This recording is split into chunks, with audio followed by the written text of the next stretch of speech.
Chapter 3078 _ Shurfeng was incredibly familiar with Gentle Snow, the snow goddess. Shurfeng was incredibly familiar with Gentle Snow, the snow goddess.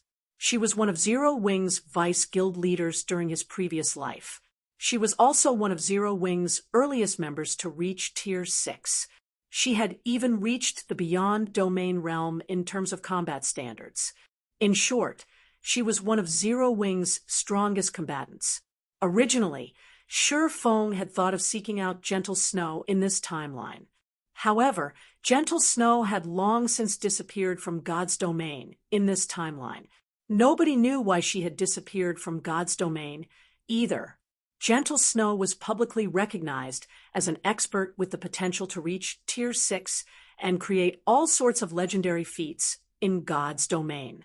So, when she disappeared all of a sudden, many people found the situation a pity. Shurfeng never thought he could meet Gentle Snow again in this life. Mr. Black Flame? Lin Yaoyue couldn't help but look at Shurfeng oddly when she saw the stunned look on his face. It was true that Gentle Snow was as beautiful as a fairy. If she were to appear in public without hiding her appearance, she would mesmerize many people with her beauty.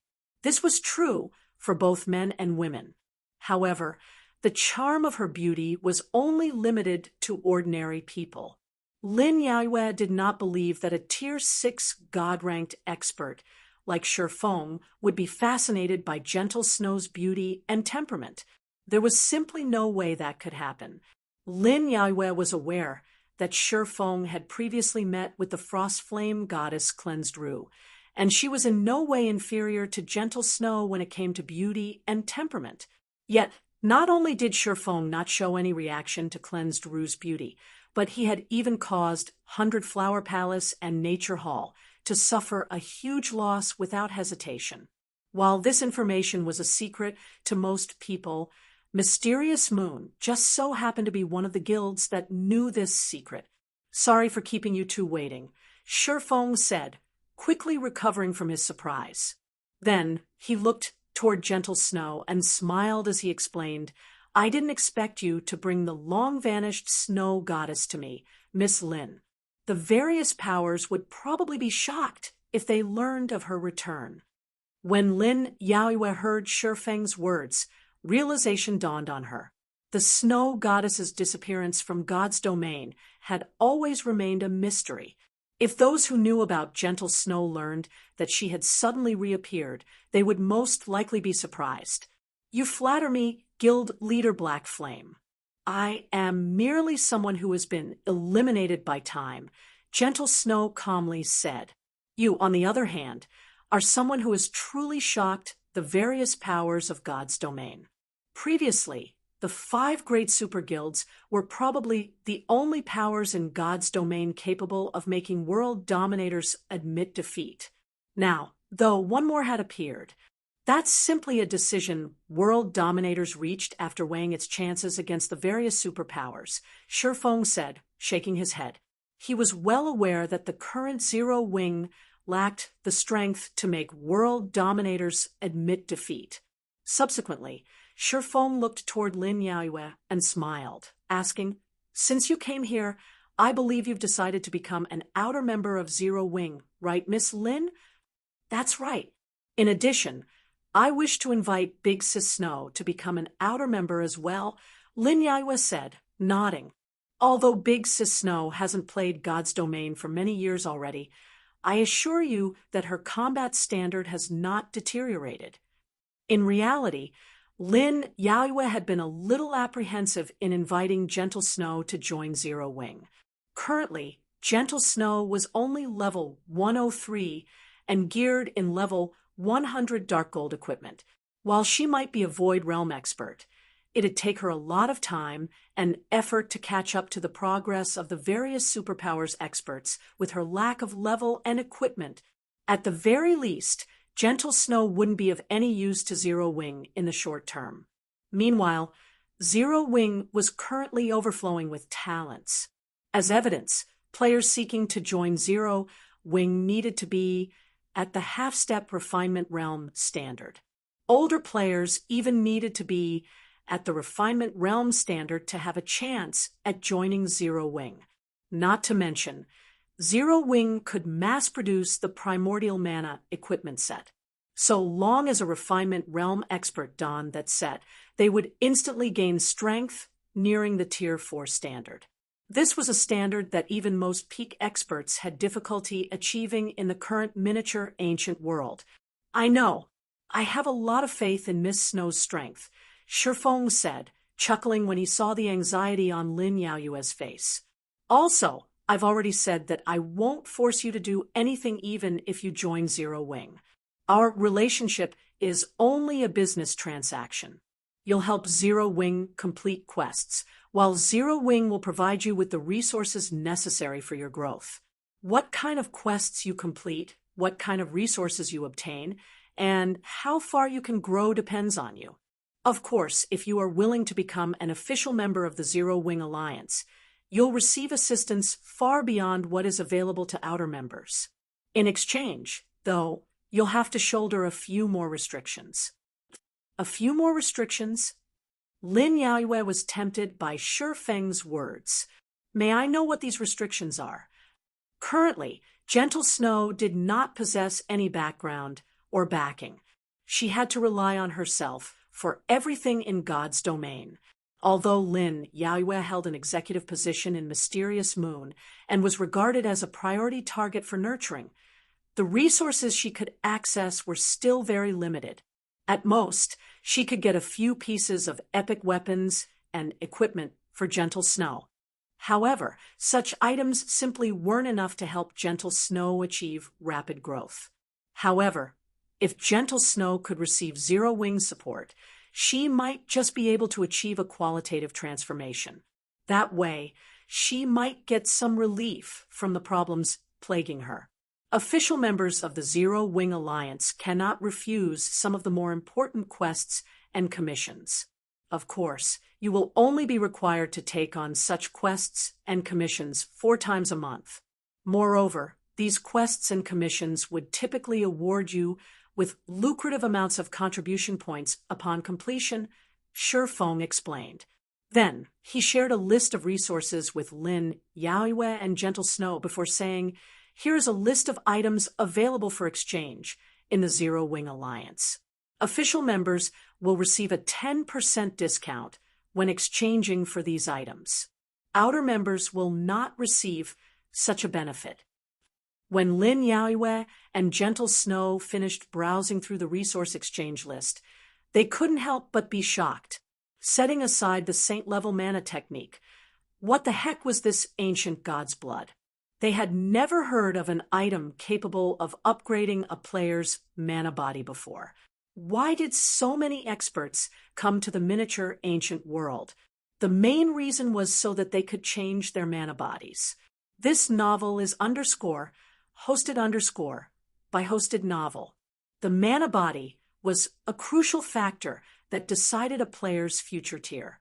The reason so many experts were unable to reach Tier 4 and Tier 5 was mainly because the rank of their mana bodies was too low. However, the only way players could change their mana bodies on the main continent was by deleting their accounts and restarting their progress. Meanwhile, this was a decision that most people dared not do. After all, nobody could say for certain whether the opportunities they encountered in their new account would be better. It was especially so now that the various powers had long since monopolized most of the resources and opportunities available on the main continent. Playing a new account was a very risky endeavor in such a situation. However, it was a different story for the miniature ancient world. In addition to being free from the various powers' control, the miniature ancient world contained much better opportunities than the main continent. Hence, many experts had flocked to the miniature ancient world seeking to improve their mana bodies. If there really existed a tool that could upgrade a player's mana body, the various superpowers old monsters would probably go crazy for it. I am confident in Miss Snow's strength, so I can offer you a bonus benefit if you become an official member, Shifeng said, smiling as he looked at Gentle Snow. So long as you become an official member, I will give you an ancient god's blood and help you upgrade your mana body. When Lin Yaoyue heard Shifeng's offer, she quickly looked to Gentle Snow and said, "Big Sis Snow, you might as well become an official member. If you have the ancient god's blood, you might just be able to get the rumored epic mana body. With it, your chances of reaching Tier 6 will become significantly greater." Currently, Gentle Snow was in possession of a peak gold mana body. Going by the ancient god's blood's description, Gentle Snow should have a high chance of upgrading her mana body to epic rank if she used it. Even the 5 great super guilds, old monsters, didn't necessarily have an epic mana body. The amount of help Gentle Snow could gain from an epic mana body would be unimaginable. If you find any errors, broken links, non-standard content, etc., please let us know so we can fix it as soon as possible. Chapter 151, Monstrous Talent. Chapter 151, Monstrous Talent. After listening to Lin Yaoyue's suggestion, Gentle Snow stopped hesitating and nodded to Shifeng's offer. Then, she signed Zero Wing's membership contract and became an official member of the Zero Wing Alliance. She'd be lying if she said if the ancient god's blood didn't tempt her. Even the various super guilds, old monsters might abandon their original guilds and join Zero Wing if offered the chance to get their hands on an ancient god's blood. After all, the gap between Tier 5 and Tier 6 was massive in God's domain. It was even more so in the real world. The various international corporations in the real world might treat Tier 5 expert players respectfully, but they wouldn't bend their backs over to please these Tier 5 experts. They also wouldn't be afraid of offending a Tier 5 expert should the situation call for it. However, it was a different story for Tier 6 God-ranked experts. When dealing with a God-ranked expert, the various international corporations would behave as if they were dealing with their ancestors. They'd be too busy currying favor to consider offending a God-ranked expert. Meanwhile, an epic mana body was something that could drastically increase a Tier 5 player's chances of reaching Tier 6. It was something that no external item could replace. Since you've signed the contract, you are now an official member of Zero Wing Miss Snow. You'll have a much more convenient time entering Abyssal Star City. You'll also get to enjoy the benefits of an official member, Shifeng said, as he sent a guild invitation to Gentle Snow, to which Gentle Snow accepted without hesitation. Meanwhile, Lin Yaoyue couldn't help but be envious of this situation. It was true that Mysterious Moon had already become partners with Zero Wing. In addition, all of Mysterious Moon's members had also joined the Azura Mercenary Alliance already. However, the only benefits Mysterious Moon's members enjoyed in Abyssal Star City were a 10% discount on their entrance fee and priority entry into the city. If Mysterious Moon's members wanted true freedom in entering Abyssal Star City, they'd have to join Zero Wing or Witch's Sin or become a bronze member in the Azura Mercenary Alliance. However, a lot of contribution points were needed to become a bronze member. Even the various superpowers members would need a lot of time to become bronze members, let alone everyone else. Subsequently, Shifeng passed a guild transfer scroll for Zero Wing's residence to Gentle Snow and had her head to Abyssal Star City. Meanwhile, Lin Yaoyue accepted the weapon collection quest for Solomon's Sword's fragments and logged out of the game. Then, she contacted her guild to discuss how they should go about collecting these fragments on the main continent. Shifeng offered a ton of contribution points to collect the weapon fragments. Every weapon fragment had a different price tag attached to it, and even the cheapest one was worth several million points, while the most expensive one was worth 10 million. It might be challenging to acquire the Holy Sword Broken Blade, which was worth 10 million points, but obtaining the other 4 epic weapons wasn't a problem. Meanwhile, so long as they managed to collect 2 of these epic weapons, they'd be able to exchange for 1 drop of ancient god's blood. Abyssal Star City, Primordial Tower. Here is the ancient god's blood and the entry pass for the Primordial Tower's rooms. Use the ancient god's blood in one of the tower's rooms. The dense mana in the rooms there should give you a greater chance of upgrading your mana body to the epic rank. Although you can only use the primordial tower's rooms for up to 4 days a month, you don't have to worry about shouldering the cost, Shi Feng said. Then he took out a primordial mana equipment set and continued, "This is a mana equipment set for berserkers. It should stay useful until you reach tier 4. Are you that confident in me?" Gentle Snow was a little surprised when she saw the items Shi Feng had given her. She was certain this was her first time meeting with Shi Feng, yet Shi Feng's behavior made it seem like he was dealing with an old and trustworthy acquaintance. Gentle Snow was aware of the primordial tower's room's existence. According to Lin Yaoyue, members of the Azura Mercenary Alliance would only qualify to use the primordial tower's rooms after elevating their membership status to bronze rank. Bronze members were only allowed to use the rooms for 1 hour a day, while silver members and gold members could use the rooms for 2 and 4 hours, respectively.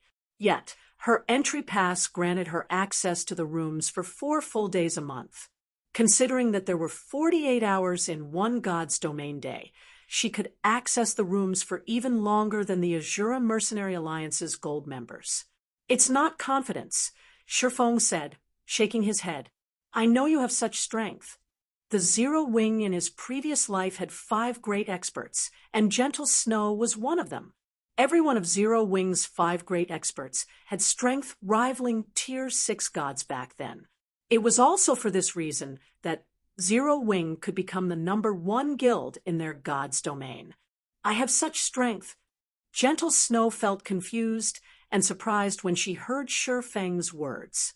Did she really have the strength to warrant such extravagant benefits? However, Shi Feng simply chuckled and had Gentle Snow enter the primordial tower.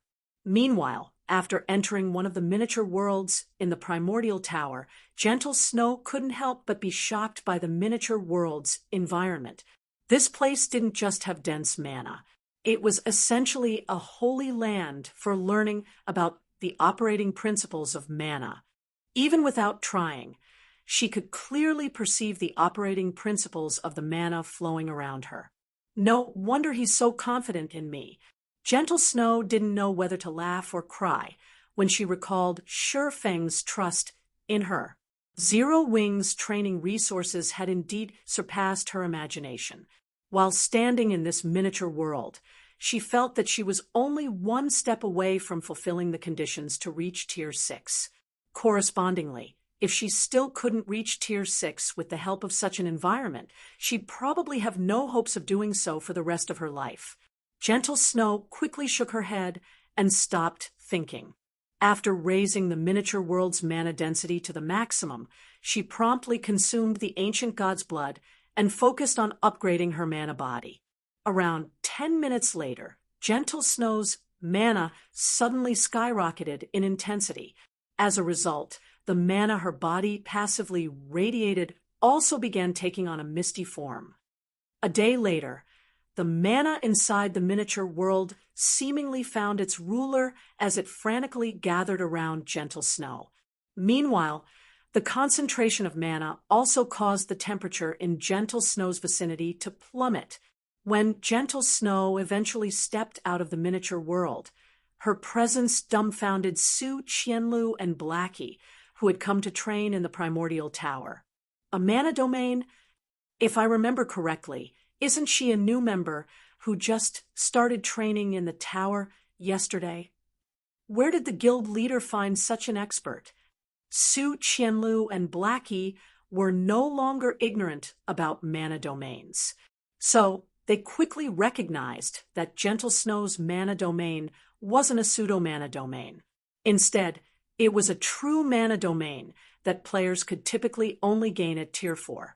Meanwhile, 2 conditions needed to be met for a tier 3 player to obtain such a mana domain. The first condition was to be at the Grandmaster Magician standard in mana control. The second condition was to have an epic mana body. Experts capable of meeting both conditions were exceedingly rare, even among the various superpowers. Yet, now, Zero Wing had two such experts. "Why did you suddenly call for me, guild leader?" Gentle Snow curiously asked after entering the guild leader's office in Zero Wing's residence. Search hosted. Novel for the original. 100 Flower Palace's vice guild leader cleansed Rue suddenly contacted me asking for Zero Wing's help, and the payment she offered is something I cannot refuse. However, 100 Flower Palace only needs 2 of Zero Wing's strongest combatants for this job.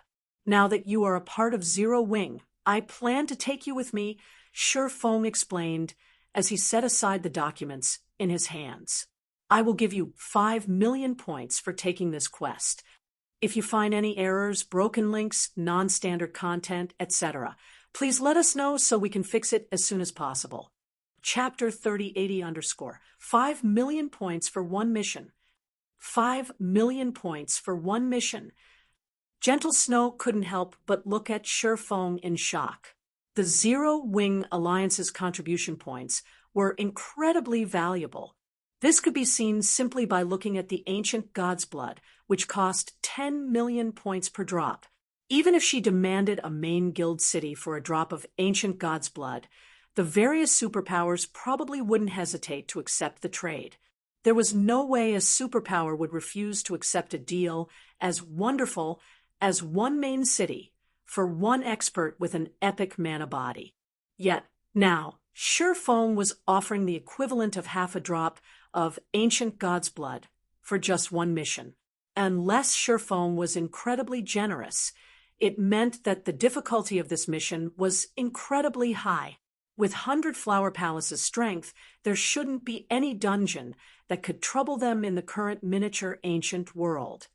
Unable to hold back her curiosity, Gentle Snow asked, "Are they asking us to fight against a superpower?" 100 Flower Palace was a top-tier first-rate guild. It must have dispatched quite a few Tier 5 experts to the miniature ancient world. While the miniature ancient world's Hell Mode team dungeons were challenging, they weren't insurmountable challenges if a team consisting of Tier 5 experts and a large number of Refinement Realm experts raided them. At most, it would take some time to complete the raid. Hence, there was no way 100 Flower Palace would pay a huge price just to get Zero Wing's help to raid a team dungeon. Not to mention, this was a price even Zero Wing could not refuse. The only possibility Gentle Snow could think of was that 100 Flower Palace was facing a problem similar to Mysterious Moon in that it was competing against a superpower for resources. No, they're only asking for help to raid a somewhat special secret land, Sure Fong said, shaking his head. Raiding a secret land? Yet 100 Flower Palace is only offering 2 slots to Zero Wing? Gentle Snow couldn't help but grow even more confused. What is 100 Flower Palace thinking? There were indeed certain secret lands with extraordinarily high difficulty. There were even some secret lands that superpowers couldn't necessarily raid independently. However, a secret land would typically have a maximum entry limit of 100 players or more. This novel is _hosted_ by Hosted Novel. It was true that Zero Wing didn't have many experts with great combat standards. However, Zero Wing had the primordial mana equipment sets. If Zero Wing equipped its Refinement Realm experts with these sets, it would have several dozen experts with near Tier 4 strength.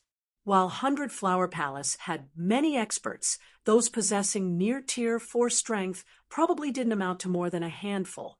So, Gentle Snow had a hard time understanding why 100 Flower Palace was only asking Zero Wing for 2 players. When hiring an outside power to help raid a dungeon or secret land, one would typically pay based on the success or failure of the raid. Rarely anybody would accept payment based on head count. Since 100 Flower Palace wanted to raid a secret land, the normal decision for it to make would be to assign as many slots as possible to Zero Wing. Or was 100 Flower Palace so confident that Zero Wing could complete the secret land with just 2 players? I already said this secret land is somewhat special, Shifeng said, chuckling. Moreover, the raid this time won't just involve Zero Wing and 100 Flower Palace. It will also involve many experts from another god's domain. These are all the slots 100 Flower Palace can take out for now. Many experts from another god's domain. Gentle Snow was shocked by Shifeng's words. How is this possible? The Boundary Mountain Range has yet to open. How can many players from the other god's domain show up on our side already? Gentle Snow was aware that Shifeng's identity was extraordinary and that it was likely that he came from another god's domain.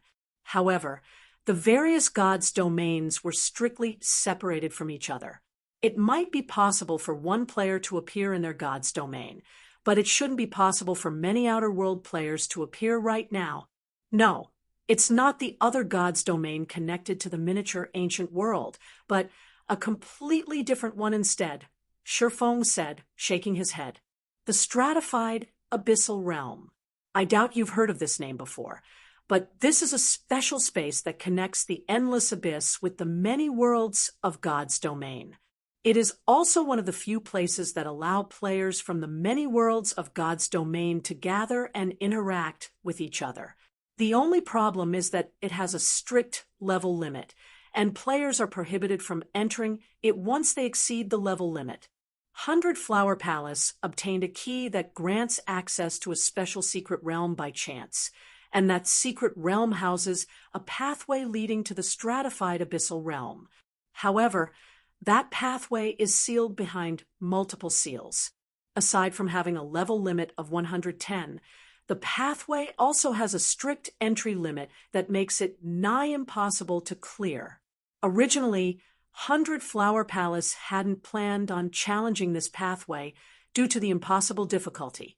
However, recently, 100 Flower Palace found out that it wasn't the only power that had access to that secret land. Instead, a power from another god's domain also had access to it. This outer world power also has a key for the secret land, or more specifically, one part of the full key. When these two key fragments are used together, they can weaken the seals on the Stratified Abyssal Realm's pathway. So, 100 Flower Palace and that outer world power agreed to work together. Since the pathway only allowed 12 players to enter at a time, both sides will send 6 players each. Then, once they clear the pathway, they will split the awarded entry slots for the Stratified Abyssal Realm based on their performance during the raid. So, 100 Flower Palace hopes that we can send 2 people to help in the raid. As for the compensation, I doubt I'd need to tell you what it is. The entry slots for the Stratified Abyssal Realm, Gentle Snow answered instinctively. Although she didn't know what kind of place the Stratified Abyssal Realm was, the fact that it connected the many worlds of God's domain already made it invaluable. It should be known that the Boundary Mountain Range was merely a gathering place for 2 gods' domains. Even then, the various superpowers were already losing their minds over it. That's right. Shifeng nodded.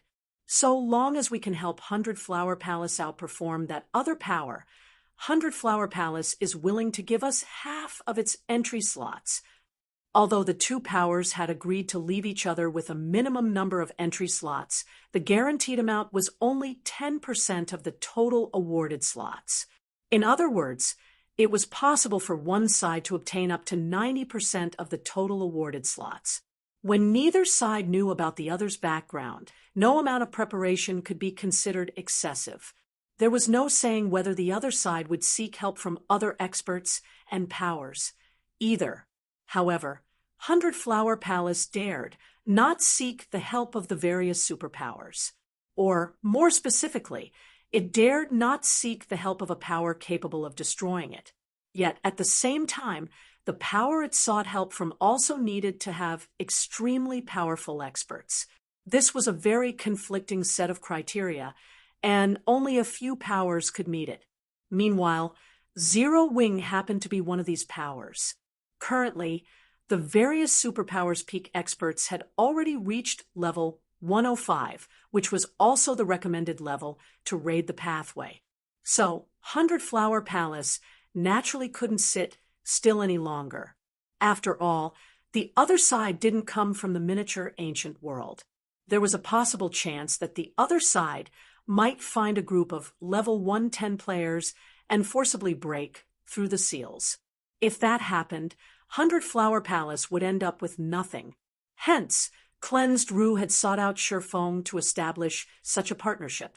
Of course, Hundred Flower Palace wasn't so generous as to give away half of the slots to the stratified abyssal realm just for some help. It had also attached an additional condition: the Primordial Tower's training slots. Hundred Flower Palace demanded to acquire 20 silver membership slots and 80 bronze membership slots in the Azura Mercenary Alliance. To put it bluntly, if not for Hundred Flower Palace and the other powers discovering the Primordial Tower's uniqueness, Hundred Flower Palace wouldn't have sought out Zero Wing for partnership so quickly. If you don't have any problems on your side, we'll head over there now. Hundred Flower Palace is quite anxious about this matter. I've also been waiting for you to come out this entire time, Sherfong said, as he took out 2 translucent crystals. Then he passed one of them to Gentle Snow and continued, "This is the teleportation crystal for the secret land. Although it can only be used once, it can teleport players directly into the secret land. I'm ready anytime." After Gentle Snow finally understood the cause and effect of this situation, a hint of anticipation appeared in her eyes. After all, this was a good opportunity to learn about other gods' domain. Afterward, Sherfong and Gentle Snow disappeared from the office as they got teleported to the secret land. If you find any errors, broken links, non-standard content, etc., please let us know so we can fix it as soon as possible. Chapter 153, Outer World Strength. Chapter 153, Outer World Strength, Dragonfall Secret Land, Sealed Land. The sealed land was like a gigantic underground maze, and the entrance to this maze was closed off by a set of majestic stone doors. Currently, 24 players were gathered in front of these doors, and every one of these players radiated an aura that would cause even refinement realm experts to tremble. This was because even the weakest one of these players was a void realm expert. If these 24 players operated as one group, even the various superpowers of God's domain would have to be wary of them. Currently, these 24 players were split into 2 separate teams. Of the 2 teams, the one that stood out the most would have to be the team standing before Hundred Flower Palace's team. Every player in this team had already reached level 110, which was the maximum level limit of the Dragonfall Secret Land. However, what was shocking about these players wasn't their levels. Instead, it was their equipment standard. If one inspected them using an advanced identification skill, one would find that half of these people were equipped with 1 or 2 fragmented legendary items. Some of them even wielded fragmented legendary weapons. As for the others, even the weakest among them wielded a magic weapon that rivaled fragmented legendary weapons. In contrast, even the strongest player on Hundred Flower Palace's team was only at level 105 and fully equipped with epic items. Just what is the guild leader thinking? Why did he agree to partner with such a small guild? A short and muscular middle-aged man with a big beard said discontentedly as he looked at Hundred Flower Palace's team. "Our Tower Alliance can still lift the seal even without the other half of the key. It's only a matter of time. It can't be helped. We might be able to break the seal by ourselves, but it'll cost us too much to do so. We already had to resort to borrowing some resources from other guilds to let us revert to level 110, tier 3, a demi-dragon woman with a large tail said, sighing. If we try to send any more people here, we'll run the risk of exposing the stratified abyssal realm to the other powers. So, our best bet right now is to partner with Hundred Flower Palace. Although they are indeed a little weak, they are still more or less useful. I heard that a miniature ancient world appeared in their god's domain, and that miniature ancient world requires them to restart their progress from level 100. That would explain why their level and equipment are so inferior, an elven man said as he looked at 100 Flower Palace's beautiful members. Then he smiled and continued, "It's funny how they think they're doing a good job hiding their origins. I'm guessing that their god's domain should have only appeared recently. I can't believe they don't have even one demi-human species among them. Many players in God's domain sought to convert to a demi-human race. This was because demi-humans possessed talent and combat power surpassing humans. The only problem with playing as a demi-human was the greater difficulty of getting promoted to a higher tier. However, under the same tier, the raw strength of demi-humans far surpassed that of humans. The typical God's domain would see at least 1/3 of its player population playing as a demi-human. Some of the stronger God's domains would even have 2/3 of its player population playing as demi-humans. Yet, out of the dozen members 100 Flower Palace had sent here, not even one was a demi-human. This was a very strange situation. The only explanation for this situation was that 100 Flower Palace came from a god's domain that had appeared only recently. Moreover, it was a god's domain that had yet to come into contact with the greater god's domain. Hence, it had very few demi-human legacies. Isn't that obvious? Just by looking at their combat standards and the way they use their strength, you can tell that their god's domain has only opened recently, the middle-aged dwarven man said. These primitive people don't even know that we can tell the strength of their god's domain simply by looking at their combat standards. That's right.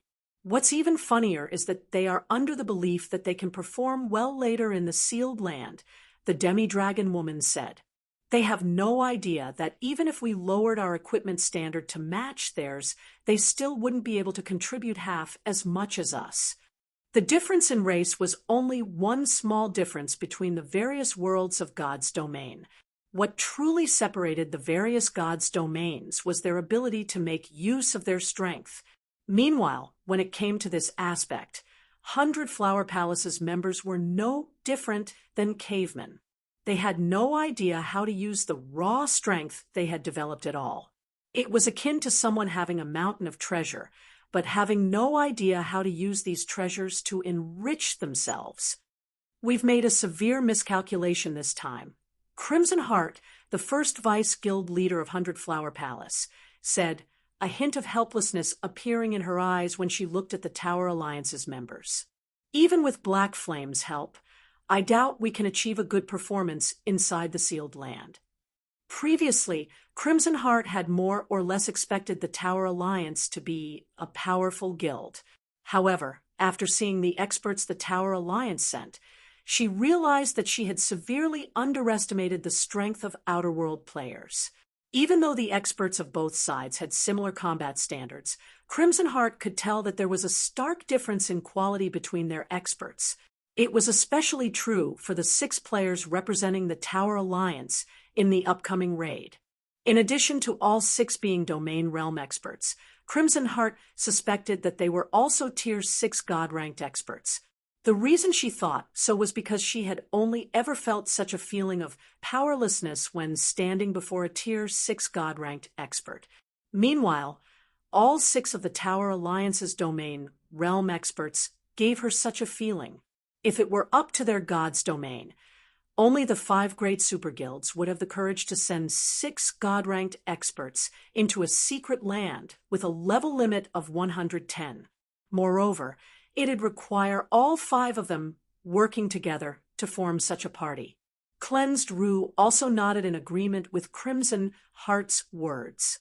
Although their 2 teams had yet to clash, the intuition she had developed over her long years of combat told her that all 6 of the Tower Alliance's representatives were monsters.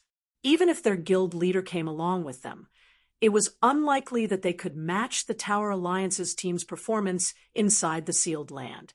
They'd be fortunate if the main god system would even deem their efforts worth 30% of the raid contributions. While 100 Flower Palace's members were feeling helpless, two figures appeared at the teleportation area a short distance away. Have all their members finally arrived? The middle-aged dwarven man said as he picked up his fragmented legendary hammer from the ground.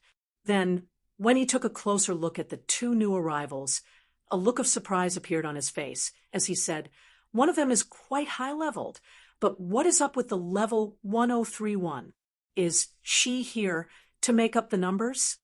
The monsters inside the sealed land were about level 110, so players would have to be at level 105 to fight the monsters effectively. So, having a level 103 player come here didn't make sense. It should be known that the difficulty rating of monsters would increase by a rank if there was more than a 5-level gap.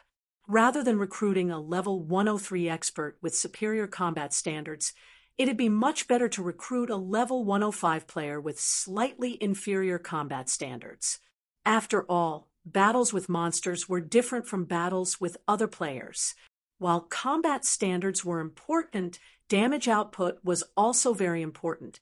At this moment, the Tower Alliance's members weren't the only ones surprised by this situation. 100 Flower Palace's members were similarly stunned. The Snow Goddess? Didn't she disappear from God's domain long ago? TL notes, only one chapter today. I've severely underestimated my ability to procrastinate. I swear I'll make up for the missing chapter tomorrow. If you find any errors, broken links, non-standard content, etc., please let us know so we can fix it as soon as possible. Chapter 3082 _ TL notes, change made to Chapter 153. Sealed Land - Sealing Labyrinth. Players of the newer generations might not be aware of the Snow Goddess's name, but for the 100 Flower Palace members present, it was a name that was deeply engraved in their minds. When God's Domain first launched, Gentle Snow was one of the few female players regarded as a goddess by most players in the virtual gaming world. Meanwhile, out of the several goddesses, Gentle Snow was deemed to have the greatest potential to reach Tier 6. Unfortunately, before Gentle Snow could reach Tier 6, she suddenly vanished from God's Domain. Her disappearance had sparked many debates at the time. Even Ouroboros, the first-rate guild Gentle Snow belonged to, had suffered a huge dip in reputation, and it took the guild quite some time before it managed to recover. So, now that Gentle Snow had suddenly reappeared before them after all these years, it was inevitable that 100 Flower Palace's members were shocked. Why would Gentle Snow appear in Zero Wing?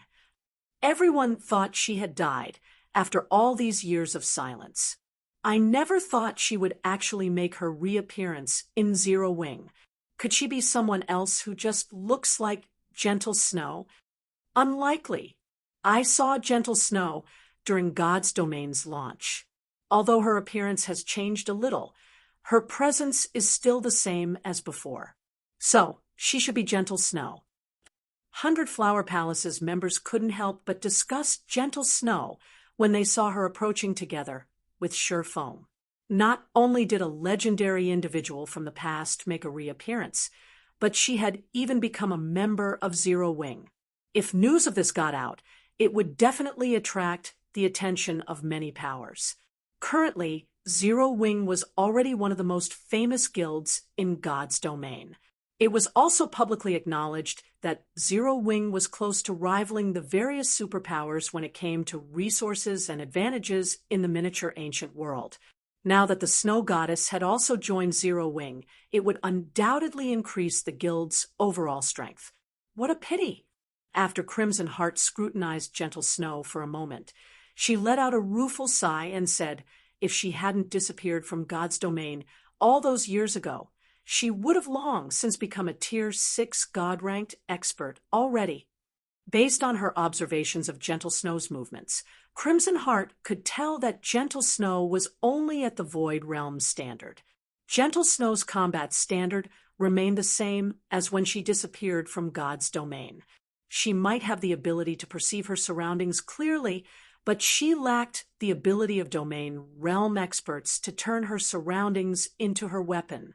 While Void Realm experts were rare among the various first-rate powers and superpowers, that was it.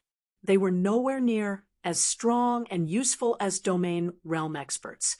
Take the current situation, for example. The Void Realm expert was merely the minimum combat standard required to enter the Sealing Labyrinth. If Gentle Snow hadn't disappeared all those years ago, she would have long since reached the Domain Realm already. She might have reached the next level in the Domain Realm. Sorry for the wait. It took some time to prepare, Shifeng said apologetically as he looked at 100 Flower Palace's members. We are already more than grateful that you are willing to come here in person, Mr. Black Flame. We won't even mind waiting for another day if it means we can get your help, Crimson Heart said. Her eyes filled with shock and anticipation when she saw that Shifeng had already reached level 109. I'm afraid we'll have to trouble you to lead us this time, Mr. Black Flame. It wasn't an exaggeration to say that Shifeng was 100 Flower Palace's only chance of securing more slots in the raid this time. After all, there was a high chance that all 6 of the Tower Alliance's representatives were Tier 6 God-ranked experts. However, after seeing that Shifeng had already reached level 109, Crimson Heart felt that their side wasn't without a fighting chance.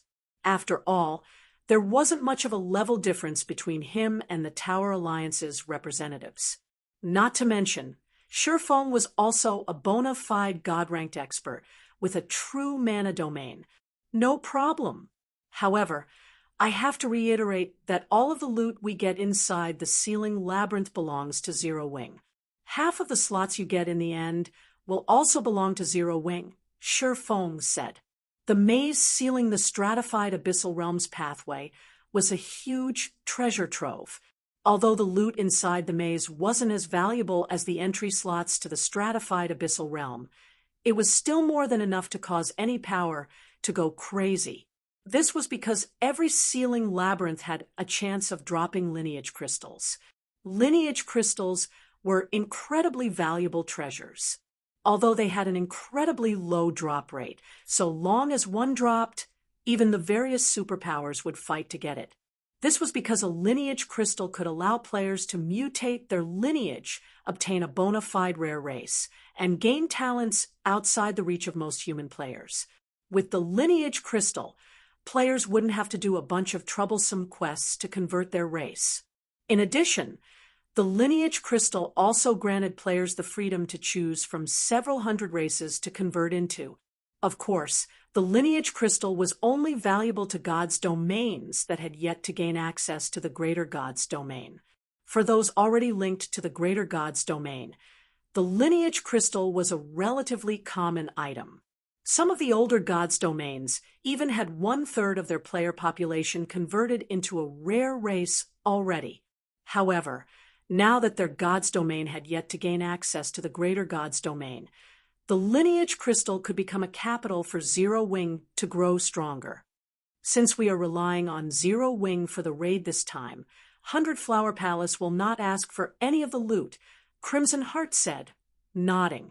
While Crimson Heart was speaking, the Tower Alliance's members had also walked over.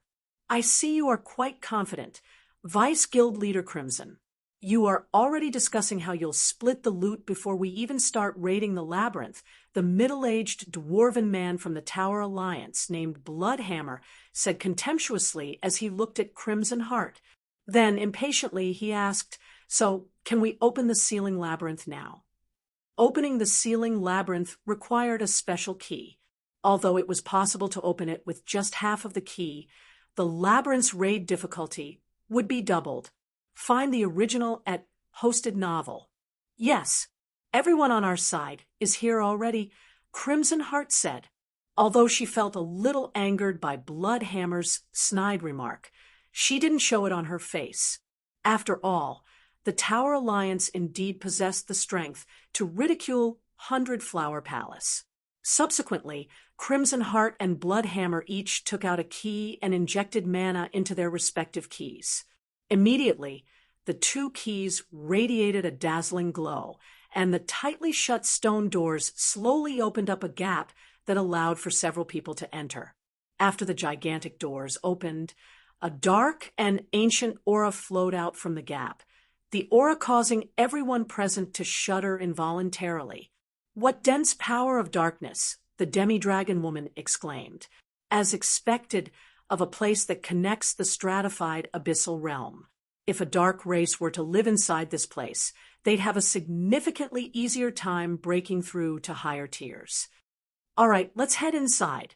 The sooner we reach the 5th underground floor and kill the guardian boss, the sooner we can enter the stratified abyssal realm," the elven man standing beside the demi-dragon woman said, an excited look appearing on his face.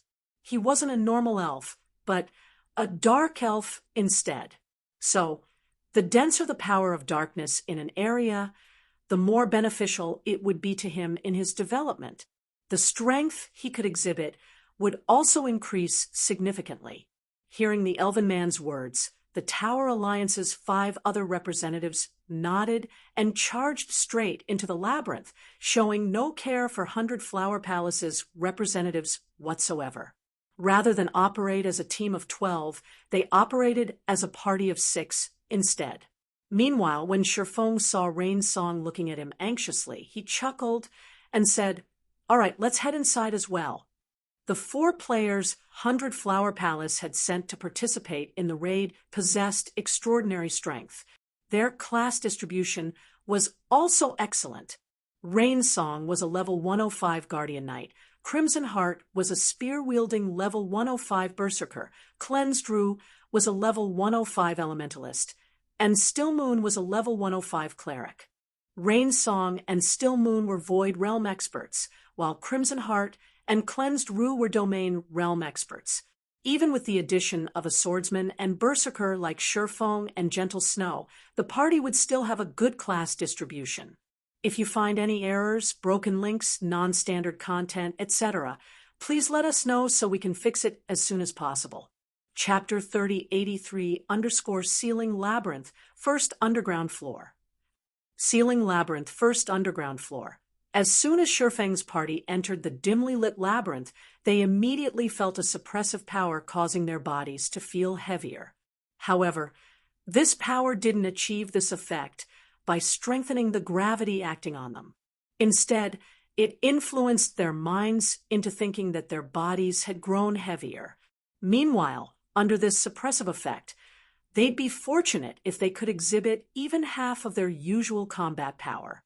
No wonder the Tower Alliance didn't dare to raid the labyrinth with just half of the key, Cleansed Rue thought to herself, frowning when she felt the mental oppression that came from all directions. Not only does this place make our bodies feel heavier, but it also inhibits our ability to manipulate mana. It'd be impossible to release a mana domain in this environment. Although none of their basic attributes had changed, their combat standards had plummeted the moment they entered the ceiling labyrinth. Despite being at the domain realm, Cleansed Rue could, at most, exhibit combat standards at the flowing water realm right now. As for Rain Song and Still Moon, who were only at the Void Realm standard, they could, at most, exhibit combat standards at the Refinement realm. Paired with their equipment standard, each of them could just barely cope with a Grand Lord of the same level by themselves right now. It should be known that Rain Song and Still Moon were both capable of fighting against Tier 4 mythic monsters of the same level to a standstill under normal circumstances. Moreover, they could hold their ground for a relatively long time. However, unlike 100 Flower Palace's members, neither Shifeng nor the Tower Alliance's 6 representatives were surprised by this situation. One could not interpret a ceiling labyrinth using the standards of the average dungeon. Ceiling labyrinths were incredibly mysterious, and it was rumored that ancient gods were responsible for creating them. In front of an ancient god, even a Tier 6 god was no different than an infant. Meanwhile, when operating inside a construction built by ancient gods, unless one had already reached Tier 6, one would have no choice but to comply with the rules set inside the construction. Meanwhile, A minute after Shifeng's party started traversing deeper into the labyrinth, they heard fighting coming from a passage a short distance ahead. When they moved closer to the source of the noise, they saw Bloodhammer's party clashing against 100 or so level 110 gargoyle guards. Gargoyle Guard, Grand Lord, level 110 HP 500 million. Upon seeing the stats of these gargoyle guards, Crimson Heart and the other 100 Flower Palace members couldn't help but frown. These gargoyles were equipped with weapons and possessed bodies made out of demonized rock, which was much tougher than steel. In addition to having 3-meter-tall bodies, they also possessed forearms. So, their combat style was completely different from humans. They also possessed combat standards at the Trial Tower's 7th floor standard. With their current circumstances, it wouldn't be an exaggeration to say that each one of these gargoyle guards was as strong as an expert like Rainsong. Just the thought of fighting over 100 of these gargoyle guards with their party of 6 gave 100 Flower Palace's members goosebumps. However, in front of the Tower Alliance's party, these gargoyle guards were of no threat at all. It was especially so for Bloodhammer and the Demi-Dragon Woman, who were responsible for opening a path for the party. Bloodhammer could easily knock the gargoyles away with just one swing from his hammer. Some of the gargoyles he sent flying would even hit other gargoyles and send them flying as well, creating a domino effect. If speaking purely in terms of the strength attribute, Bloodhammer was already on par with level 110 mythic monsters. The performance of the Demi-Dragon Woman was even more exaggerated. The 2 shields she wielded looked more like powerful blunt weapons than shields. With just a hit using her shield, she could easily send the gargoyle guards in her path flying several dozen meters away, every one of these gargoyles losing a small chunk of their HPs. Some of the gargoyles she struck were even sent smashing into the labyrinth walls, and these gargoyles had to struggle for quite some time before they could free themselves from the walls. Meanwhile, because of Bloodhammer and the Demi-Dragon Woman, the other 4 members of the Tower Alliance's party could advance with relative ease. They didn't have to waste any stamina and concentration on these gargoyle guards.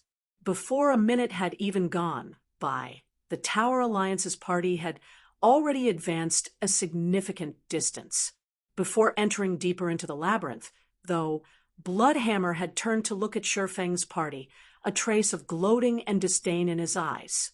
Then, after the Tower Alliance's party progressed deeper into the labyrinth, some of the gargoyle guards that had fallen behind began returning to their original positions one after another. Damn it! Rainsong cursed when she saw the Tower Alliance's party disappearing from her vision. Her eyes filled with resignation. She didn't think that the gargoyle guards would stop chasing after the Tower Alliance's members. With this, they couldn't chase after the Tower Alliance's party even if they wanted to. Although Rainsong was a guardian knight, she wasn't a tier 4 mythic monster. She might be able to hold her ground against 4 or 5 gargoyle guards simultaneously if she had healing support. Still, there was no way she could mimic the Demi-Dragon Woman and fend off several dozen gargoyle guards, all by herself. She doubted she could do so even if she activated her berserk skill. Meanwhile, Crimson Heart also grew silent when they saw Bloodhammer's party disappearing. Find the original at H*Stead novel. The gap in strength between their parties was too massive. With her current strength, she could cope against a dozen or so gargoyle guards by herself. However, if she had to take on so many of these gargoyles by herself, she wouldn't have any energy to spare on opening up a path. Not to mention, she still needed to reserve some energy to protect their party's healer and mage. We don't need to try and keep up with them. It's fine if we just progress at our own pace, Shifeng suddenly said. Ceiling labyrinths typically have 5 floors, and the suppression effect worsens with every floor you progress. The number of monsters you face will also increase. So, it's impossible to clear the labyrinth within a short time.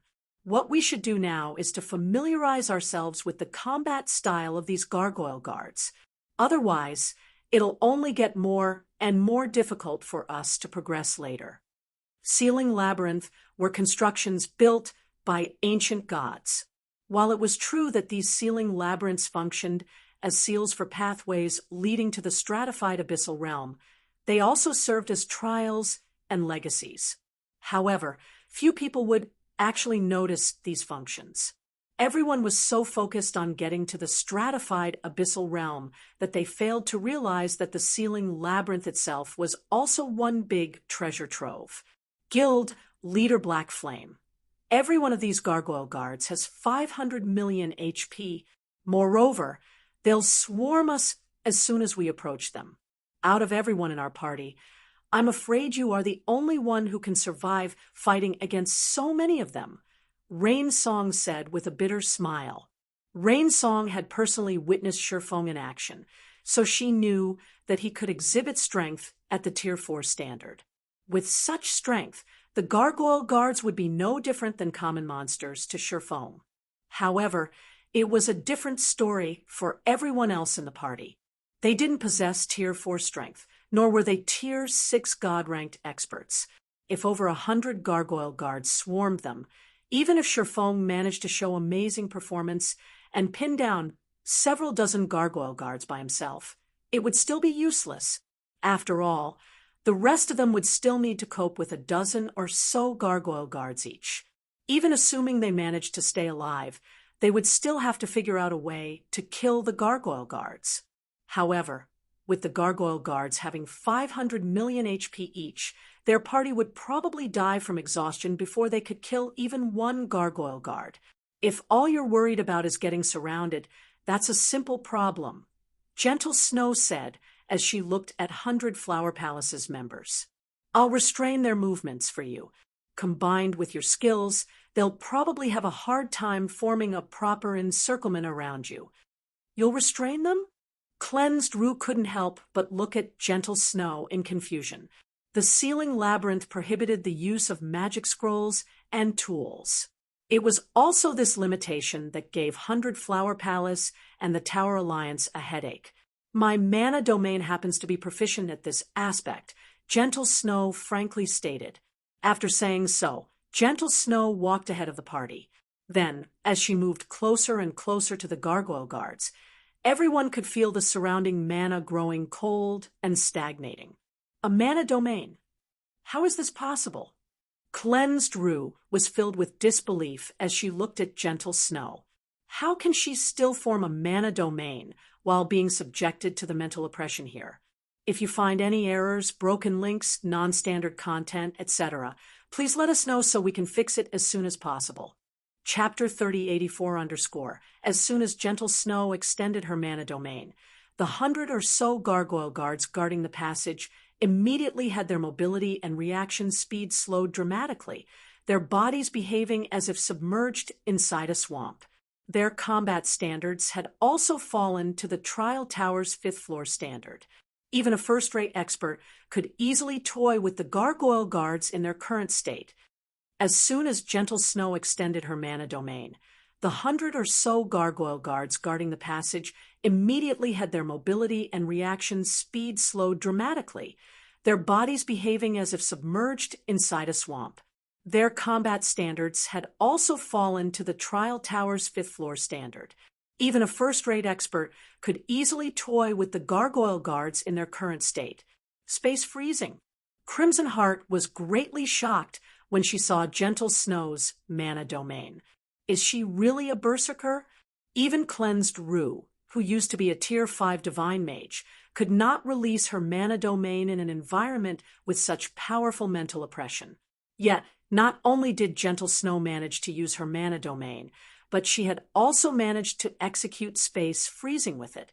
This had already gone beyond surprising and reached the realm of fantasy. It should be known that space freezing was an advanced method of using a mana domain, and it was impossible to execute without profound knowledge of mana. The technique was so complex that only a small minority of Tier 5 magical class experts could execute it. Yet, Gentle Snow had successfully used space freezing despite being a berserker. Let's join in as well. She won't be able to handle so many gargoyle guards by herself. Sure Feng said when he saw that 100 Flower Palace's members remained in a daze. I'll distract the gargoyles while the rest of you focus them down. The gargoyle guards might have had their combat standards reduced to the Trial Tower's 5th floor standard, but they were still level 110 Grand Lords. A group of more than 100 gargoyle guards was more than capable of wearing out a domain realm. If they didn't reduce the gargoyle guards' numbers quickly, even Sure Feng would be whittled to death, let alone gentle snow. Meanwhile, after hearing Sure Feng's reminder, Crimson Heart and the others promptly snapped out of their daze and began taking action. The formation Crimson Heart and the others took was simple.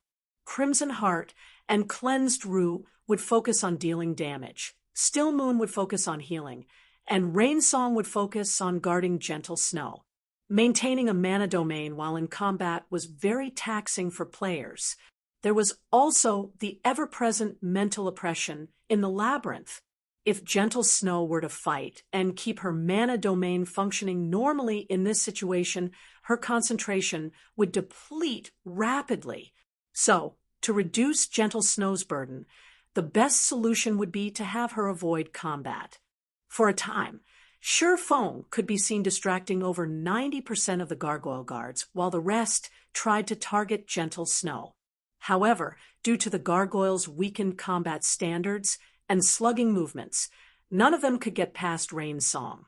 As for Crimson Heart and Cleansed Rue, they frenziedly targeted a specific gargoyle guard, with Sure Feng sneaking in a few blows from time to time. The gargoyle guards might have 500 million HP, but the battle recovery effect did not exist in the ceiling labyrinth. This was true for both players and monsters. In addition, both Crimson Heart and Cleansed Rue were capable of using basic combat techniques at a masterful level. Every basic combat technique they executed allowing them to deal over 1 million damage. If they combined their basic combat techniques with Tier 3 skills and spells, they could cause several million damage per attack. One could say that the two of them had thoroughly utilized their near Tier 4 basic attributes. Crimson Heart's damage output was especially noteworthy as she executed up to 4 combat techniques every 3 seconds. She had perfectly incorporated basic combat techniques into her every move, reaching the realms of truth's entry level in the truest sense. Under the combined attacks of Crimson Heart and Cleansed Rue, the first gargoyle guard fell in less than 2 minutes. At the same time, Gentle Snow and 100 Flower Palace's 4 members saw their experience bars increasing by a small but visible chunk. Roughly an hour later, Gentle Snow became the first player in the party to level up, her level increasing from 103 to 104. Her leveling speed here was not the least bit slower than the grinding expedition Sure Feng held for Zero Wings members in the Burning Land. As the number of gargoyle guards decreased, Sure Feng also got to attack more and more frequently. This, in turn, accelerated the party's speed at killing the gargoyle guards. After another 2 hours passed, the last of the 100-plus gargoyle guards collapsed and disintegrated into dust. Something dropped. When the last gargoyle guard disappeared, Rain Song noticed that the Grand Lord had actually dropped an item. Specifically, it was a dark gold-colored crystal that was the size of a fingernail. Initially, Rain Song had thought that the gargoyle guards did not have any loot since none of the gargoyle guards they defeated had dropped anything. She thought that they were merely here to contribute EXP to players. She didn't think that the last gargoyle guard they defeated would actually drop something.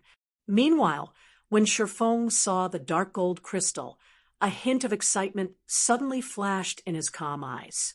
This ceiling labyrinth is amazing. I didn't think this place would drop something like this. Sure Feng couldn't help but smile when he picked up the dark gold crystal. Did something good drop, Guild Leader? Gentle Snow asked. Her curiosity piqued when she saw the excited look on Sure Feng's face. It's an advanced lineage crystal, Sure Feng said. not bothering to withhold information on the dark gold crystal from Gentle Snow. This is an amazing item that's highly sought after even among outerworld experts. Normally, sealing labyrinths would only drop the standard lineage crystal. Although they also had a chance of dropping advanced lineage crystals, the drop rate was abysmally low. Players were unlikely to see an advanced lineage crystal drop even after looting over 100 normal lineage crystals. However, so long as an advanced lineage crystal dropped, it would cause even outerworld experts to lose their minds. The opportunity to convert to a non-human race might not be anything special to outerworld experts. However, the opportunity to convert to a higher creature was an entirely different story. The higher creature here wasn't referencing the standard higher races, such as pure-blooded elves and giants. Instead, it referred to higher life forms with superior life ratings. Take the demi-dragon woman from the Tower Alliance, for example. Despite being at Tier 3, her life rating was already close to rivaling the life rating of Tier 4 human players. This was also why the demi-dragon woman managed to show such extraordinary performance against the gargoyle guards. Meanwhile, the advanced lineage crystal was an item capable of instantly transforming a normal human player into a higher life form like the demi-dragon. Can it let players become very strong? Gentle Snow asked, an interested look appearing on her face. Of course. If you absorb this thing, it wouldn't even be an exaggeration to say that you'll become invincible among those of the same tier, Shurfeng said, chuckling. But absorbing this crystal requires the help of a magic array that's constructed using a large amount of mana stones. If you're interested, I can sell it to you for a member price of 10 million points. Find the original at H*Stead novel. Shurfeng was already incredibly generous with his price of 10 million points. If it were up to the greater gods' domain's various powers, they'd charge their members a minimum of one top-tier fragmented legendary item, or something of equal value, for an advanced lineage crystal. If you find any errors, broken links, non-standard content, etc., please let us know so we can fix it as soon as possible. Chapter 3085 _ 10 million points. 10 million points. Gentle Snow was astonished when she heard Shurfeng's offer. She didn't think that the dark gold crystal would be worth as much as the ancient god's blood. While she didn't know what invincible among those of the same tier meant exactly, she had personally experienced the ancient god's blood's powerful effects. The ancient god's blood might not have given her any additional basic attributes, but the improvements it did provide had allowed her to achieve a qualitative leap in strength. These changes would also be very useful when she tried to ascend to higher tiers in the future. At this time, Gentle Snow suddenly realized why Shurfeng had demanded all of the loot inside the ceiling labyrinth. Evidently, Shurfeng had done so for the advanced lineage crystals. The ancient god's blood was an item that assisted players in ascending to higher tiers, while the advanced lineage crystal granted players unparalleled strength among those of the same tier. If a player could get their hands on both of these items, they'd gain an unimaginable advantage over other players. So long as Zero Wing was given enough time, Gentle Snow was certain Zero Wing would grow into a behemoth that would overshadow even the 5 great super guilds. After Shurfeng's party rested for a moment, they continued progressing deeper into the labyrinth. The ceiling labyrinth was massive, and the first floor alone was already 1/3 the size of a standard grinding map. Fortunately, all Shurfeng's party needed to do was head to the center. They didn't have to explore the entire floor. Even so, Shurfeng's party had still taken over half a day to clear the labyrinth's first underground floor. Meanwhile, during this half a day, Gentle Snow and 100 Flower Palaces members saw a significant improvement in their combat technique, proficiency, and levels. Gentle Snow had reached level 105, while Crimson Heart and the others reached level 106. They could kill the gargoyle guards with much greater efficiency thanks to this improvement. However, with each subsequent floor the party progressed, Crimson Heart and the others also grew increasingly anxious. After all, unlike their party, the Tower Alliance's party had progressed through the labyrinth without killing any monsters. At the rate their two parties progressed, there was a high chance that the Tower Alliance's party would have already cleared the labyrinth when they reached the 5th floor. After 4 days of constant fighting, Shifeng's party finally reached the ceiling labyrinth's 5th floor. Meanwhile, Crimson Heart and the others no longer panicked as soon as they arrived. After all, the labyrinth remained unconquered even though they had already reached the 5th floor. This meant that the Tower Alliance's party was still having trouble clearing it. Evidently, the labyrinth's difficulty was much greater than they imagined. Since that was the case, they might as well listen to Shifeng's commands and focus on increasing their levels and combat technique proficiency. Their party had made significant improvements during these past 4 days. In addition to all of them reaching level 109, they had also made significant improvements in their proficiency in the realms of truth. Crimson Heart, for example, had already reached the Ascension realm, which was the 2nd stage of the realms of truth. It was also the standard that Bloodhammer and the other Tower Alliance members were at. She was only slightly inferior to them due to her lacking experience. Even so, she was already capable of incorporating advanced combat techniques into her every move. However, out of the 5 of them, the person who made the most improvements in the realms of truth was undoubtedly Gentle Snow. She had entered the ceiling labyrinth with only a little knowledge of the realms of truth. Now, though, she had already set foot into the truth realm. It wouldn't be an exaggeration to say that she was monstrously talented. Of course, aside from Gentle Snow, Crimson Heart, and the others, Shifeng had also acquired a significant harvest during these past 4 days. Firstly, he had already reached level 110 and remained stuck there due to the ceiling labyrinth's restriction. Secondly, he had acquired 4 advanced lineage crystals and 182 normal lineage crystals from all the gargoyle guards they killed. One could say that Shifeng had thoroughly capitalized on the pioneering benefits of this ceiling labyrinth. The only unfortunate part was that there were hardly any monsters on the ceiling labyrinth's 5th underground floor.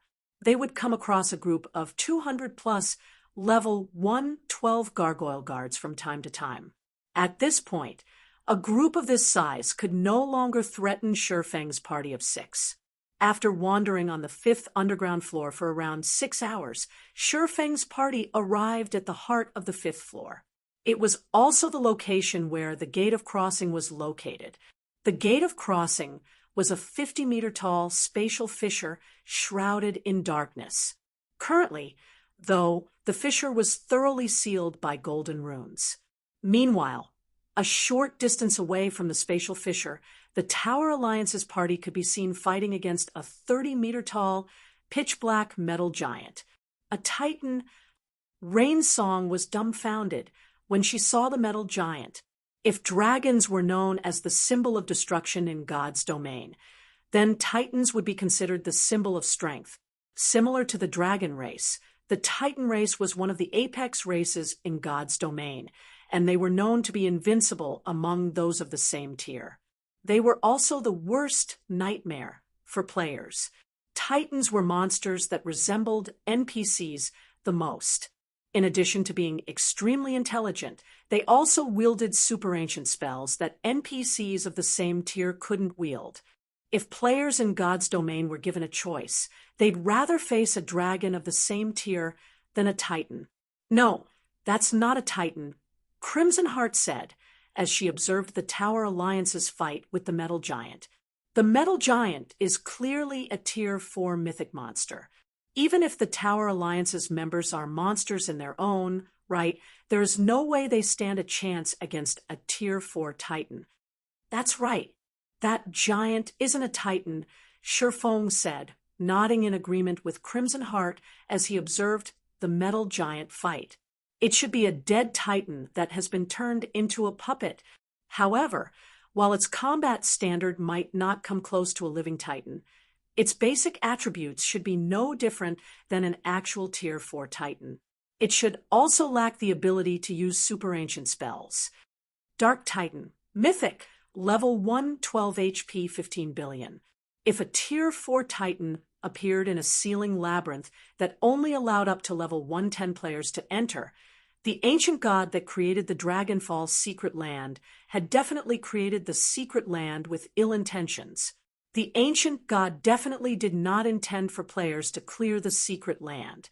After all, under normal circumstances, even a team of 100 Tier 4 experts had little to no chances of beating one Tier 4 titan.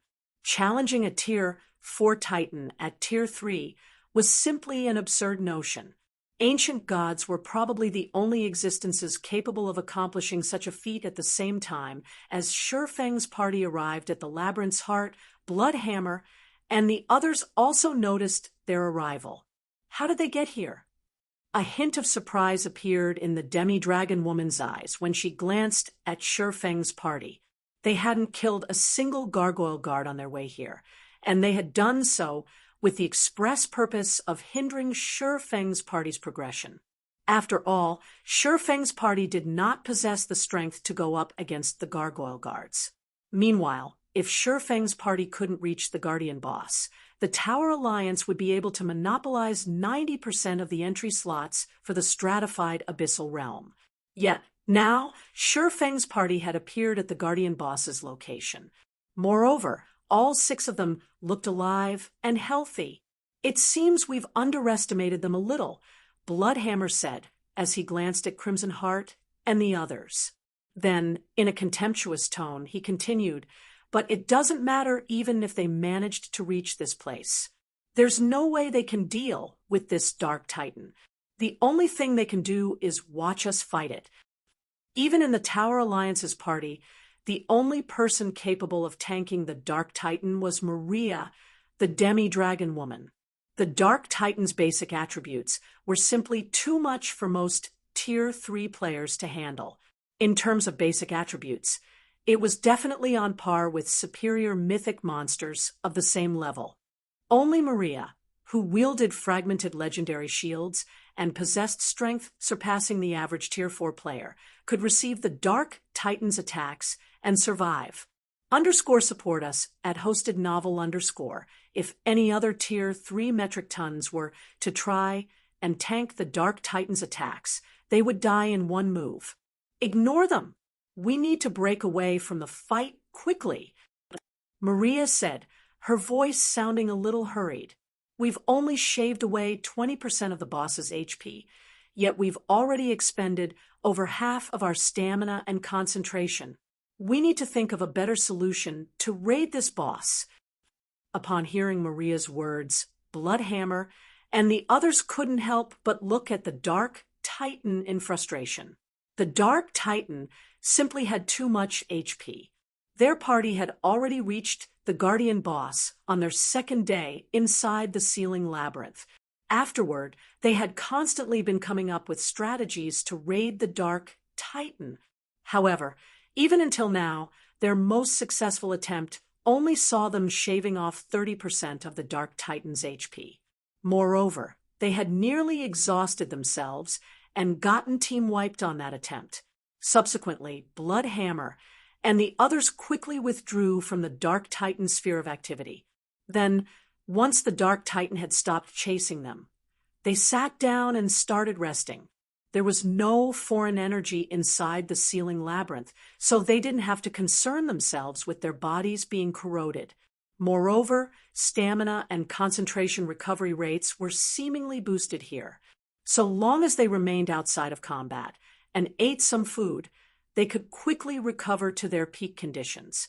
This had also made raiding the boss significantly easier. They seemed to have given up. Guild leader, Gentle Snow said, a surprised look appearing on her face when she saw the Tower Alliance's party resting in the distance. Based on the fight's progression, she could tell that it was only a matter of time before the Tower Alliance's party defeated the Dark Titan. Yet, the Tower Alliance's party had suddenly given up on the raid. "Since they are stopping, we'll take their place," Shifeng said, chuckling. "You'll use your mana domain, Snow, while Rain Song and I will distract the boss. Crimson Heart and Cleansed Rue, you two look for opportunities to strike. If you find any errors, broken links, non-standard content, etc., please let us know so we can fix it as soon as possible." Chapter 3086 _ When Shifeng's party started approaching the Dark Titan, the Tower Alliance's members noticed their actions. When Shifeng's party started approaching the Dark Titan, the Tower Alliance's members noticed their actions. Are they planning to fight the Dark Titan? A look of shock appeared on Maria's face as she looked at Shifeng's party. While it was true Shifeng's party no longer had to worry about level suppression since they had already increased their levels, the Dark Titan couldn't be compared using the Gargoyle Guards. The Labyrinth's mental oppression existed even in the boss area, so none of them could exhibit their usual combat standards. Maria could only tank the Dark Titan because she was a demi-dragon and possessed a fragmented legendary shield that reduced all damage she received from attacks under the Tier 5 standard by 60%. Even then, she would still lose 1/3 of her HP from just one of the Dark Titan's punches.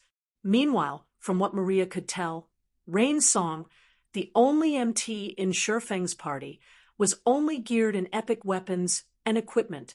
She wasn't playing as a rare race or higher life form either.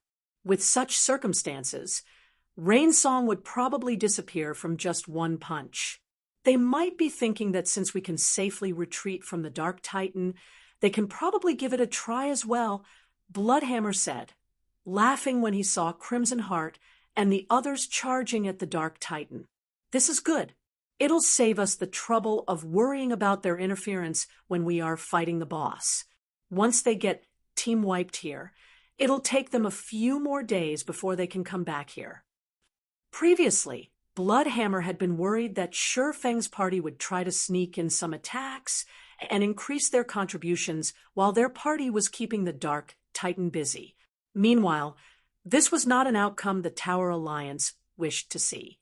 However, so long as Shifeng's party died here, they'd have to spend the next few days making their way back to the 5th underground floor. "We need to come up with an effective strategy quickly. Our food and potions are limited, so we can't afford to waste too much time with the Dark Titan," the Elven man said, returning everyone's attention to the problem at hand. "With the Grandmaster mana recovery potions I have left, we can make, at most, 10 more attempts. If we can't beat the Dark Titan in 10 attempts, I'll need to head back to restock my potions." Upon hearing the Elven man's words, the other 5 players in the party couldn't help but feel a little pressured. The Elven man contributed 40% of their party's damage against the Dark Titan by virtue of his Dark Elf race resonating with the Sealing Labyrinth's environment. If they lost the Elven man's damage contribution, raiding the Dark Titan would become impossible. While the Tower Alliance's members were discussing their raid strategy, Shifeng's party had already arrived before the Dark Titan. The 20-meter-tall Dark Titan was like a 6-story building. Even without wielding any weapons, it could already cover a huge range with its arms and legs. Unless players were capable of moving up to 30 yards in the blink of an eye, there was no way they could dodge an attack from the Dark Titan. When Shifeng, who moved at the forefront of the party, entered the Dark Titan's attack range, the Dark Titan sent a punch flying at him without hesitation. The Dark Titan's punch caused even the surrounding space to crack and stagnate, making it incredibly challenging for players to move around in this space. He's charging at the forefront even though he isn't an MT? Is he looking to die? Maria's eyes widened in shock when she saw Shifeng's actions.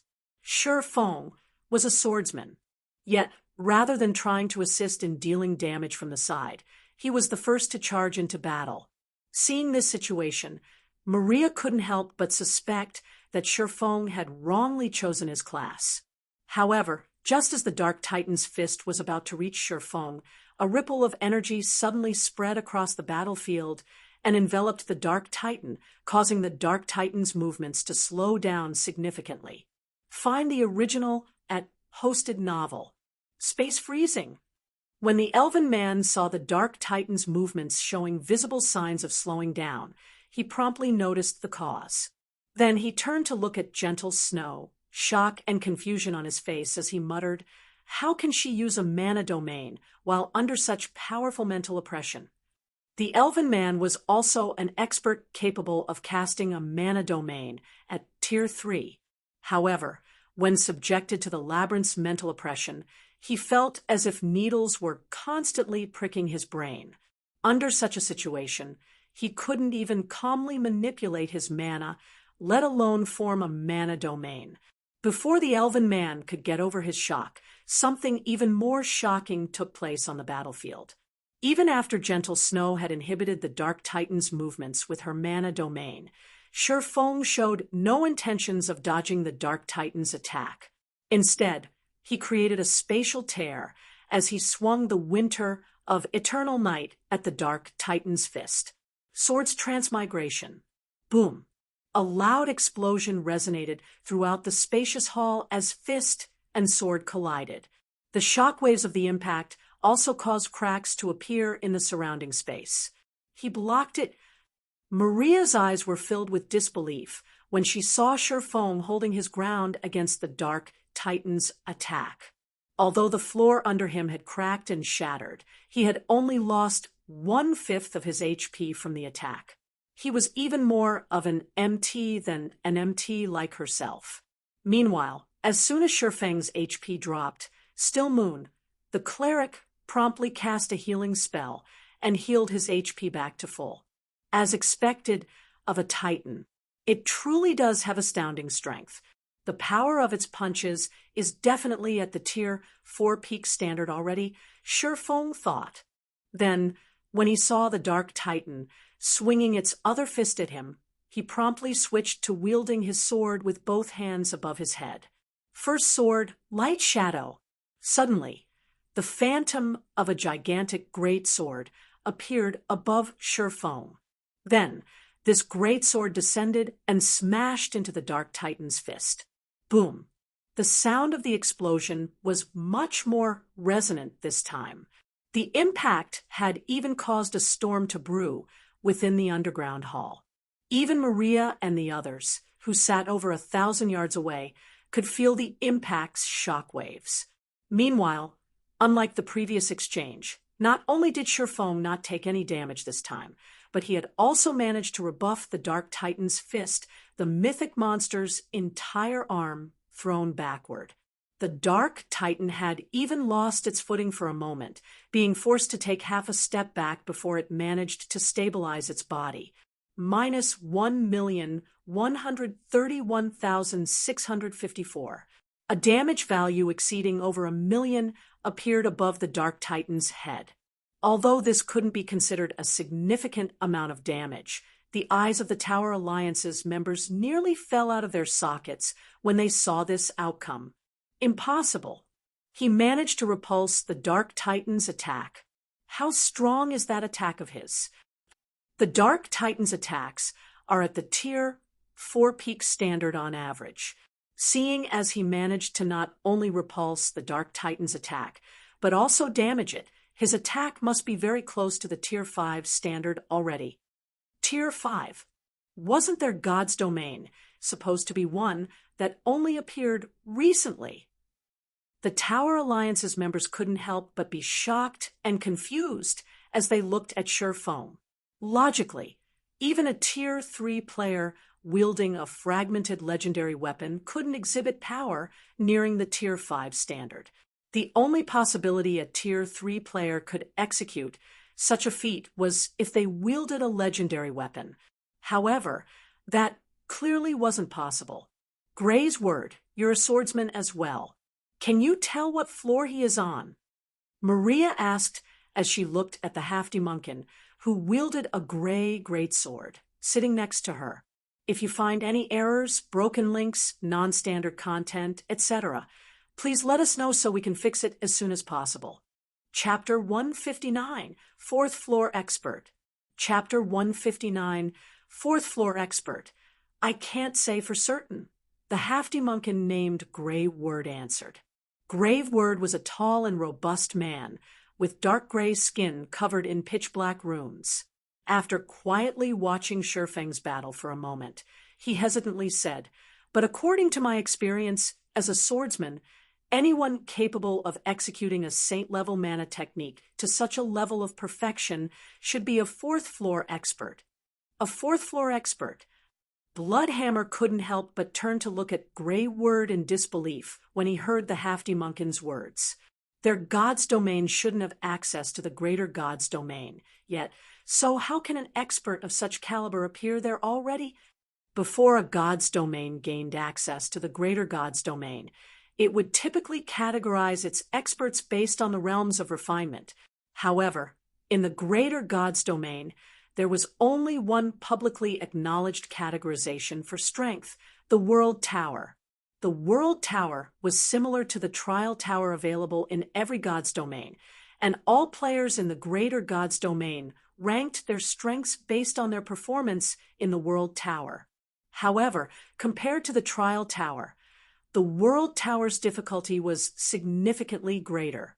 So long as players managed to clear the World Tower's first floor, they would be publicly recognized as experts in the greater god's domain. Meanwhile, experts of such caliber were welcomed by the various powers in the greater god's domain. If a player successfully cleared the second floor, they'd become an expert that even the greater god's domain's various peak powers would actively try to recruit. Meanwhile, experts such as Hundred Flower Palace's Cleansed Rue would be at the World Tower's second floor standard. Going one step above would be the third floor experts. These experts were also known as God-ranked experts. Typically, only Tier 6 God-ranked experts would be capable of clearing the World Tower's third floor. Of course, there were bound to be exceptions, since not everyone would have the fortune to reach Tier 6. After all, besides having sufficiently high combat standards, players would also need to have sufficient fortuitous opportunities to get promoted to Tier 6. The current Hundred Flower Palace's Crimson Heart could just barely be considered a third-floor expert. Everyone in the Tower Alliance's party was similarly at this standard. Unfortunately, they were all stuck at the cusp of reaching Tier 6. As for experts capable of clearing the World Tower's fourth floor, these were existences capable of ranking within the top 10 in their god's domain. Even the Tower Alliance only had one such player in its midst. It should be known that the difficulty of the World Tower's third and fourth floors was worlds apart from each other. The fourth floor's challenge was so difficult that every one of their god's domain's current fourth floor experts had only managed to clear the fourth floor after gaining access to the greater god's domain and sparring numerous times with the god-ranked experts there. Thus, Bloodhammer found it hard to imagine that a god's domain that had yet to gain access to the greater god's domain could produce an expert of such caliber. Not to mention, said expert was only at level 110, and had come to a place like the Sealing Labyrinth. If that's the case, it might be worth befriending Hundred Flower Palace, Maria said, while watching Shurfeng single-handedly tanking the Dark Titan. She couldn't help but re-evaluate the importance of Hundred Flower Palace. The stratified abyssal realm is the gathering place for the various gods' domains newbies. Setting aside the native players, the strongest players, there are third-floor experts like us. There is no way any power would send a fourth-floor expert there. If we can get a fourth-floor expert's help, we'll have a much easier time establishing a foothold in the stratified abyssal realm. The stratified abyssal realm might be a gathering place for the various gods' domains newbies, but it was also a place highly contested by the powers of the various gods' domains. This was because aside from being rich in rare resources such as the Seven Luminaries crystal, the stratified abyssal realm was also home to many players with superior talent. Due to the stratified abyssal realm's nature, Many of its native players grew faster than players based in normal gods' domains. Their chances of becoming second floor and third floor experts were also several times higher. Occasionally, fourth floor experts would even appear in the stratified abyssal realm. Meanwhile, these experts had become a resource fought over by the greater gods' domain's various powers. If guilds could recruit these native experts to their cause, it would significantly help their development. After all, competition in the greater gods' domain was incredibly harsh. NPC protection also did not exist in the greater gods' domain. Thus, if a guild wished to establish a foothold in the greater gods' domain, it would need many capable experts. Meanwhile, so long as the stratified abyssal realm developed to a certain extent, it would become a part of the greater gods' domain. Once that happened, recruiting the stratified abyssal realms experts would become significantly more difficult, since every power in the greater gods' domain would be competing over these talents. Hence, before the stratified abyssal realm merged with the greater gods' domain, the various guilds needed to enter the stratified abyssal realm and snatch up as many of these experts as possible. While Maria and the others were holding their hushed discussion, the Dark Titan's HP was rapidly decreasing due to the attacks of Crimson Heart, Cleansed Rue, and Sure Foam. Every one of their attacks dealt over 1,000,000 damage. From time to time, Rain Song would also take over Shurfeng's job of tanking the Dark Titan, giving Shurfeng the opportunity to execute Light Shadow and shave off over 10 million of the boss's HP. Monsters in the ceiling labyrinth did not have any battle recovery, so every HP the Dark Titan lost would be permanent so long as it remained in combat. Thus, even though the Dark Titan had 15 billion HP, it would eventually fall so long as Shurfeng and the others did not run out of stamina and concentration. However, the Dark Titan wasn't as easy of an opponent as everyone thought. When its HP fell to 30%, it suddenly let loose an angry roar. Then, an identical copy of itself split from its body. It can even use Dark Division. Crimson Heart's complexion paled when she looked at the two Dark Titans before her. Dark Division was a Tier 4 super spell that allowed users to create a perfect copy of themselves. Although the spell only had a short duration of several minutes, the doppelganger created would possess all of the original's basic attributes, skills, and spells. Moreover, even if the doppelganger was killed, it would not affect the main body in any way. They already had their plates full dealing with one Dark Titan. Only death would await them if they had to deal with two Dark Titans. The boss would use such a move at 30% HP. How is anyone supposed to rate it? Bloodhammer couldn't help but be dumbfounded when he saw this development. He never thought that the Dark Titan would have such a move in store. Previously, he thought that his party still had a chance of raiding the Dark Titan. All they needed to do was come up with a viable strategy. However, after seeing the Dark Titan use Dark Division, he no longer thought as such. After all, there wasn't a second person in their party capable of tanking the Dark Titan's attacks.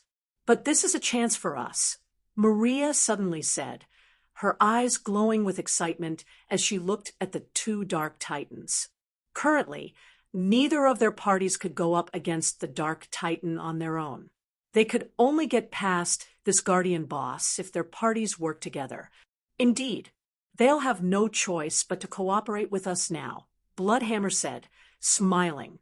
However, going against Maria and Bloodhammer's expectations, Shurfeng had long since expected such a development. As soon as the Dark Titan used Dark Division, he promptly activated the Winter of Eternal Night's world of frost. Immediately, 9 frost swords appeared around the two Dark Titans, each frost sword carrying 120% of Shurfeng's strength. Although the ceiling labyrinth's mental oppression prevented Shurfeng from displaying his full potential, he still managed to manipulate the 9 frost swords to the point where every frost sword could execute a basic combat technique. Meanwhile, With the help of the 9 frost swords, Surefoam was able to keep both Dark Titans pinned down. Is he really just a 4th floor expert? This scene dumbfounded Bloodhammer and the others. While they found it shocking that Surefoam had managed to single-handedly suppress the Dark Titan's berserk mode, they found it even more shocking that he could exert such a high degree of control over the 9 frost swords with their current circumstances. The level of control Surefoam exhibited was simply astounding. At this time, even Crimson Heart, Gentle Snow, and the others were stunned by this situation. Under the Sealing Labyrinth's powerful mental oppression, the most they could do was execute one basic combat technique at a time. Yet, in addition to executing basic combat techniques with all 9 frost swords, Surefoam was also simultaneously clashing with the Dark Titans directly. Subsequently, time passed by quickly. 2 minutes after the Dark Titan used Dark Division, the spell's duration expired, and the second Dark Titan disappeared. Meanwhile, as soon as the second Dark Titan's disappearance, Surefoam promptly attacked the original Dark Titan with all 9 frost swords. World of Frost had a 3-minute duration, which was only 1 minute more than the Dark Titan's Dark Division. In a situation where everyone's stamina and concentration were rapidly depleting, he needed to take advantage of every opportunity to kill the Dark Titan as soon as possible. The Dark Titan already had its hands full fighting Surefoam, so it naturally didn't have any leeway to defend against the 9 frost swords. As a result, the 9 frost swords had free reign over the Dark Titan's defenseless body, causing over 3 million damage per attack. Subsequently, the Dark Titan's HP bar could be seen draining at a rate visible to the naked eye. Seeing this, Crimson Heart and Cleansed Rue also stopped holding back, both of them activating their legacy berserk skills and doubling their basic attributes. They intended to shave away the Dark Titan's remaining HP in one fell swoop. 20%, 10%, 3%, 1%. Boom. Eventually, the Dark Titan fell to its knees as its HP reduced to 0. TL notes: One World Tower. The World Tower, mentioned here, is different from the World Tower, located in Dragonheart Island. If I were to translate in a more direct manner, it'd be World's Tower or Tower of the World. If you find any errors, broken links, non-standard content, etc., please let us know so we can fix it as soon as possible. Chapter 3088_. When the level 112 mythic ranked Dark Titan died, a bright glow enveloped everyone except Surefoam as they reached the highest level permitted in the Dragonfall Secret Land. When the level 112 mythic ranked Dark Titan died, a bright glow enveloped everyone except Surefoam as they reached the highest level permitted in the Dragonfall Secret Land.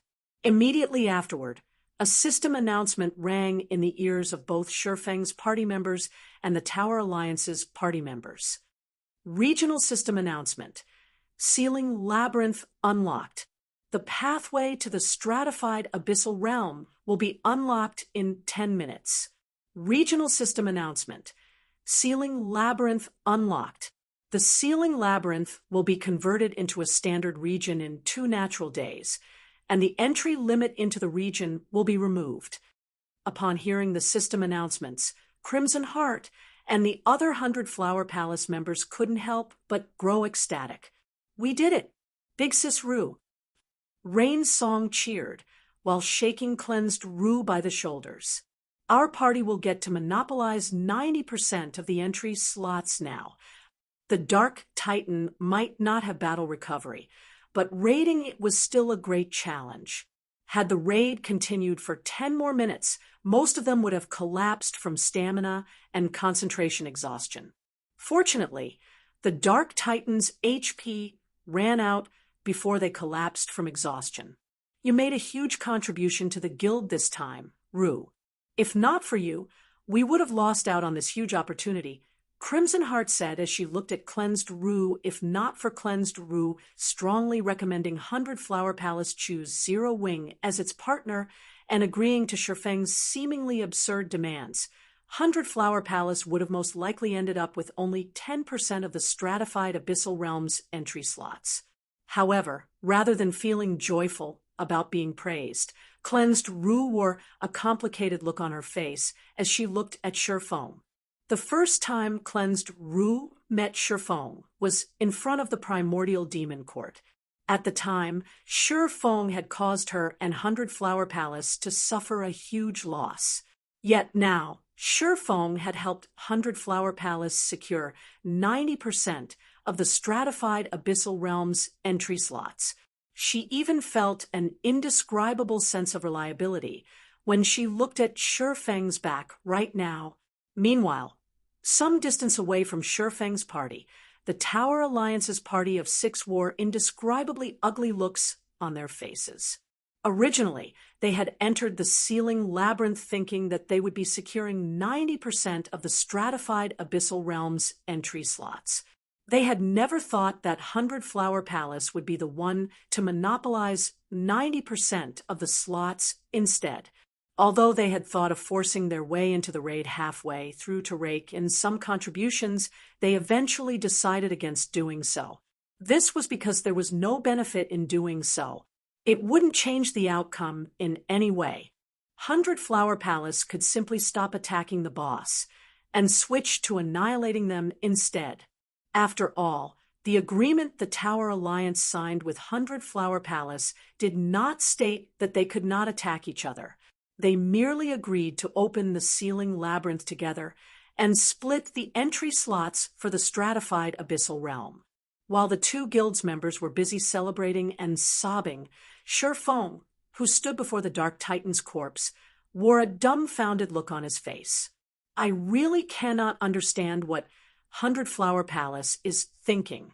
The entry slots might be important, but the loot of this boss probably isn't much worse than those slots, Gentle Snow exclaimed, shock coloring her face as she looked at the items scattered across the ground. She used to be the guild leader of Ouroboros, a first-rate guild, several years ago, so she had seen the loot of mythic bosses on numerous occasions. She had even seen the loot of many superior mythic bosses. However, all of them paled compared to the Dark Titan's loot. This was because the density of the mana the dropped items carried was on an entirely different level. In the past, the strongest item Gentle Snow had seen might have radiated dense mana, but the mana the item radiated remained invisible to the naked eye. However, every one of the items the Dark Titan dropped was currently radiating mist-like mana. How powerful must these items be for them to radiate such frightening mana? This loot has indeed exceeded my expectations, Shurfeng similarly exclaimed. If they were to see what the Dark Titan dropped, they would have also regretted agreeing to our deal. For a mythic monster, the Dark Titan did not drop many items. It had dropped only 32 items in total. Moreover, 30 of them were materials. However, these were all incredibly special materials. Abyssal Heart fragments. If what they got was the complete Abyssal Heart, they would have had an inferior divine artifact, ranked material on their hands. Even so, as the fragments of an inferior divine artifact, ranked material, the Abyssal Heart fragments were still rated as legendary materials. When added into the production of weapons and equipment, an Abyssal Heart fragment had a 50% chance of granting the item a mana amplification effect. In addition, it also had a 20% chance to upgrade a dark gold item to an epic item and a 1% chance to upgrade an epic item to a fragmented legendary item. Typically, one could exchange for a fragmented legendary item with just 10 Abyssal Heart fragments. This meant that the Dark Titan had dropped 3 fragmented legendary items worth of Abyssal Heart fragments. It should be known that a first-rate guild would, at most, have several dozen fragmented legendary items. So, 3 fragmented legendary items were still a considerable fortune for a first-rate guild. Not to mention, in addition to the 30 Abyssal Heart fragments, the Dark Titan had also dropped 1 fragmented legendary item and 1 primal lineage crystal. Abyssal I Ring Fragmented Legendary Rank. Equipment requirement. Strength 1,500. Agility 1,200. All attributes. Increases according to the user's level when equipped. Increases all attributes by 40%. Reduces all hostile dark type effects by 50%. Ignore levels plus 10 additional skill 1. Dark Star. Continuously cause dark damage to a radius of 500 yards for 10 seconds. Cooldown 30 seconds. Additional skill 2. Abyssal Power. Grants the wearer the power of the abyss, increasing defense by 100%, strength by 150%, agility by 60%, physique by 50%, and endurance by 100% for 3 minutes. Cooldown 3 hours. Possession of the Abyssal Lord. Destroyed by the Eternal Spear, the Abyssal Eye's core has been split into 4 fragments. The Abyssal Eye will restore itself when the 3 other core fragments are collected. Current restoration progress 0/3. Rings were much rarer than weapons and equipment in God's domain. Typically, even the various superpowers Tier 5 experts would only be using epic rings, while most Tier 4 experts would still be stuck using dark gold rings. Moreover, the level of these rings would be far beneath the players using them. Due to their rarity, rings would typically be valued 1 rank higher than their actual rank. For example, a dark gold ring would be valued similarly as an epic equipment. Meanwhile, the rarity of fragmented legendary rings was close to rivaling the rarity of legendary equipment. Not to mention, the Abyssal Eye was originally a godly relic. So long as he could find the 3 remaining core fragments, he could return the ring to its former glory. Hence, its value was many times higher than the average fragmented legendary ring. However, compared to the Abyssal Eye, Surefoam cared more about the dark crystal in his hand. This dark crystal was none other than the Primal Lineage Crystal. It was also an item that Surefoam had never thought he would obtain, and its value was much higher than even the Abyssal Eye. TL notes, I've decided to capitalize the physique stat from now on. I didn't capitalize it initially, since I wasn't sure if it was an actual in-game parameter. When I realized that it was an in-game parameter afterward, I continued keeping it at lowercase for consistency. But looking at it now, it feels strange leaving physique uncapitalized. If you find any errors, broken links, non-standard content, etc., please let us know so we can fix it as soon as possible. Chapter 3089 _ there existed 3 ranks of lineage crystals in God's domain. The normal lineage crystal, the higher-ranking advanced lineage crystal, and the highest-ranking primal lineage crystal. There existed 3 ranks of lineage crystals in God's domain. The normal lineage crystal, the higher-ranking advanced lineage crystal, and the highest-ranking primal lineage crystal. Primal lineage crystals were the only means for players to convert into a primal life form. However, primal lineage crystals were so rare that their rarity surpassed even legendary items. To put it into perspective, a typical God's domain would only have around a dozen primal life forms. In terms of life rating, primal life forms did not exceed higher life forms, such as demi-dragons, by much. Some primal life forms were even inferior to demi-dragons when it came to life rating. However, there was one aspect in which primal life forms had an insurmountable advantage over the higher life forms: world affinity. Among the many creatures in God's domain, primal life forms started with the highest world affinity. In God's domain, it was widely known that the higher a player's world affinity was, the higher their affinity with mana would be. At the same time, they would also have an easier time perceiving the operating principles of mana. If the average player started with 1 point in world affinity, a primal life form would start with 3 points in world affinity. Even players who had reached level 1 world authority wouldn't have such high world affinity. Most importantly, the world affinity gained through converting to a primal life form stacked with the world affinity players gained through world authority.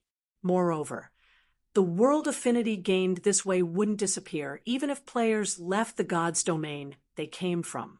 This was because it wasn't a blessing granted to them by their homeworld, but rather an inherent part of their strength instead. Of course, converting to a primal life form wasn't an easy task. Aside from requiring a primal lineage crystal, one would also need 10,000 mana stones to activate the primal lineage crystal. Mana stones were much rarer than magic crystals. Although master alchemists could synthesize mana stones using magic crystals, the conversion ratio was 1 to 100. Moreover, the synthesis success rate wasn't 100%. In other words, it had cost at least 1 million magic crystals to convert to a primal life form. It simply wasn't a cost the average person could afford. This saves me a lot of trouble, Shifeng thought as he put the primal lineage crystal into his bag. Originally, Shifeng had planned on using an advanced lineage crystal to increase his life rating.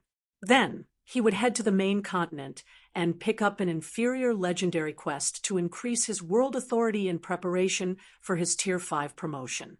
Not all Tier 6 God-ranked experts were equals. In fact, the difference in strength between God-ranked experts was much greater than even the difference between Tier 3 and Tier 4 players. If he did not pave a solid foundation for himself, even if he reached Tier 6, he would merely be an insignificant Tier 6 God-ranked expert in his subworld and the greater God's domain. Shifeng might seem very strong right now, but that was only because of a few factors, namely the Winter of Eternal Night, his legendary mana body, and his superb control over mana. In the Winter of Eternal Night's case, it was a fragmented legendary weapon that closely rivaled legendary weapons. In the case of his mana control, he was confident that nobody could match him in this regard at Tier 3. Even if the Tier 6 God-ranked experts on the main continent reverted to Tier 3, none of them could match him. However, once he climbed to higher tiers, these advantages would quickly grow insignificant. If he climbed to higher tiers without increasing his advantages, the gap in strength between him and his peers would shrink continuously, and some might even surpass him. It should be known that even the Tier 5 experts on the main continent had much greater advantages accumulated than he currently did, let alone the main continent's Tier 6 God-ranked experts. This was because every veteran Tier 5 expert on the main continent would have several fragmented legendary items, with some even having legendary weapons and equipment. In addition, they also possessed a large number of Tier 5 skills and spells. The difference between a player wielding a large number of Tier 5 skills and a player with only 1 or 2 Tier 5 skills was bigger than the difference between a human and a dog. This was also why few Tier 5 and Tier 6 experts were willing to enter the miniature ancient world.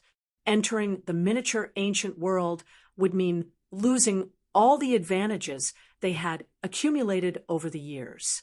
There wasn't even a guarantee they could accumulate as many advantages in the miniature ancient world as they previously had on the main continent. Shortly after Shifeng had sorted out the Dark Titan's loot and equipped the Abyssal Eye, the chains binding the spatial fissure started shattering one after another. At the same time, the spatial fissure's size also expanded by several times, occupying nearly half of the entire hall. Subsequently, the spatial fissure radiated a powerful attraction force that caused everyone to subconsciously gravitate toward it. Shifeng and the others had to resist with all their strength just to avoid getting sucked into the spatial fissure. At the same time, a system notification rang in everyone's ears. System: Gate of Crossing activated. The wielder of the complete key may safely teleport up to 20 people to the stratified abyssal realm through the Gate of Crossing. Once used, the key will enter a cooldown period of 10 natural days to accumulate energy. The key will also be required to safely return from the stratified abyssal realm. Those without the key's protection, please enter with caution. Why are there only 20 slots? Rain's song couldn't help but be confused when she heard the system notification. Crimson Heart and Cleansed Rue also couldn't help but be surprised and frown at this revelation. According to the information they found through investigating the Dragonfall secret land, they discovered that the stratified abyssal realm was a massive place. It was much larger than even the empires on the main continent. Although the stratified abyssal realm had a strict level limit, its player population should amount to 1 billion at the very least. After all, aside from the countless native powers, plenty of experts from the various gods' domains also operated there. In their opinion, the teleportation gate should accommodate 1,000 players at a time, at the very least. Otherwise, how were foreign players like themselves supposed to thrive in the stratified abyssal realm? Yet, now, the system was telling them that they would only receive 20 entry slots. After setting aside the Tower Alliance's 2 slots, they still had to split half of the remaining 18 slots to Zero Wing. This meant that 100 Flower Palace would only have 9 entry slots. What could they possibly do with just 9 slots? The amount of items 9 players could carry was incredibly limited. There was no way they could establish a long-term trade channel with just 9 players. Not to mention, the currency used in the stratified abyssal realm was different from the currencies they used. This is much better than we initially anticipated. Unlike 100 Flower Palace's members, Bloodhammer, the leader of the Tower Alliance's party, revealed an excited expression when he heard the system notification. Although they were 4 or 5 entry slots shorter than their initial expectations, the cooldown of the Gate of Crossing here was only 10 days. That was significantly better than some of the other gates with month-long cooldowns. If Bloodhammer were to learn that 100 Flower Palace's members had come into the ceiling labyrinth thinking that they could acquire 1,000 entry slots into the stratified abyssal realm, he would probably laugh himself to death. The stratified abyssal realm was a special location that connected the many worlds of God's domain. If every God's domain could periodically send 1,000 players into the stratified abyssal realm, it wouldn't take long before the various God's domains players outnumbered the native players. If that were the case, the various stratified abyssal realms wouldn't have remained under the absolute control of the various native powers all this time. The various God's domains powers wouldn't have had to try to butter up to the stratified abyssal realm's native powers. Being able to gain 9 entry slots every 10 days was a privilege that could make even the greater God's domain's various peak powers grow envious. If you find any errors, broken links, non-standard content, etc., please let us know so we can fix it as soon as possible. Chapter 3090_, 9 slots. Surefoam was greatly surprised when he heard the system notification. It seems I'll have to make ample preparations for this. 9 slots? Surefoam was greatly surprised when he heard the system notification. It seems I'll have to make ample preparations for this. Surefoam possessed an in-depth understanding of the stratified abyssal realm. The average gate of crossing could only accommodate 5 or 6 people, with larger ones accommodating up to 10 people. Yet, not only could the gate of crossing before them teleport up to 20 players at a time, but it only had a short cooldown of 10 days. The value of this gate alone was several times greater than the combined value of several Tier 6 God-ranked experts. It should be known that in addition to allowing players from God's domain to travel to the stratified abyssal realm, the gates of crossing also allowed players native to the stratified abyssal realm to travel to God's domain. The only difference was that the stratified abyssal realm's native players needed to pay an exorbitant price in 7 luminaries crystals to travel to God's domain. According to Shurfeng's knowledge, the amount of 7 luminaries crystals that native players needed to pay to leave would differ depending on their combat standards. The higher a player's combat standards, the more 7 luminaries crystals they needed to fork out when leaving the stratified abyssal realm. Even experts at the World Tower's first floor standard were already required to pay 1,000 units of 7 luminaries crystal to leave, while second-floor experts were required to pay 3,000 units.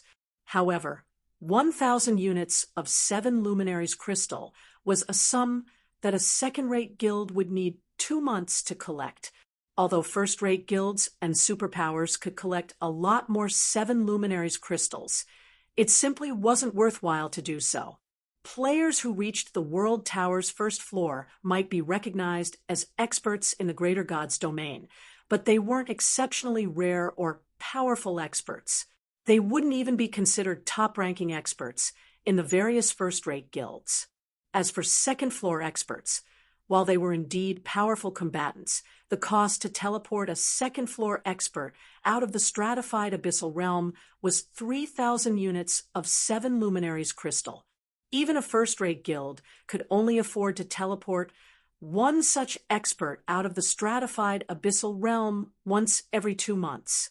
Not to mention, due to the stratified abyssal realm's restrictions, native experts were at a very low level and tier. So, guilds would have to invest a lot of time and resources to develop these experts to their full potential. For a god's domain that had yet to gain access to the greater god's domain, the stratified abyssal realm's true value lay in the trade opportunities it offered. The stratified abyssal realm possessed various precious resources that weren't available in God's domain. Even if they set aside the stratified abyssal realm's unique resources, the skills, spells, combat techniques, and mana techniques the stratified abyssal realm possessed were also far superior to what was available in their God's domain. Due to the various stratified abyssal realms having a very low level cap on average, the native players there compensated for their lacking levels and tiers by developing their skills, spells, combat techniques, and mana techniques. It was especially true when it came to the development of combat techniques and mana techniques.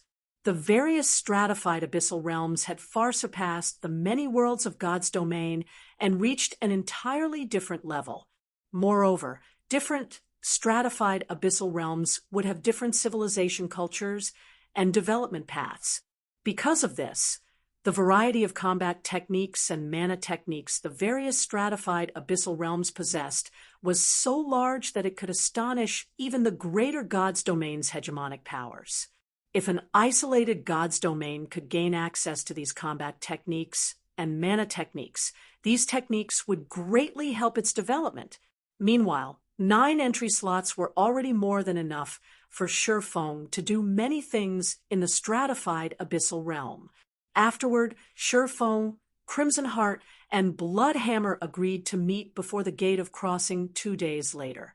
Though, after factoring in the time needed to traverse the Sealing Labyrinth, they would only have 1 day to prepare once they returned to their respective gods' domains. So, they were considerably tight on time. After agreeing on a time, everyone promptly took out a return scroll and teleported back to their respective gods' domains. Miniature Ancient World, Abyssal Star City. When Shurfeng and Gentle Snow teleported back to Zero Wing's residence, they quickly noticed that the residence was missing some of its liveliness and prosperity. Many guild members in the residence also wore looks of frustration and envy. Before Shurfeng could even begin to wonder what had happened while he was gone, a series of message notifications rang in his ears. After checking his message interface, Shurfeng found that several dozen people had messaged him these past few days.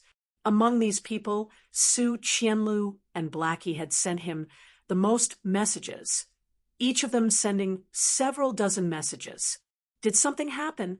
Shurfeng grew a little confused as he looked at the several hundred unread messages in his inbox. Before leaving, Shurfeng had already informed Su Qianlu and Blackie that he would be taking care of something important and that they shouldn't contact him unless it was something urgent. It was especially true for offline communication. He told them that unless Zero Wing was under the threat of destruction, they absolutely should not try to contact him in the real world. The Sealing Labyrinth was a special location that granted access to the stratified abyssal realm, so players were prohibited from communicating with the outside world or logging out of the game while inside it. Although players wouldn't be put into real danger for logging out of the game, their in-game souls would be weakened for a certain period as a penalty. It seems something big happened while we were away. Gentle Snow said. Yaoyue messaged me saying that a new expansion pack called Primordial Demons Awakening appeared while we were away. Along with the introduction of this expansion pack, a special building appeared outside the various NPC cities. This building leads to a primordial secret land, and players can hunt for mounts in that secret land. Moreover, the leveling inside is at least 2 times faster. Hunt for mounts. Realization dawned on Sherfong when he heard Gentle Snow's words. Mounts could greatly increase a player's leveling speed and range of movement. However, there was still no reliable way to acquire mounts in the miniature ancient world.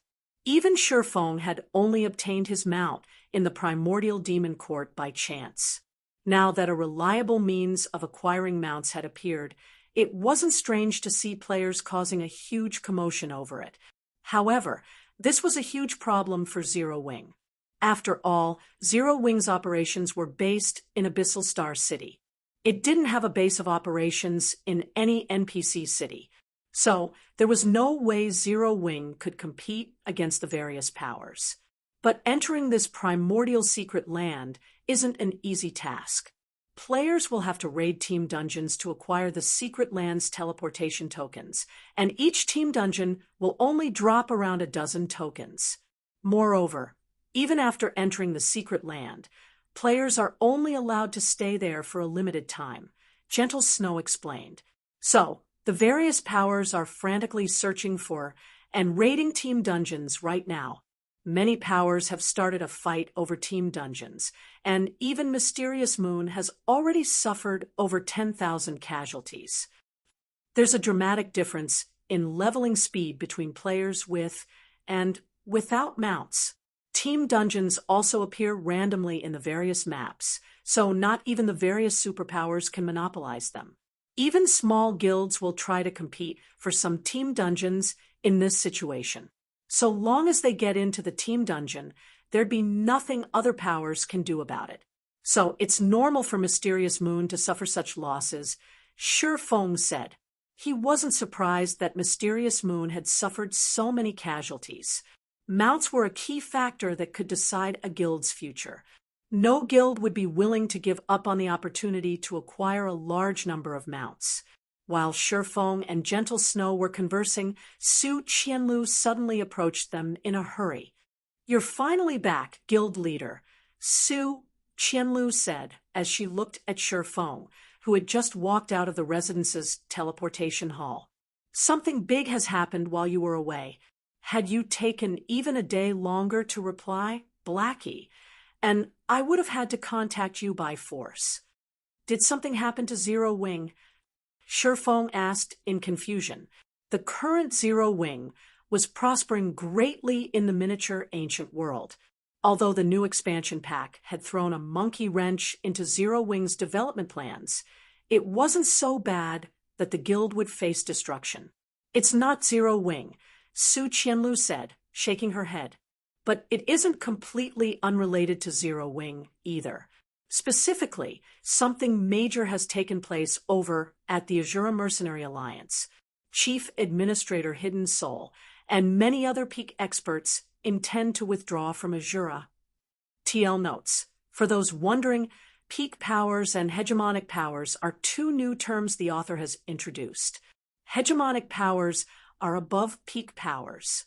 I don't know how they compare to the superpowers in Sherfeng's God's domain, though. Also, Su Qianlu, Blackie, and the others still aren't aware that the Azura Mercenary Alliance is actually owned by Zero Wing. Hence, Su Qianlu's manner of speaking. If you find any errors, broken links, non-standard content, etc., please let us know so we can fix it as soon as possible. Chapter 163, Ultimatum? Chapter 163, Ultimatum? Sherfong was a little stunned by Su Qianlu's words, his mind failing to process those words immediately. Hidden Soul wasn't some nobody. Su Qianlu and the others might not be aware of it, but Hidden Soul was an outer member of Zero Wing. It was also under Shi Feng's suggestion that Hidden Soul had established the Azura Mercenary Alliance and recruited a large number of independent experts for Zero Wing. However, the action of establishing the Azura Mercenary Alliance wasn't only beneficial to Zero Wing. It was also beneficial for Hidden Soul herself. No player in God's domain could progress very far if they relied only on themselves. If a player wished to reach the apex of God's domain, they'd need a large amount of resources that required a lot of manpower to obtain. This was also why Shi Feng had chosen to establish Zero Wing and the Azura Mercenary Alliance. Zero Wing and Azura might not look like much right now, but once they took shape, both organizations would be extremely useful in helping him acquire the astronomical amount of 7 Luminaries crystals required to reach Tier 6. He would also have a much easier time obtaining high-tiered skills, high-tiered spells, and legendary items. In order to become an apex expert in God's domain, players didn't just need to have incredibly high combat standards. They also needed fragmented legendary items, and a large collection of high-tiered skills and spells. A player would only become complete as an apex expert after meeting all these requirements. Meanwhile, the requirements to become a true Tier 6 God-ranked expert were even higher. In a certain sense, legendary items and Tier 5 and Tier 6 skills and spells were even more important for Tier 6 God-ranked experts. Almost every legendary item in God's domain could grant players the strength to transcend tiers. Suppose that, by some miracle, an ordinary expert managed to get his hands on 2 or 3 legendary items. If a Beyond Domain Realm expert with no legendary items were to fight this ordinary expert at the same tier, the fight would end with an overwhelming victory in the ordinary expert's favor. However, searching for and obtaining legendary items involved a lot of time and effort. If Shi Feng tried to do everything by himself, all he'd end up with was nothing. This was something Hidden Soul was also well aware of. It was also why she had gladly agreed to help him establish the Azura Mercenary Alliance. With Azura's support, she, too, could develop her strength much more rapidly. Yet, now, Su Qianlu was telling him that Hidden Soul wanted to withdraw from the Azura Mercenary Alliance. No matter how Shi Feng thought about it, this situation simply didn't make sense. I'm sure you are also aware of Azura's situation. Guild Leader. It is only thanks to Chief Administrator Hidden Soul that Azura has attracted so many powerful experts and customers. It is also thanks to these customers that Zero Wing has managed to earn enough funds to keep itself afloat and even purchase Shadow's Lanhua Tower. Not to mention, Chief Administrator Hidden Soul has also helped out with training Zero Wing's recruits. If Chief Administrator Hidden Soul were to leave, Su Qianlu dared not continue her words after speaking up to this point. Guild Leader. They are currently holding a meeting in Azura's headquarters. Can you head over there and try to dissuade Chief Administrator Hidden Soul and Azura's executives from leaving? If Hidden Soul were to leave, the Azura Mercenary Alliance wouldn't be the only one affected. Zero Wing would also have its development severely impacted. However, the fact that Azura was still silent about this situation meant that there was still room for negotiations. Unfortunately, Su Qianlu didn't have any rights to speak in the Azura Mercenary Alliance, so she couldn't stop Hidden Soul from leaving. Shi Feng was the only person in Zero Wing who had speaking rights in Azura. "All right, I'll go and take a look," Shi Feng said, nodding. After saying so, he promptly made his way toward Azura's headquarters, questions filling his mind. Inside the top-floor conference room of Azura's headquarters, on the surface, it was announced that Azura was currently holding a meeting between its executives. In reality, though, there were only 4 people seated inside the large conference room. On one side of the conference table sat Hidden Soul, and a ferocious man looking to be in his 50s. On the other side sat Lu Wuxing and Blue Sheath. Currently, all four of these people had already reached level 107. They were 2 levels higher than the miniature ancient world's frontline experts, and even the various superpowers peak experts would be shocked if they saw these 4 people's levels. This was because even the various superpowers peak experts were only at level 106. Not to mention, at level 107, Hidden Soul, and the others would no longer have to worry about the problem of level suppression when roaming level 110 plus maps. "Are you intent on withdrawing, Miss Soul?" Lu Wuxing asked as he looked at Hidden Soul. "Won't you consider talking things out with Mr. Black Flame?" "Further discussions are unnecessary," Hidden Soul said, shaking her head. "The Flower of Seven Sins has already issued its ultimatum. If my old friends and I do not leave Azura, the Flower of Seven Sins will begin targeting Azura in all aspects. I'm sure I don't have to explain to you what the Flower of Seven Sins is capable of, Mr. Lu. If we do not leave, Azura's future will be ruined. I'm sure this isn't something Guild Leader Black Flame wishes to see. Not to mention, Guild Leader Black Flame is still missing. If we delay our withdrawal any further, and the Flower of Seven Sins begins to take action, all of Azura's customers are certain to leave. The same goes for Azura's experts." After hearing Hidden Soul's words, Lu Wuxing opened and closed his mouth several times. However, no matter how he racked his mind, he simply couldn't come up with any rebuttals. The various first-rate powers in God's domain might not know the full extent of the Flower of Seven Sins capabilities. However, it was a different story for Witch's Sin, a guild that had secretly reached the standard of the various superpowers already. The Flower of Seven Sins might not have as many members as any of the 5 great super guilds, but the number of experts it possessed absolutely exceeded every one of the 5 great super guilds. Moreover, because the Flower of Seven Sins wasn't a guild but a covert organization, instead, there was no use placing a bounty on it. Members of the Flower of Seven Sins typically kept their identities hidden. Most members didn't even know where the organization's main headquarters was located. According to rumors, the Great Commander was the only person who knew exactly how many members and trump cards the organization had. Not even the 6 other commanders of the organization knew about these details. Meanwhile, so long as someone was willing to pay the price, the Flower of Seven Sins would dare to accept even a commission for the heads of the 5 great super guilds' guild leaders. Moreover, not only was there a precedent of this situation, but the Flower of Seven Sins had even completed the commission successfully.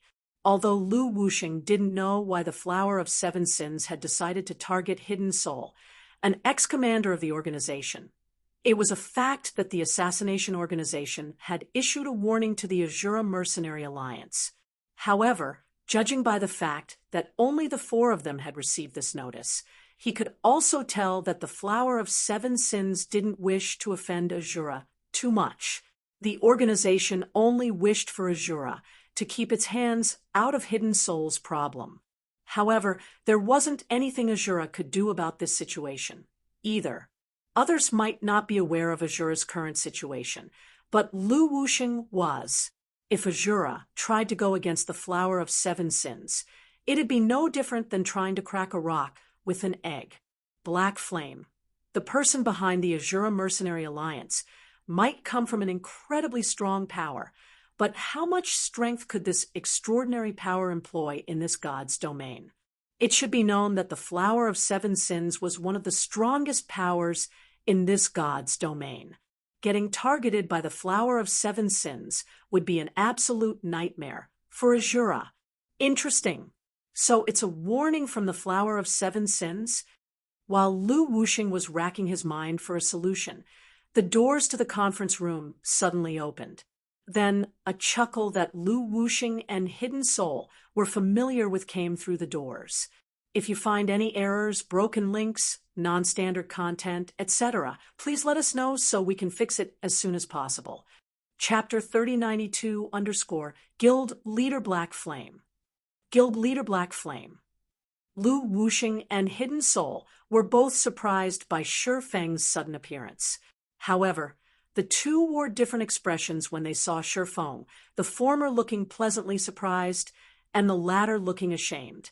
Level 110, the ferocious middle-aged man seated beside Hidden Soul was similarly surprised when he saw Shi Feng. However, the reason for his surprise was different from Lu Wuxing and Hidden Soul. Unlike the others present, the ferocious middle-aged man had a special identification skill that allowed him to ignore the concealment effects of black cloaks. Hence, even though Shi Feng was hiding his information with a black cloak, he could see Shi Feng's level the instant Shi Feng had entered the room. Lu Wuxing, Hidden Soul, and Blue Sheath were all experts with extraordinary senses. Although the middle-aged man had exclaimed in a very soft voice, the three of them still managed to hear his words loud and clear. Meanwhile, all three of them couldn't help but turn to look at Shi Feng in even greater surprise after hearing the middle-aged man's mutterings. Have you really reached level 110 already, Guild Leader Black Flame? Lu Wuxing asked, unable to hold back his curiosity. It should be known that his current level of 107 already allowed him to look down on the entire miniature ancient world. He could even move about freely in level 115 plus maps at this level. Although Lu Wuxing had expected Shi Feng to be above him in levels considering the other party's strength, he didn't expect there to be such a huge difference. If it were in the past, reaching level 110 wouldn't be a big deal, since it was only a minor turning point for players. At most, players would receive more basic attributes from their level 150 epic weapons and equipment. However, that all changed ever since the introduction of the most recent expansion pack. The primordial secret land that got introduced with the expansion pack had two separate maps with different level limits. The first map only allowed players under level 110 to enter, while the second map only allowed players between level 110 and level 120. Before reaching level 110, players couldn't enter the second map. Currently, the first map only dropped mounts up to the Mysterious Iron rank. Meanwhile, a Mysterious Iron mount's combat power only rivaled Lord-ranked monsters of the same level. A mount of this rank could just barely be of help to expert players. On the other hand, the Primordial Secret Land's second map dropped up to Secret Silver mounts. Meanwhile, a Secret Silver mount possessed strength rivaling High Lords of the same level. With such combat power, a Secret Silver mount could be of significant help to players out in the fields. After all, most of the monsters found in even level 115 maps were only at the High Lord standard. Not to mention, no powers were competing over the second map yet. So, the acquisition rate for mounts in the second map would surpass the first map. I have indeed reached level 110 for some time now. Shi Feng nodded, not bothering to hide his level. However, he couldn't help but be surprised as he looked at the middle-aged man beside Hidden Soul. The black cloak might not be infallible, but a top-tier identification skill would still be required to see through a black cloak's concealment effect. Such identification skills were not commonly available in God's domain. Even a top-tier first-rate guild wouldn't have more than 10 people with such identification skills. Yet, despite being an independent expert, the middle-aged man owned one such identification skill. Shi Feng had already memorized the names and appearances of the many experts in God's domain who possessed such top-tier identification skills. Yet, even though the middle-aged man, named Frenzied Smile, was already at the domain realm, Shi Feng had no recollection of this person whatsoever. When Hidden Soul noticed the look of surprise on Shi Feng's face, she took the initiative to introduce the middle-aged man beside her, saying, "Let me introduce you. This person here is Frenzied Smile, one of the former 7 great elders of the Flower of Seven Sins Board of Elders. Ever since he retired from his position, he has always lived a secluded life. I had to go through a lot of trouble to find him. Greetings, Guild Leader Black Flame. Frenzied Smile said as he stood up and nodded at Surefoam. Although I've heard Commander Soul speak many things about you before, it would seem that you are even more amazing than she described. You flatter me, Elder Smile, Surefoam said with a smile. The fact that you are willing to join the Azura Mercenary Alliance is an honor for Azura. Domain realm experts were highly contested among the various superpowers. Even the 5 great guilds were no exception. This was because domain realm experts had the strength necessary to lead and safeguard important locations. They also had a considerable chance of becoming a Tier 6 God-ranked expert in the future. However, upon hearing Shurfeng's words, Frenzied Smile's expression immediately grew a little awkward. Then he said, I'm afraid I'll have to disappoint you, Guild Leader Black Flame. While my friends and I are interested in becoming a part of Azura, Death Omen, the current commander for the Flower of Seven Sins, Sin of Pride, has already issued an ultimatum to Azura. If we insist on joining Azura, not only will we bring no benefit to the Mercenary Alliance, but we will even bring trouble with us instead. Hidden Soul wore a somber expression when she heard Frenzied Smile's words. Death Omen was Hidden Soul's younger cousin sister, and the girl was incredibly talented. Originally, Death Omen was one of the potential contenders for the title of Pride in the Flower of Seven Sins. However, the title eventually landed in Hidden Soul's hands, and Hidden Soul became the Sin of Pride's first commander in God's domain. Now, though, Death Omen had become the Sin of Pride's new commander. If Death Omen was the only person Hidden Soul was going up against, she could have simply ignored the girl's threat. After all, Death Omen only held command over the Sin of Pride. The problem was that Supreme Sky stood behind Death Omen. Supreme Sky was the owner of greed, and he was the second most powerful person in the Flower of Seven Sins, coming behind only the Great Commander. Meanwhile, Supreme Sky was typically responsible for handling most of the Flower of Seven Sins affairs. Hence, Death Omen's threat could also be regarded as the will of the Flower of Seven Sins. As a former commander of the Flower of Seven Sins, Hidden Soul was fully aware of what it meant to go against the will of the Flower of Seven Sins. If the Azura Mercenary Alliance did not heed the Flower of Seven Sins' warning, the only outcome awaiting Azura would be elimination. There was no way Azura, in its current state, could go up against the Flower of Seven Sins. After all, even a veteran super guild, like World Dominators, was no different than an infant before an adult when going up against the Flower of Seven Sins. The only powers capable of truly contending with the Flower of Seven Sins were the 5 great super guilds, existences that had existed for more than 100 years. Aren't you underestimating Azura too much, Elder Smile? Surefoam suddenly laughed as he looked at Frenzied Smile's awkward expression. The Flower of Seven Sins might be strong, but that doesn't make Azura a pushover. Since the Azura Mercenary Alliance has decided to let Hidden Soul become its chief administrator, and even have her recruit former members of the Flower of Seven Sins like yourself without consulting the Flower of Seven Sins beforehand, it means that Azura has never cared what the Flower of Seven Sins would think of this decision. Hidden Soul was momentarily stunned when she heard Shurfeng's words. She never expected Surefoam to say such words. At this moment, an array of emotions filled her heart. There was excitement, anxiety, and shame.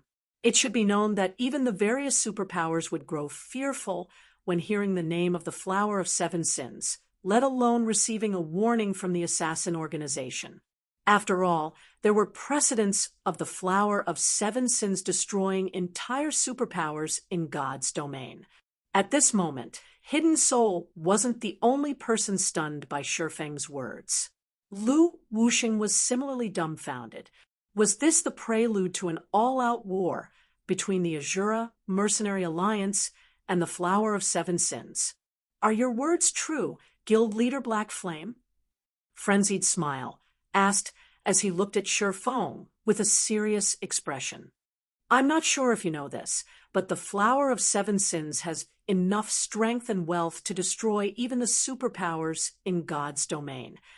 The Azura Mercenary Alliance will never regret its decisions. If the Flower of Seven Sins wishes to target Azura, Azura won't mind giving the Flower of Seven Sins a fight.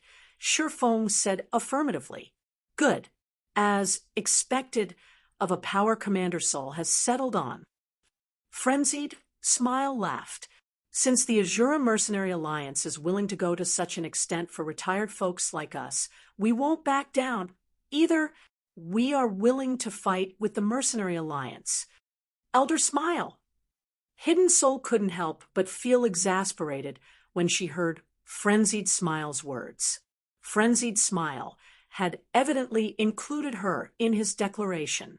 Don't tell me you're willing to give in like this, Commander Soul. Frenzied Smile asked as he looked at Hidden Soul. If you still choose to quit even after Azura has agreed to help us, you're going to disappoint us old folks. Hidden Soul hesitated for some time after hearing Frenzied Smile's words. Eventually, though, she gritted her teeth and said, Fine, I'll fight with Supreme Sky. Then, even if I lose, I'll be damned if I don't knock out a few of his teeth. If you find any errors, broken links, non-standard content, etc., please let us know so we can fix it as soon as possible. Chapter 3093 _ Frenzied Soul sighed in relief when he heard Hidden Soul's decision. Frenzied Soul sighed in relief when he heard Hidden Soul's decision. Hidden Soul was the strongest among the former Flower of Seven Sins members that had joined Azura. If comparing purely in terms of techniques, some Tier 6 God-ranked experts weren't even her match. If it were on the main continent, Hidden Soul definitely couldn't pose a threat to the Flower of Seven Sins, since she never managed to reach Tier 6. However, it was a different story in the miniature ancient world. Now that everyone was still at Tier 3, Hidden Soul was undoubtedly one of the strongest experts in the miniature ancient world, and even the Flower of Seven Sins would have difficulty dealing with her. Meanwhile, the benefits the Azura Mercenary Alliance offered were incredibly attractive to them, experts who couldn't reach Tier 6. If they were to leave Azura now, it was almost impossible for them to find another holy land like Abyssal Star City's Primordial Tower. So, now that the Azura Mercenary Alliance was willing to shield them even at the risk of offending the Flower of Seven Sins, it'd be too much of a waste for them to give up without a fight. Guild Leader Black Flame. We might not have to worry about getting targeted since we have Abyssal Star City as our base. But if the Flower of Seven Sins decides to go after our customers, I'm afraid there is very little we can do about it. Many of the experts that have recently joined Azura might even decide to leave as a result, Lu Wuxing suddenly said. This is an especially worrisome problem considering many of our customers have been commissioning quests to acquire mounts recently. This leaves the Mercenary Alliance's experts with no choice but to head for the surrounding NPC cities to raid team dungeons for the Primordial Secret Land's entry tokens. Meanwhile, this is the perfect opportunity for the Flower of Seven Sins to hinder our members from completing their quests. Whenever the Flower of Seven Sins decided to go after a power, it would typically go after the power's core experts and executives. Either that, or it would target the power's various income sources. However, the Azura Mercenary Alliance's main development area was centered around Abyssal Star City. Meanwhile, Abyssal Star City was a stronghold that the 5 great super guilds could not destroy even if all 5 of them worked together. Naturally, there was no way the Flower of Seven Sins could do anything about the city by itself. Hence, it was obvious what method the Flower of Seven Sins would choose to target the Azura Mercenary Alliance. The Flower of Seven Sins would target Azura's various businesses and crush the Mercenary Alliance using its vastly superior manpower and financial strength. Currently, the Azura Mercenary Alliance relied mainly on commissions made by leisure players to earn credits and sustain the livelihoods of the Mercenary Alliance's independent experts. The main goal of every independent expert in joining the Azura Mercenary Alliance was to earn credits and resources in God's domain. However, if these independent experts were prevented from completing their quests and could not earn any credits, it was only natural that they would withdraw from the Mercenary Alliance. After all, these independent experts needed to live. Meanwhile, if the customers who had commissioned the quests saw that their quests weren't being completed even after a long time, they would definitely choose to take their business elsewhere. If this situation persisted, the Azura Mercenary Alliance would eventually crumble due to a lack of customers. Of course, there was also the option of Zero Wing and Witches sending their experts to complete these quests. However, the problem with this solution was that experts weren't cabbages. It might be fine to do so once or twice, but Zero Wings and Witches sin's development would definitely be affected if this method was employed over a long period. Fortunately, not all was lost. There was still one method Azura could employ to counteract the Flower of Seven Sins obstruction, having stronger experts take on the quests. For example, they could have Refinement Realm experts take on a quest that normally needed only first-rate experts to complete. The Flower of Seven Sins could also be regarded as an independent organization in a sense. Whenever the organization had its members do work for it, it would pay them according to the job's difficulty. Meanwhile, a simple obstruction job would naturally yield a small pay, and powerful experts naturally wouldn't be interested in taking on such jobs. Hence, if Azura raised the overall strength of the experts taking on its quests, the experts the Flower of Seven Sins sent would naturally fail to obstruct Azura's experts.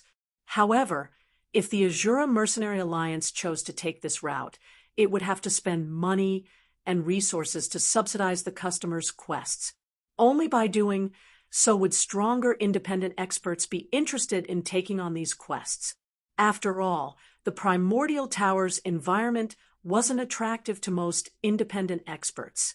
It was only attractive to Tier 5 experts who had trouble reaching Tier 6. As I thought, it's still going to come down to a competition of wealth. Huh? Hidden Soul understood what Lu Wuxing was trying to say. Immediately she said, I can provide 1 billion credits to the Alliance to subsidize the customers' quests. Although I can't offer as much as Commander Soul, I can still provide roughly 200 million credits.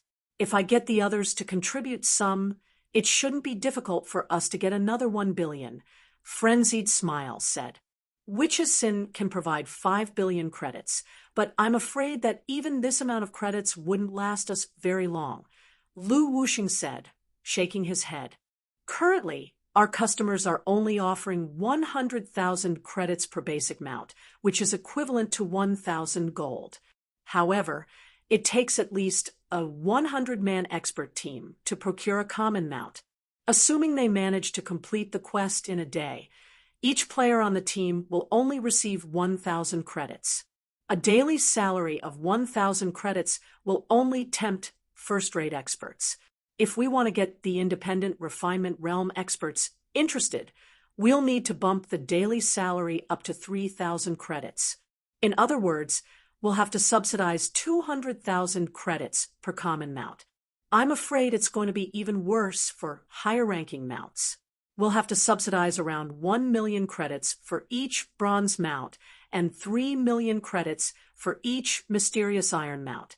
Currently, we are receiving over 1,000 common mount quests, 70 bronze mount quests, and 30 mysterious iron mount quests per day. That's around 400 million a day in subsidies. Moreover, this is only the initial estimate. If the Flower of Seven Sins also increases the rewards for its quests, we'll probably have to spend even more money. Hidden Soul and Frenzied Smile felt a little stressed when they heard Lu Wuxing's words. Even a conservative estimate placed them at spending 400 million credits a day. If the Flower of Seven Sins were to increase the rewards for its quests, Azura would also have to respond by further increasing its rewards. This was already beyond the level of throwing money away. It was true that Abyssal Star City was making a lot of money every day. Currently, the city was earning over 100,000 gold per day in entry fees alone. If they included the income generated through the city's shops, the city should have no problem ensuring a daily income of 200,000 gold. However, that was before they included Abyssal Star City's upkeep cost. Not to mention, the Azura Mercenary Alliance also needed to use a portion of its income to purchase lands in NPC cities to expand its sphere of influence. Simply put, Azura couldn't afford to waste so many credits every day, especially not over a long period. Yet, a competition of financial strength with the Flower of Seven Sins was fated to be a long and arduous process. There's no need to offer such a large subsidy, Shifeng said, shaking his head. Moreover, none of you need to contribute any credits. We can simply use the Alliance's contribution points to replace the credit subsidy. Since this is the Alliance's problem, it will naturally be up to the Alliance to deal with it. But the Alliance's contribution points have limited attraction over independent players. Most independent experts are only trying to acquire a bronze membership to enter Abyssal Star City freely. They don't have much interest in the Primordial Tower, Lu Wuxing said with a bitter smile. It would naturally be wonderful if they could use contribution points as a subsidy instead of credits. After all, one contribution point was equivalent to 40 silver coins already. Moreover, contribution points could only be spent in the Mercenary Alliance. So by using contribution points as a subsidy, not only could they reduce the burden on the Alliance's finances, but they could minimize the actual outflow of funds. After all, purchasing a bronze membership in the Alliance cost 5,000 contribution points, while offering a bronze membership cost the Alliance next to nothing. However, the freedom of entering Abyssal Star City wasn't particularly tempting to most independent experts right now. After all, most players couldn't really benefit from Abyssal Star City before reaching level 110. Currently, the only players visiting the city were merchant players and the various powers management personnel. No, these independent experts will soon become very interested in Azura's membership, Shifeng said, smiling. Then he took out a light blue crystal from his bag and said, starting today, members who have reached bronze status or above in the Azura Mercenary Alliance will be allowed to exchange for this item. If you find any errors, broken links, non-standard content, etc., please let us know so we can fix it as soon as possible. Chapter 3094 A Lineage Crystal. A Lineage Crystal. Lu Wuxing and the others were stunned when they saw the light blue crystal in Shifeng's hand. Although they had never heard of the lineage crystal before, based on the information displayed before them, this lineage crystal was simply amazing. With this lineage crystal, players only needed to spend some magic crystals to convert to another race. There was no need to go through the trouble of finding and completing rare conversion quests or changing factions. Most importantly, the lineage crystal allowed players to convert to races available during primordial times rather than the descendants of those primordial races. This meant that players who converted their race using the lineage crystal would have a higher life rating than players who converted their race through completing quests. In other words, besides allowing players to convert to another race easily, the lineage crystal also increased players' life ratings. Compared to the miniature worlds inside the Primordial Tower, the lineage crystal would definitely be 100 times more attractive to the majority of the experts in the Azura Mercenary Alliance. Guild Leader Blackflame, pardon me for asking this, but how many of these lineage crystals can the Azura Mercenary Alliance provide? Are there 20 or are there 30? Lu Wuxing asked in a slightly trembling voice. Also, how many contribution points will it cost to exchange them? Is it 2 million or is it 3 million? Even by looking at the lineage crystal's description alone, Lu Wuxing could tell that this item would send the entire miniature ancient world into an uproar. Setting aside the opportunity to gain the superior talents of other races, just the lineage crystal's ability to grant players a higher life rating was already more than enough to tempt everyone in the miniature ancient world. An increase in life rating could bring improvements far more valuable than any piece of weapon or equipment could provide. For example, the higher a player's life rating in God's domain, the stronger one's basic attributes and physique would be compared to other players of the same tier and level. In addition, players would also have an easier time learning combat techniques with a higher life rating. It was similar to how players of a higher tier would have an easier time learning combat techniques than players of a lower tier. However, it was far too difficult to increase one's tier. Setting aside the barrier between Tier 5 and Tier 6, just the barrier between Tier 3 and Tier 4 was already more than enough to stump countless expert players. If a player could grow stronger without having to increase their tier, it meant that this player could secure more opportunities than other players of the same tier. This, in turn, meant that this player would have a much greater chance of ascending to a higher tier. With the miniature ancient world being open for less than a month, every combat player in the miniature ancient world would probably go crazy over the lineage crystal if they learned of its existence. However, if the Azura Mercenary Alliance wanted to attract the attention of independent experts, having just 1 or 2 lineage crystals wouldn't do it. After all, any independent player with common sense would know that these 1 or 2 lineage crystals would end up in the hands of the various powers experts. There was no way independent experts, like themselves, would get a turn.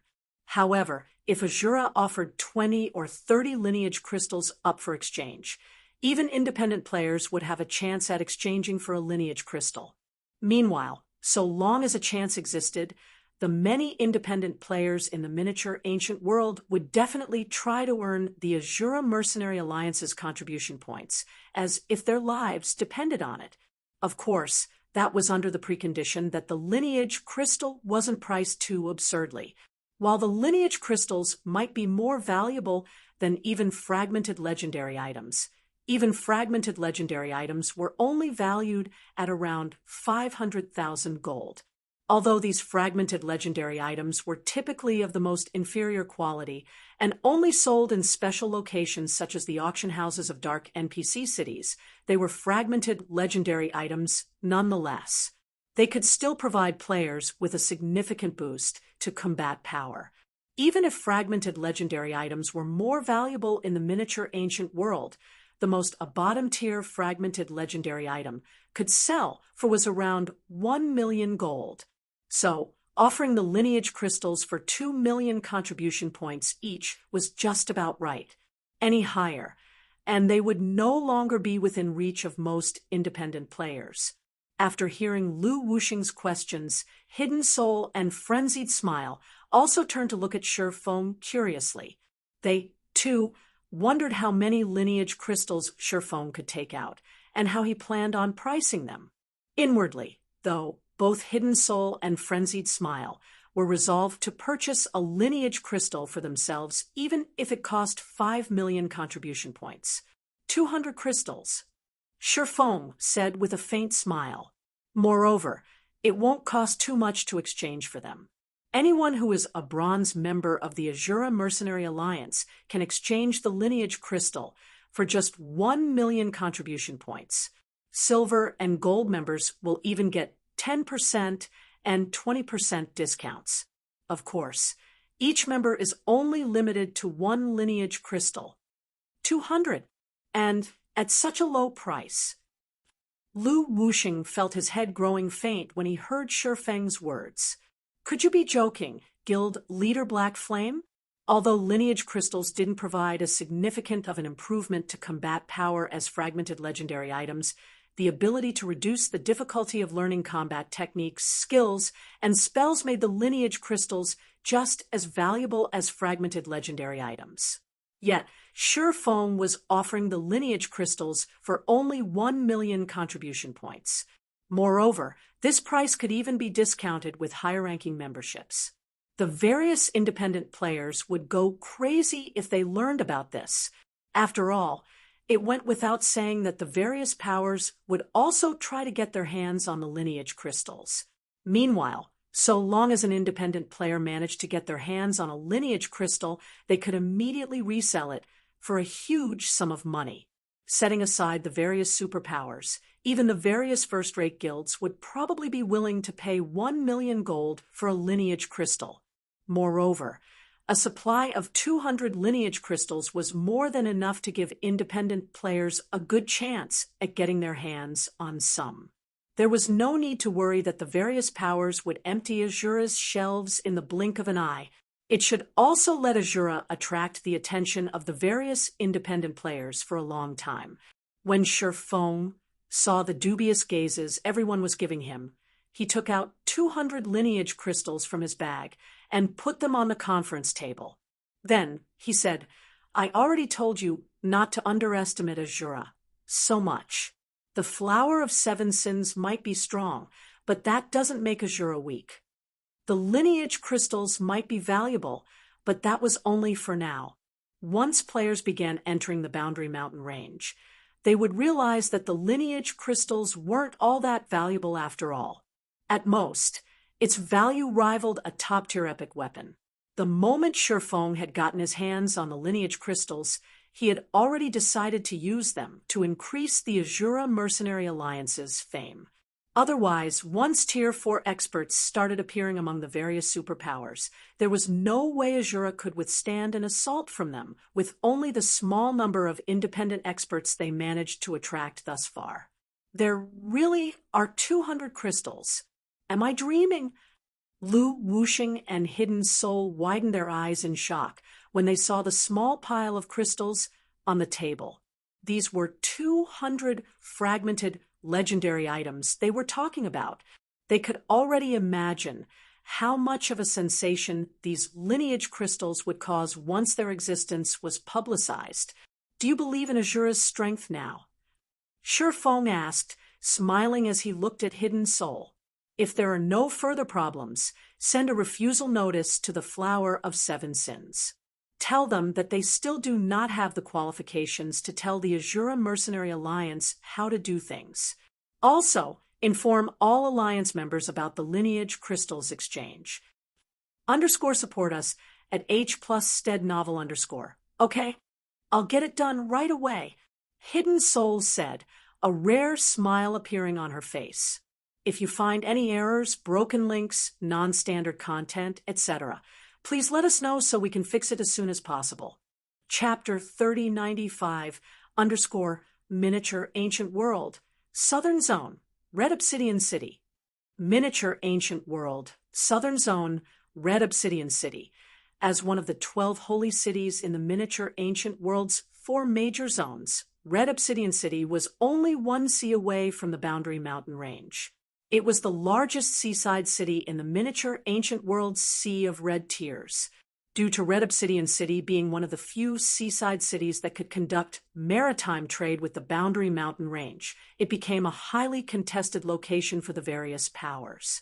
As evidence, there were at least 7 superpowers known to be using Red Obsidian City as the location for their main headquarters.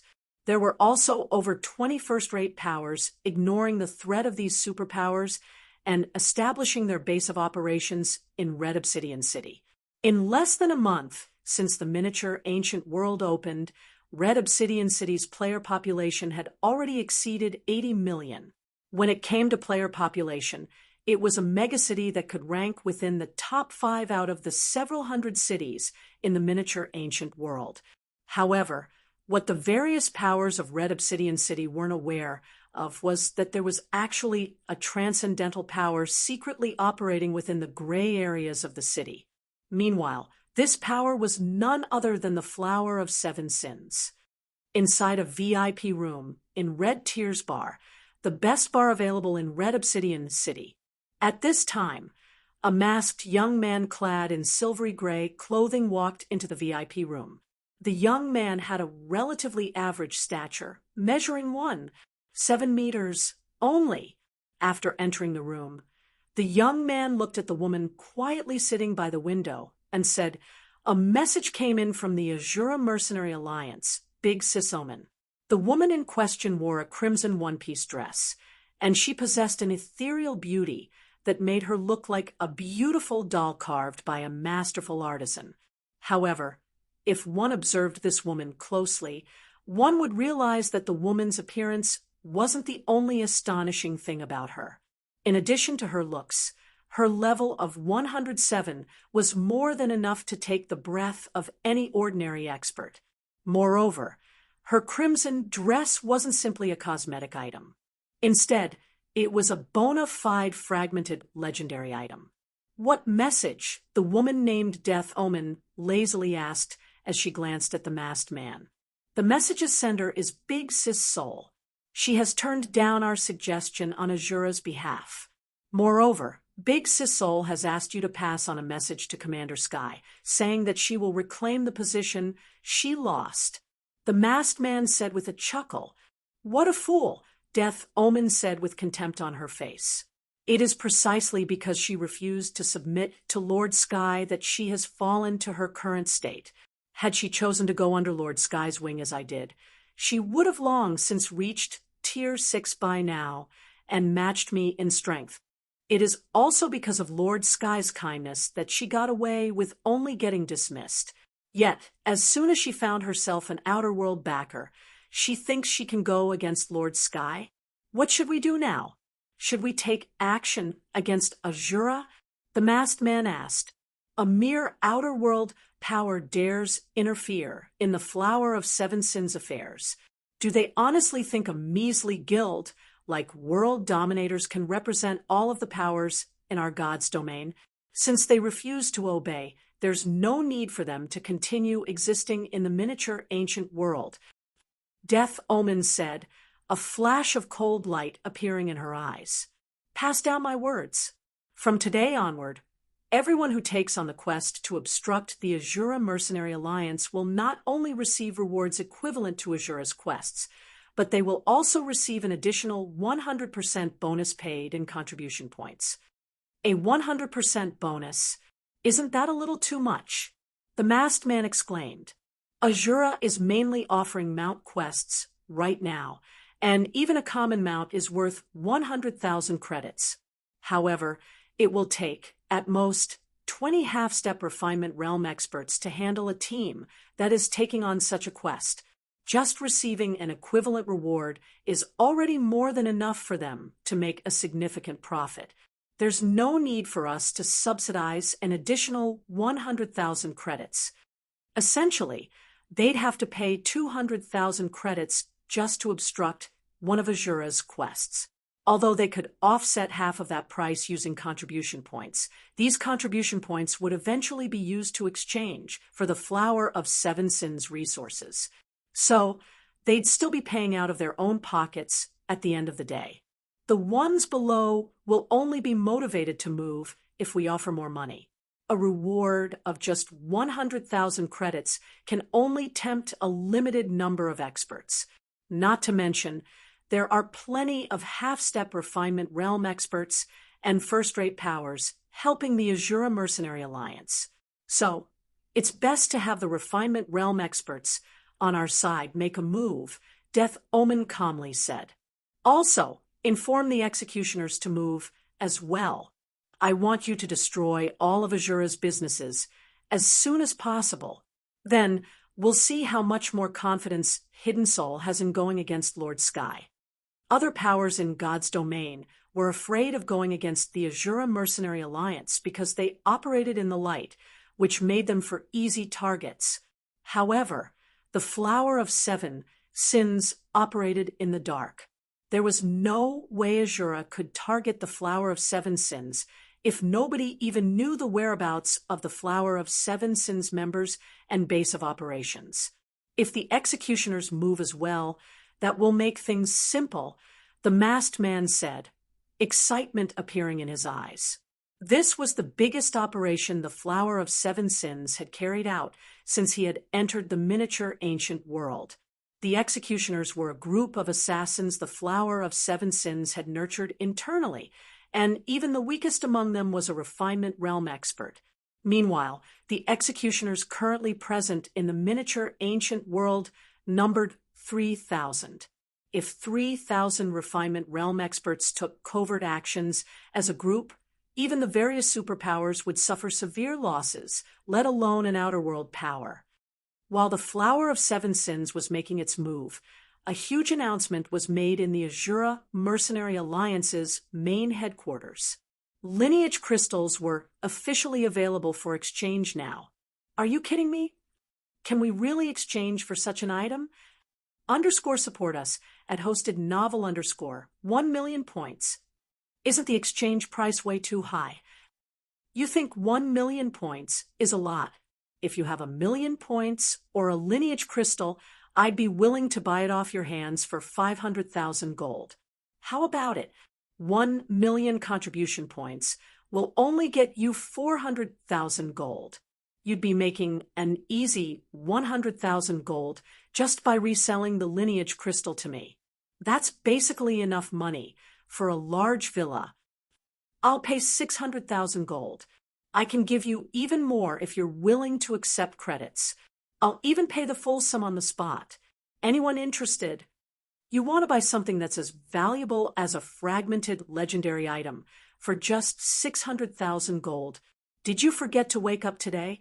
Shortly after the exchange list over at the Azura Mercenary Alliance's warehouse got updated, a heated debate quickly ensued among the players that had flooded to the warehouse after reading the announcement, a flame of desire igniting in everyone's hearts. In the current situation where players could not ascend to Tier 4, anyone who managed to convert to a powerful race would essentially gain a fragmented legendary item. They would instantly soar to become one of the strongest experts in the miniature ancient world. Moreover, there'd be no need to worry that others might steal this advantage away from them.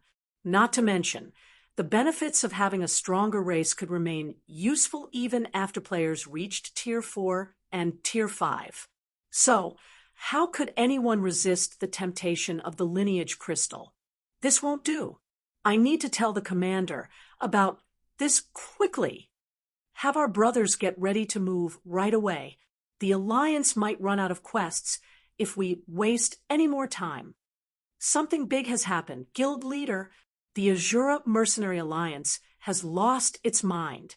It's offering an item that's as good as a fragmented legendary item for only 1 million contribution points.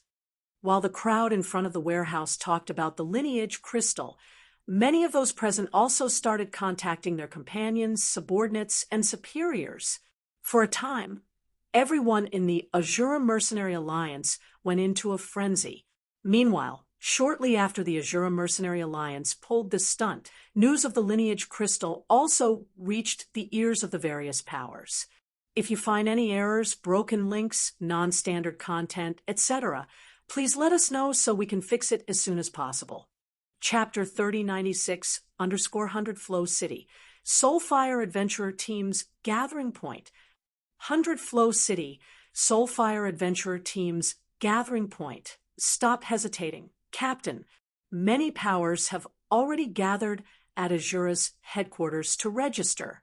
If we don't hurry up and join as well, there won't be any lineage crystals left for us, Moon Rain said as she looked at Southern Tiger. Your strength will rise to the next level, so long as you can get your hands on a lineage crystal.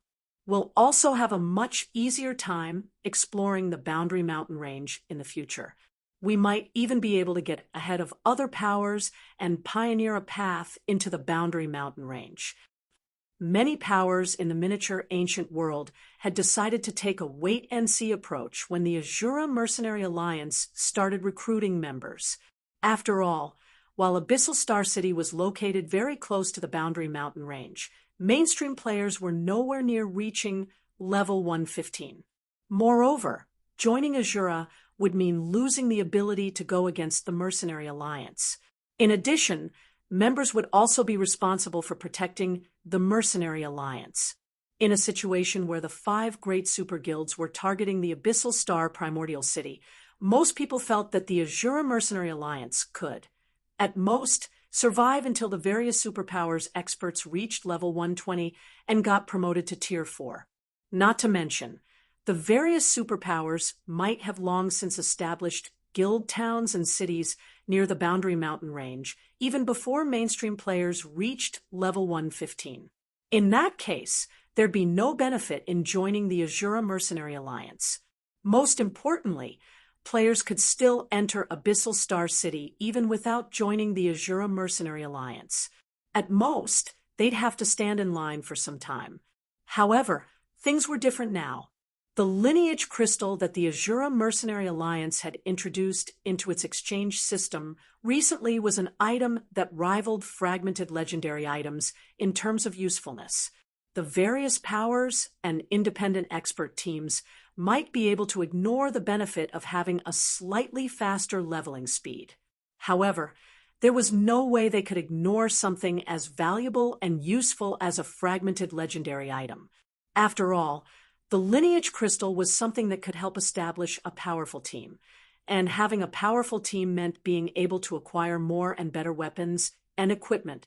Epic weapons and equipment might be powerful, but they were only a starting point for peak expert teams.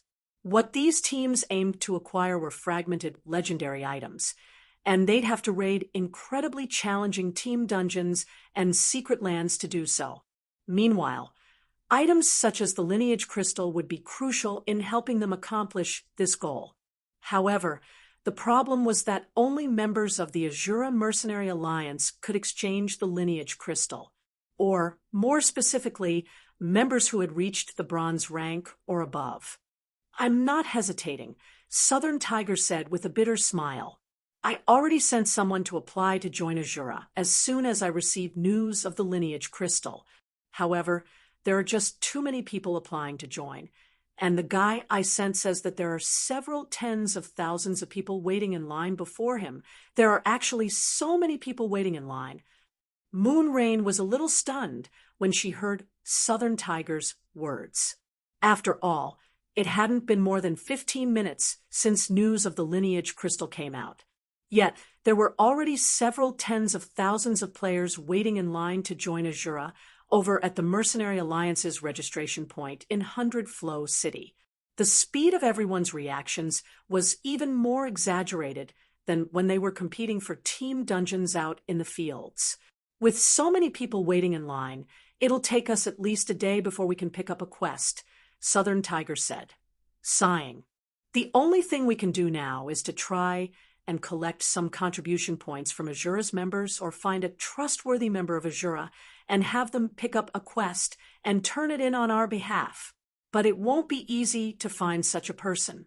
Azura's regulations state that normal members are only allowed to accept basic quests. Only higher-ranking members are allowed to take on more difficult quests and acquire more contribution points.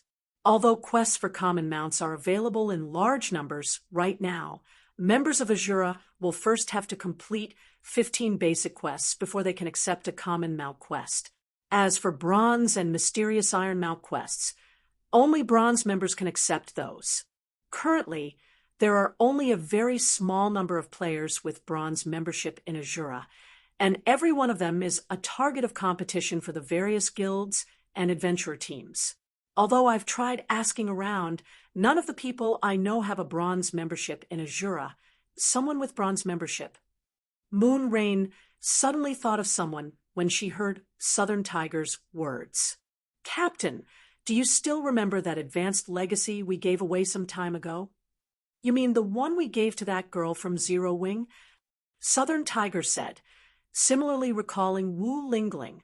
Originally, Southern Tiger was trying to get Shifeng, a Tier 6 God-ranked expert, to owe Soulfire a favor by giving the other party one of Soulfire's gold order. Unfortunately, Shifeng refused to take the bait, so Southern Tiger settled with giving the gold order to Wu Lingling. Although Soulfire had technically formed a close relationship with Shifeng through this action, in essence, Wu Lingling was the one who owed Soulfire a favor. You told me to maintain contact with her afterward, so I did exactly that, and I've been exchanging messages with her and offering her guidance all this time," Moonrain said, smiling. Currently, not only has she become a refinement realm expert already, but she is also a bronze member of Azura. We can totally partner with her. I believe she wouldn't refuse our offer, either. She's a bronze member in Azura. Southern Tiger was momentarily stunned. He didn't think that the little girl following Sherfone would improve so rapidly, becoming not only a refinement realm expert, but even a bronze member in Azura in such a short time. This was absolutely astonishing. "Should I contact her, Captain?" Moonrain asked. "Of course. Do it quickly before other powers take her away from us," Southern Tiger hurriedly said. Find the original at H*Stead novel.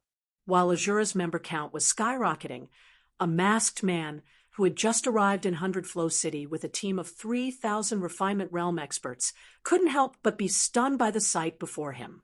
"What's going on here?" The masked man blinked his eyes in disbelief as he looked at the crowded teleportation hall. Setting aside how many people were inside Hundred Flow City's teleportation hall right now, just the number of refinement realm experts he could sense exceeded 5,000 already. This was even more exaggerated than the situation in Red Obsidian City's teleportation hall. In addition, the total number of flowing water realm experts and void realm experts in the teleportation hall easily exceeded 100. Since when did experts of such caliber become so common? It should be known that Hundred Flow City was only a small city compared to the other NPC cities in the miniature ancient world. Yet, the quality of its player population right now was superior to even holy cities. What the masked man found most unbelievable was that these experts originating from various powers were all eagerly initiating conversations with players wearing the Azura Mercenary Alliance's bronze emblem. Meanwhile, every one of these experts sought to either befriend or form teams with these bronze members of Azura. If you find any errors, broken links, non-standard content, etc., please let us know so we can fix it as soon as possible. Chapter 3097 _ I'm afraid we'll have trouble taking action. Boss Wolf. Most of these expert teams trying to complete Azura's commissioned quests come from the various powers, and many of them have refinement realm experts among them, a masked girl with a short stature said as she approached a similarly masked man standing at a corner of Hundred Flow City's main street. "I've also found out why so many experts have gathered here. Azura has seemingly found some items that can allow players to convert their race, and it is currently offering these items up for exchange. Right now, the various powers and independent experts are all trying to earn the contribution points necessary to exchange for these items. I'm afraid we'll have trouble taking action. Boss Wolf. Most of these expert teams trying to complete Azura's commissioned quests come from the various powers, and many of them have refinement realm experts among them," a masked girl with a short stature said as she approached a similarly masked man standing at a corner of Hundred Flow City's main street. "I've also found out why so many experts have gathered here. Azura has seemingly found some items that can allow players to convert their race, and it is currently offering these items up for exchange. Right now, the various powers and independent experts are all trying to earn the contribution points necessary to exchange for these items. Race conversion items." The masked man was a little stunned by this news. Azura is willing to go as far as to let the various powers freely exchange for such items. Race conversion was normally a very troublesome procedure. Even so, many players sought to convert their race. This was because converting to any other race would mean gaining greater combat power than what they would have as a human player. Normally, if a power were to get its hands on a race conversion item, it would definitely use the item on its own members rather than let outsiders exchange for it. Even the Flower of Seven Sins was no exception. "Should we proceed with our plans, Boss Wolf?" the masked girl asked. The flower of seven sins might be powerful, but it still wasn't an easy task to go up against the refinement realm experts of numerous powers. I'll report this to Commander Omen and seek her opinion, the masked man said after giving the matter some thought. In the meantime, keep an eye on Azura's bronze members. Understood, the masked girl responded before swiftly disappearing. After the masked girl left, the masked man promptly contacted Death Omen and informed her about the Azura Mercenary Alliance's latest development.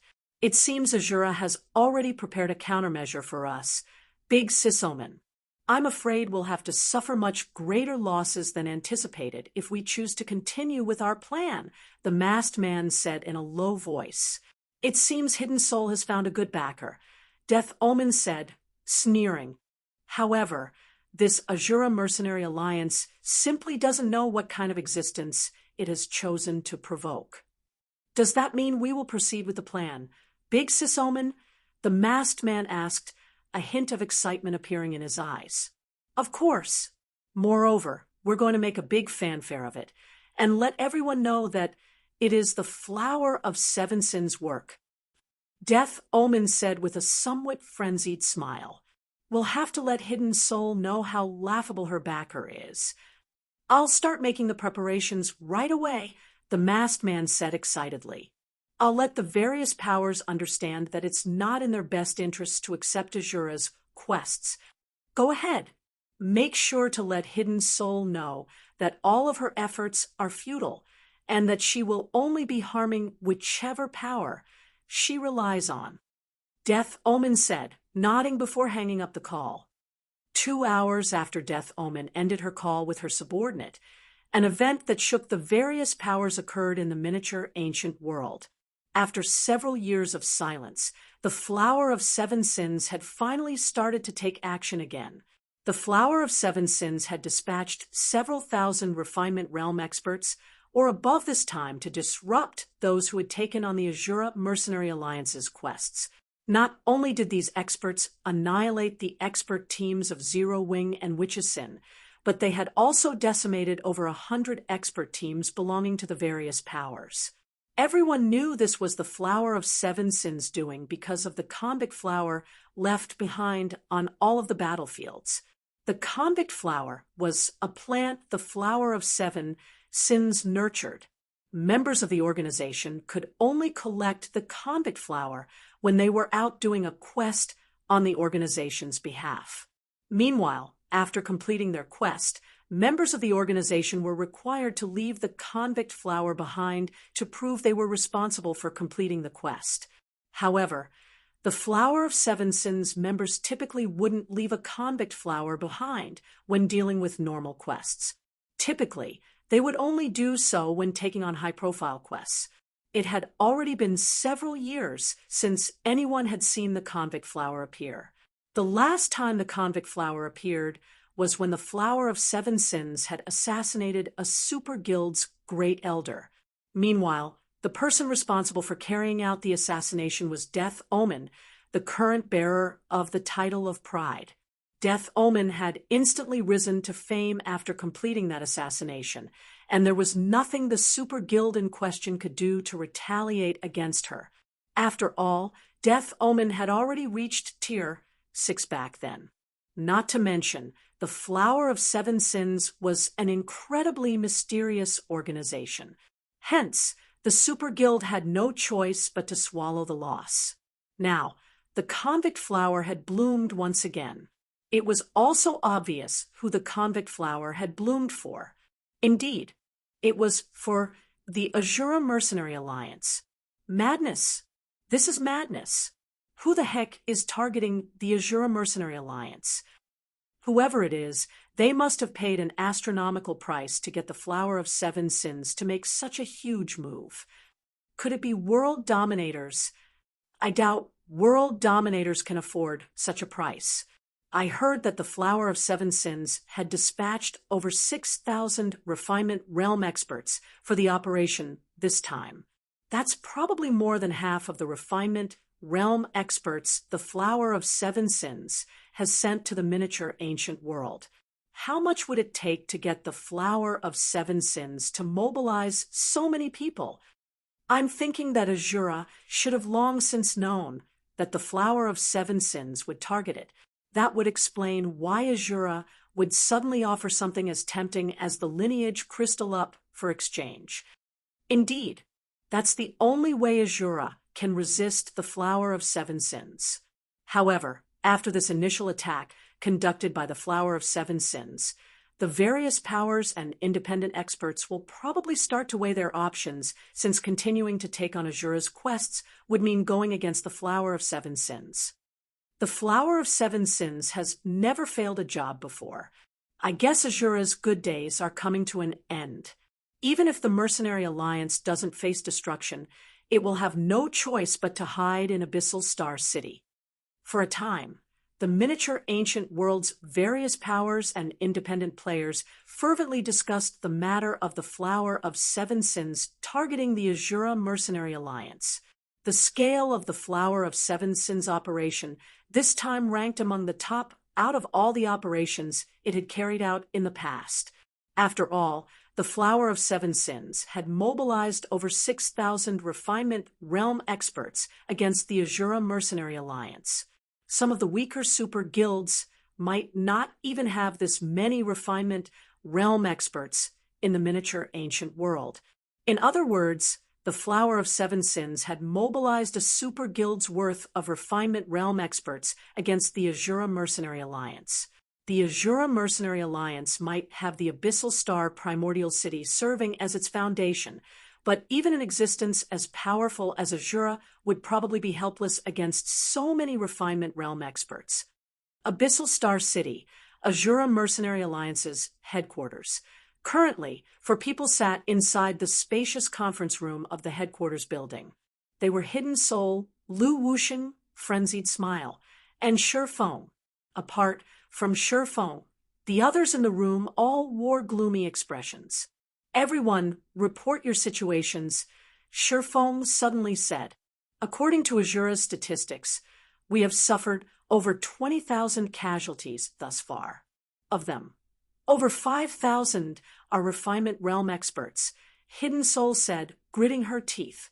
Although these members have not uttered any complaints about their deaths, their willingness to continue taking on commissions is very low. It's not just low.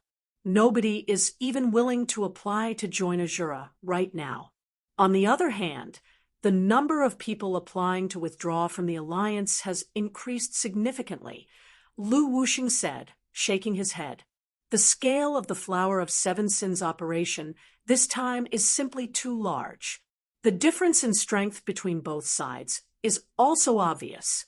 Moreover, in the case of partnered guilds like us, the Flower of Seven Sins is even targeting members who aren't taking on the Alliance's commissions. I'm afraid we'll have to limit our operations to just Abyssal Star City and its surroundings. We cannot continue operations in the various NPC cities. Hidden Soul's expression grew even darker when she heard Lu Wuxing's words. The scale of the Flower of Seven Sins mobilization this time had thoroughly exceeded their expectations. The organization had mobilized at least 70% of its manpower in the miniature ancient world against the Azura Mercenary Alliance. The scale of this operation was so absurd that Hidden Soul couldn't help but wonder if the Flower of Seven Sins had gone crazy. What about the Flower of Seven Sins losses? Shifeng asked. The Flower of Seven Sins losses?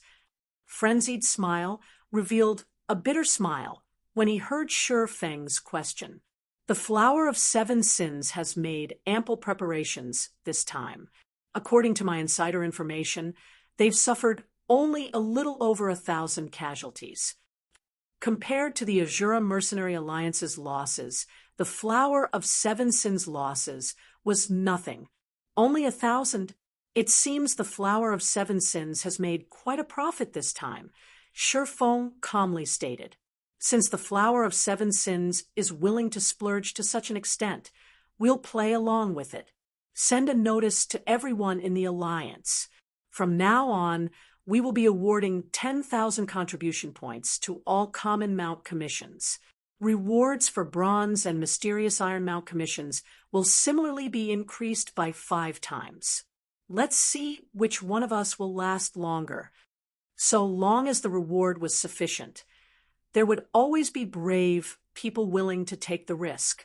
This was also the tactic the greater god's domain's various hegemonic powers had used to deal with him and Zero Wing during his previous life.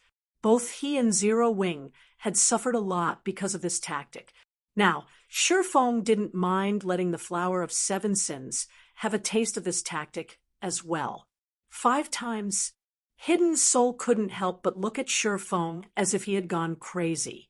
Guild leader Black Flame will run out of lineage crystals in no time if you do that. It only cost 1 million contribution points to exchange for a lineage crystal. However, the various expert teams weren't just obtaining 1 common mount a day. If an expert team was lucky, it was even possible for them to acquire 10 mounts or more. That would mean a daily income of over 100,000 contribution points per expert team.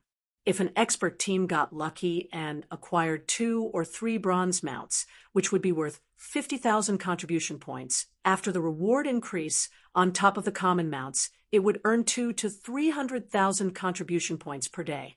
It should be known that this was only one expert team. What if there were 50 or 60 of such expert teams? In that case, Azura would be paying out over 15 million contribution points per day. Moreover, that was before accounting for the other quests Azura offered. At this rate, Azura would probably run out of lineage crystals before mainstream players could reach level 115 and start making use of Abyssal Star City. At that time, Azura would no longer have any means of resisting the Flower of Seven Sins. Aside from that, I have another announcement to make. Azura will also place a bounty on the Flower of Seven Sins members from today onward. Refinement Realm experts will be worth 300 points, Flowing Water Realm experts will be worth 1,000 points, Void Realm experts will be worth 3,000 points, and Domain Realm experts will be worth 10,000 points. We need to make the Flower of Seven Sins know that there is a price to pay for targeting us.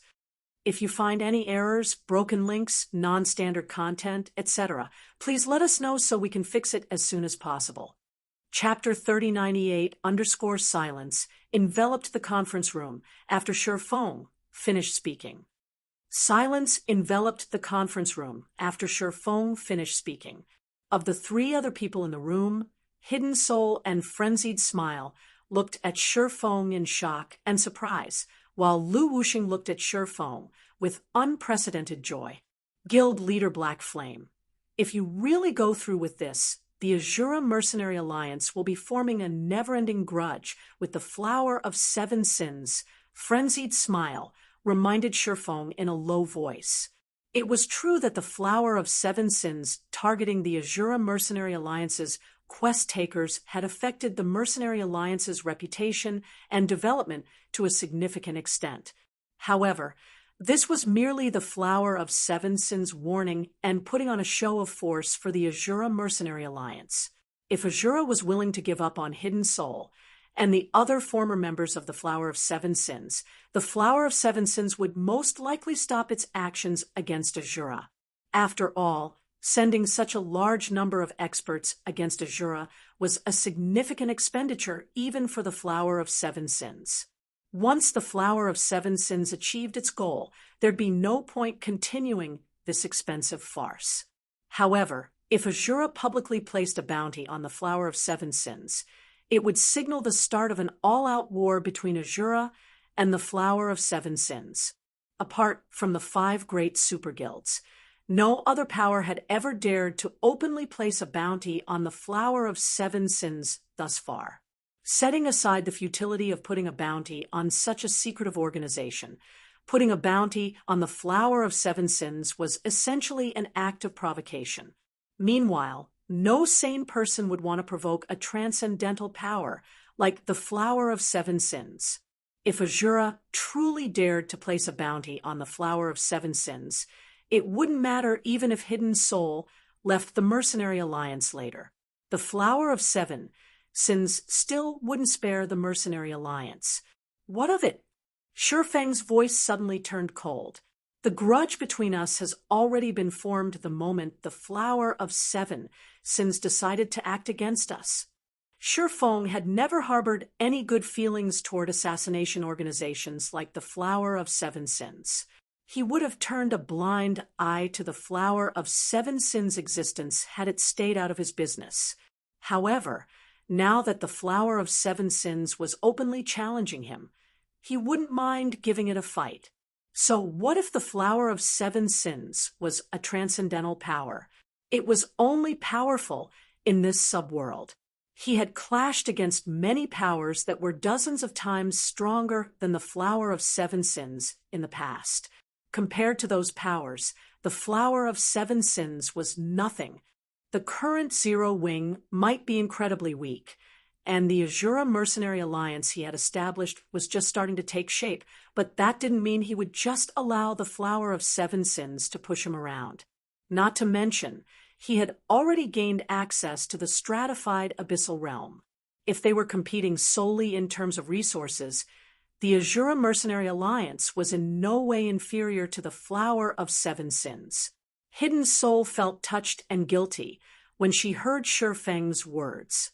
Originally, Shifeng had tasked her with establishing the Azura Mercenary Alliance so that the Mercenary Alliance could be of service to Zero Wing. Yet now, not only did the Mercenary Alliance offer hardly any help to Zero Wing, but it had even ended up offending the Flower of Seven Sins because of her, which had in turn caused Zero Wing to suffer significant losses. Carry out the changes. It's about time we let the Flower of Seven Sins know the consequence of provoking the Azura Mercenary Alliance. Shifeng said firmly. Afterward, everyone present followed Shifeng's instructions and informed everyone in the Azura Mercenary Alliance of the changes to the quest rewards. A 500% increase. Azura is amazing. We can earn 10,000 contribution points from just one common mount and 50,000 contribution points from a bronze mount. If we're lucky, we can get our hands on a lineage crystal in only 4 or 5 days. With this, even the various superpowers Apex experts will probably be tempted to move. The increase to quest rewards is nothing. Have you guys not seen the bounty? This is an open bounty placed on the Flower of Seven Sins. The Flower of Seven Sins will probably go crazy once it learns about this bounty. The Flower of Seven Sins and Azura are definitely becoming mortal enemies now. Unlike past bounties on the Flower of Seven Sins, Azura's bounty is too tempting to resist. It's also much easier to find the Flower of Seven Sins members now, since they're actively attacking those taking on Azura's quests. Azura is paying 300 points per Refinement Realm expert, and the Flower of Seven Sins members typically move in 100-man teams. If we make ample preparations, that's an easy 30,000 contribution points. That's even more profitable than hunting for mounts. Shortly after the Azura Mercenary Alliance's announcement, an uproar erupted among the Mercenary Alliance's members. It was especially true for the various powers expert teams considering withdrawing from the Alliance. Now, none of them thought of withdrawing from the Alliance. The Flower of Seven Sins assassins might be very scary, but the rewards the Azura Mercenary Alliance offered were simply too much to resist. After all, not even the various superpowers offered the opportunity to exchange for a fragmented legendary item in just 4 or 5 days. It might be difficult to beat the Flower of Seven Sins experts, but if they prepared some special tools and magic scrolls, it was entirely possible for them to turn the tables on those experts. Not to mention, it didn't really matter even if they couldn't complete their mount quest, since they could similarly earn a significant amount of contribution points so long as they killed the Flower of Seven Sins Refinement Realm experts. Less than half a day after the Azura Mercenary Alliance announced the changes to its quest rewards, Hidden Soul hurriedly ran to the guild leader's office in Zero Wing's residence. You've really blown things out of proportion this time, Guild Leader Black Flame. 6 lineage crystals have already been redeemed in just half a day. The various major powers expert teams are moving in full force. Even the various superpowers experts have taken action.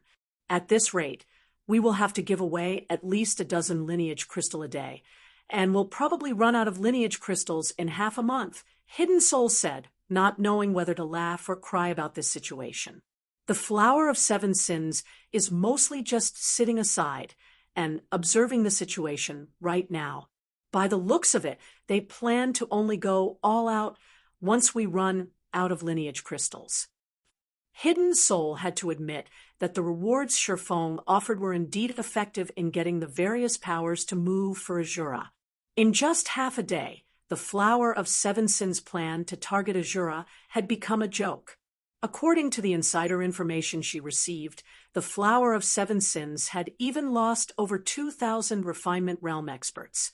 This was a significant loss, and even the Flower of 7 Sins wouldn't be able to take it if it suffered such losses every day. This was why the Flower of 7 Sins had become warier in letting its experts take action. Of course, to ensure that Azura maintained its high quest rewards, the Flower of 7 Sins would still have some of its members attack Azura's quest takers.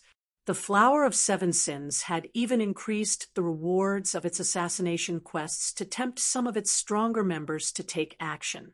Simply put, the Flower of 7 Sins was biding its time. Once Azura ran out of lineage crystals, the various powers experts would naturally stop behaving so crazily. At that time, it would be the end for the Azura Mercenary Alliance. I'm afraid we will have to disappoint them. They will probably never see such a day arrive. Sherfong said, chuckling. Then he took out a dark gold crystal from his bag, handed it to Hidden Soul, and said, "Take this advanced lineage crystal. Consider it an advance payment for what I need you to do next. Follow the instructions in the item description and absorb the crystal. Then I'll need you to follow me somewhere." The stratified abyssal realm was a gathering place for the many worlds of God's domain. Many powerful native players also inhabited it. So it wasn't exaggerated to say that the place was infested with experts. It was on an entirely different level compared to the miniature ancient world. Likewise, the stratified abyssal realm also possessed bountiful resources. Moreover, every stratified abyssal realm had its own local specialties that could be sold for astronomical prices, even in the greater God's domain.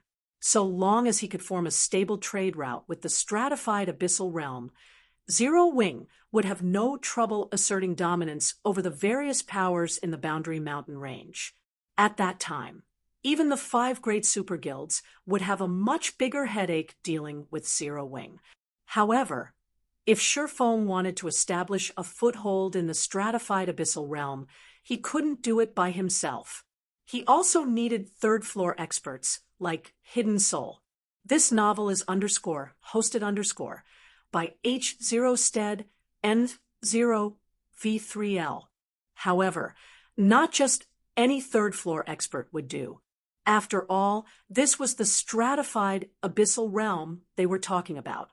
Only a third-floor expert who had converted to a higher life form could be considered a truly powerful expert in the stratified abyssal realm. An advanced lineage crystal? Hidden Soul was greatly shocked when she looked at the dark gold crystal in her hand. The normal lineage crystal was already plenty amazing of an item. She didn't think there'd be an even better version of it available. This situation led her to wonder how much more strength Zero Wing had kept hidden. We have limited time. Quickly go to the primordial tower and absorb the crystal. Whatever higher life form you manage to convert to will depend on your personal abilities, Sherfong said, chuckling. Currently, he only had 5 advanced lineage crystals on hand. Originally, he had planned to let Su Qianlu and the other executives of Zero Wing use these crystals. However, he quickly abandoned this idea. Advanced lineage crystals were different from the normal lineage crystals. The greater the control a player had over their body, the better the results they could yield from the advanced lineage crystal. Su Qianlu and the others might have grown a lot recently, but they were still far from having the ability to make full use of the advanced lineage crystal. Meanwhile, each player could only use one advanced lineage crystal in their life. So, it'd be a huge waste to let Su Qianlu and the others use an advanced lineage crystal now. Hidden Soul nodded to Shifeng's urging. She understood that Shifeng must have something very important he needed her help with. Without hesitation, she promptly left for the primordial tower with the advanced lineage crystal in hand. Meanwhile, after seeing Hidden Soul leave, Shifeng carefully retrieved a dark crystal from his bag. This crystal was none other than the primal lineage crystal he had obtained from the Dark Titan. I wanted to wait a little longer before using it, but I have no other choice if I want to have an easier time in the stratified abyssal realm. After pondering for a moment, Shifeng took out the 10,000 mana stones he had prepared beforehand and activated the primal lineage crystal. If you find any errors, broken links, non-standard content, etc., please let us know so we can fix it as soon as possible. Chapter 3099 _ The lineage crystal was different from your average race conversion quests. The races players could convert to using the lineage crystal wasn't fixed. Instead, the lineage crystal would provide players with a list of optimal races after scanning their current abilities and potential. Meanwhile, the lineage crystal identified players' potential through the degree of control they could exert over their bodies. The lineage crystal was different from your average race conversion quests. The races players could convert to using the lineage crystal wasn't fixed. Instead, the lineage crystal would provide players with a list of optimal races after scanning their current abilities and potential.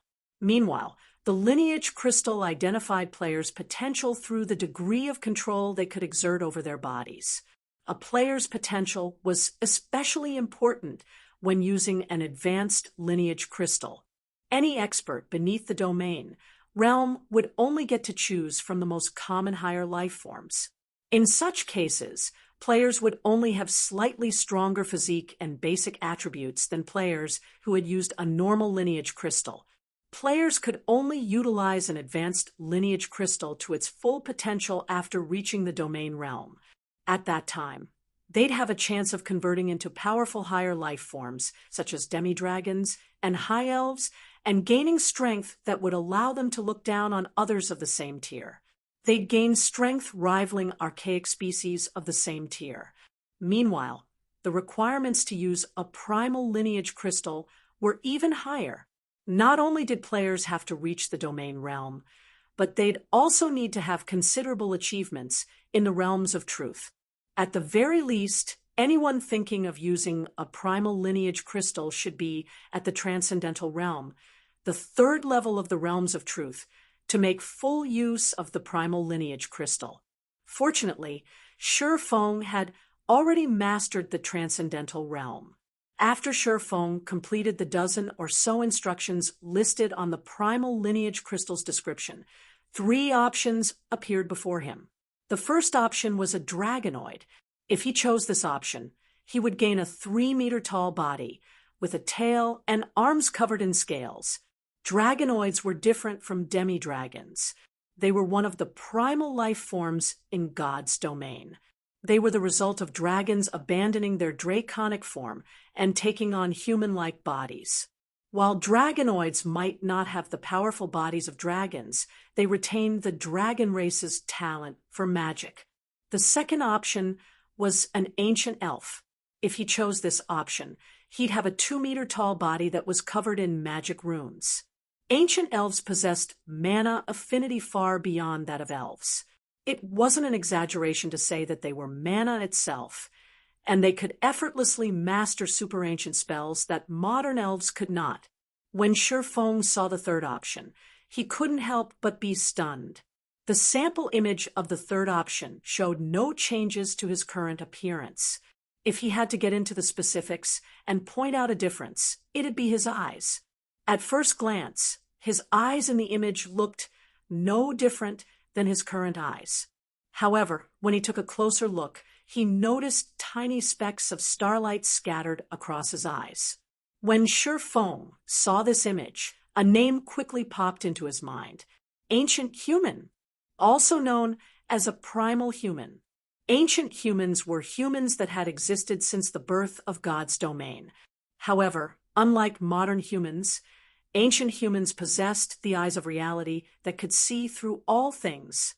In reality, the identification skills that exist in the current God's domain were merely skills created to imitate the eyes of reality of ancient humans.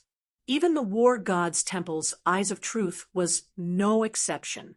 Meanwhile, the reason these imitations were created was due to the decline of ancient humans. God's domain's environment had continuously declined as time passed, the mana available in the environment growing thinner and thinner. Because of this changing environment, the quality of ancient humans also continuously degraded generation after generation until they eventually became the humans of today. Aside from the eyes of truth, ancient humans also possessed physical qualities far superior to modern humans. The environment available in the early days of God's domain was brimming with mana. During that era, ancient humans had yet to make major advancements in any aspect. Yet, despite this situation, ancient humans still managed to survive in a world infested with ferocious beasts. That was because ancient humans possessed physical qualities that allowed them to trade blows with ferocious beasts. Among modern humans, the only existences that could rival ancient humans were probably heroes. Meanwhile, heroes were existences who had been blessed by gods and possessed the strength to fight against dragons. Becoming a dragonoid or an ancient elf might provide me with stronger physical qualities, but the appearances of these two races aren't suitable for the current god's domain. Moreover, both races tend toward magical classes. So, it seems becoming an ancient human is my only choice. After pondering over the three races for some time, Feng eventually settled on the third option: ancient human. Both dragonoids and ancient elves were races extremely proficient in magic. However, Feng was a swordsman. While being good at manipulating mana might give him an easier time ascending to higher tiers, a pair of eyes capable of seeing through everything was much more useful for a swordsman. After Feng chose to become an ancient human, the mana stones he prepared promptly transformed into a huge stream of mana that flowed into his body, the mana continuously strengthening and altering his body. Meanwhile, this process continued for over an hour before ending. So, this is an ancient human? When Feng opened his eyes and looked at the world around him, an indescribable sense of shock and joy filled him. Setting aside his physical body that rivaled archaic species of the same tier, just the ability of his eyes to see how mana operated was already more than enough to cause any magical class expert to lose their minds. Normally, even perceiving mana was already an incredibly difficult feat. This was because mana typically couldn't be seen with the naked eye. Seeing mist-like mana didn't constitute seeing mana either. This was because players couldn't actually see how mana operated just by looking at its physical manifestation. They could only do so by feeling it with their various senses. However, Feng could currently see all of these things visually. Although the colors were faint and translucent, he could see all of the conversions taking place around him with perfect clarity. He could even see the mana the mundane objects around him radiated. The ability to see the conversion of mana taking place around him was more than enough to elevate his combat standard to a whole new level. With this ability alone, he could find the best entry point in the mana around him to execute his skills, spells, or combat techniques, improving their raw power. He could also observe the change in his opponent's flow of mana to determine their movements. This would be much more effective than observing the changes in his opponent's muscles. In God's domain, players had to move their physical bodies as they did with their bodies in the real world. It meant that players had to move several muscles in a series to execute a movement.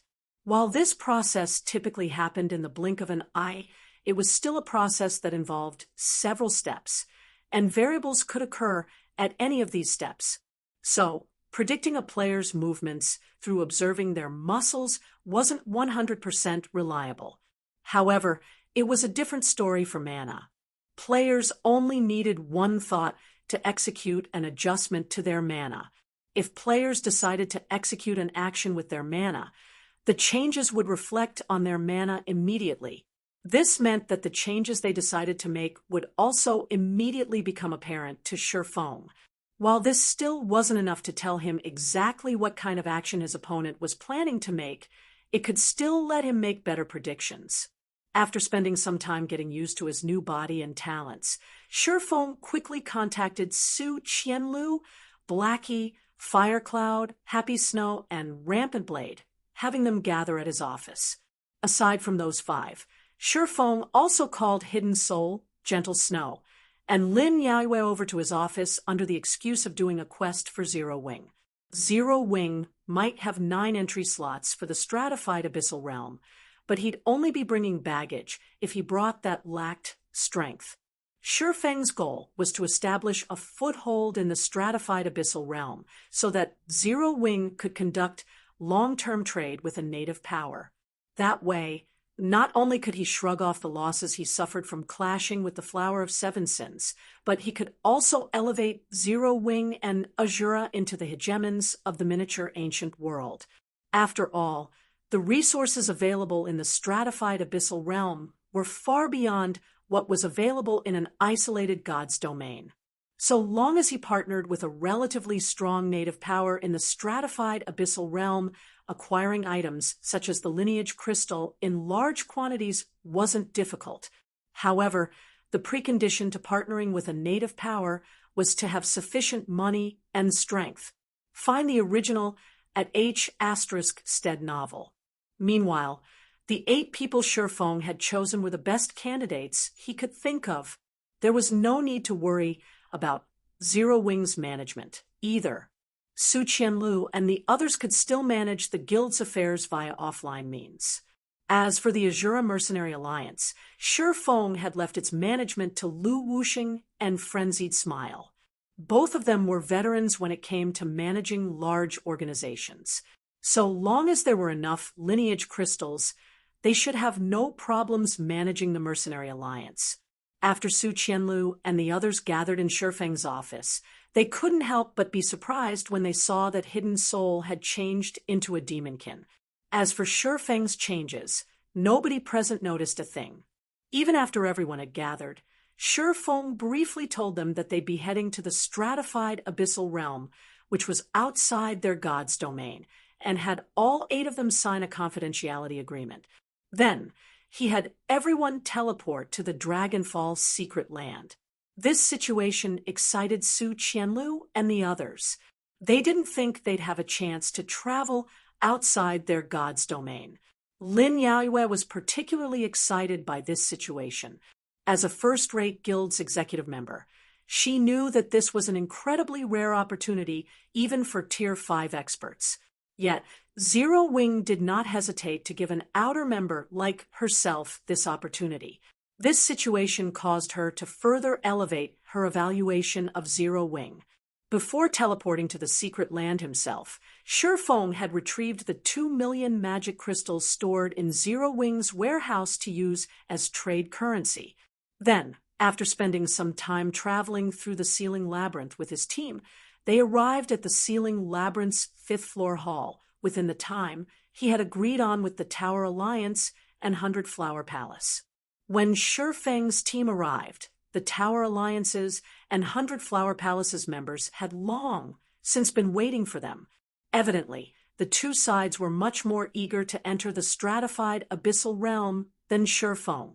Since everyone's here, let's begin, Bloodhammer said eagerly after glancing at Shifeng's team. Okay, let's begin. Crimson Heart nodded, a hint of anticipation in her eyes. Subsequently, Bloodhammer and Crimson Heart each took out one half of a key and began chanting an incantation hidden in their respective halves. Then, once the two were done chanting, a divine light enveloped everyone present and dragged them into the gate of crossing.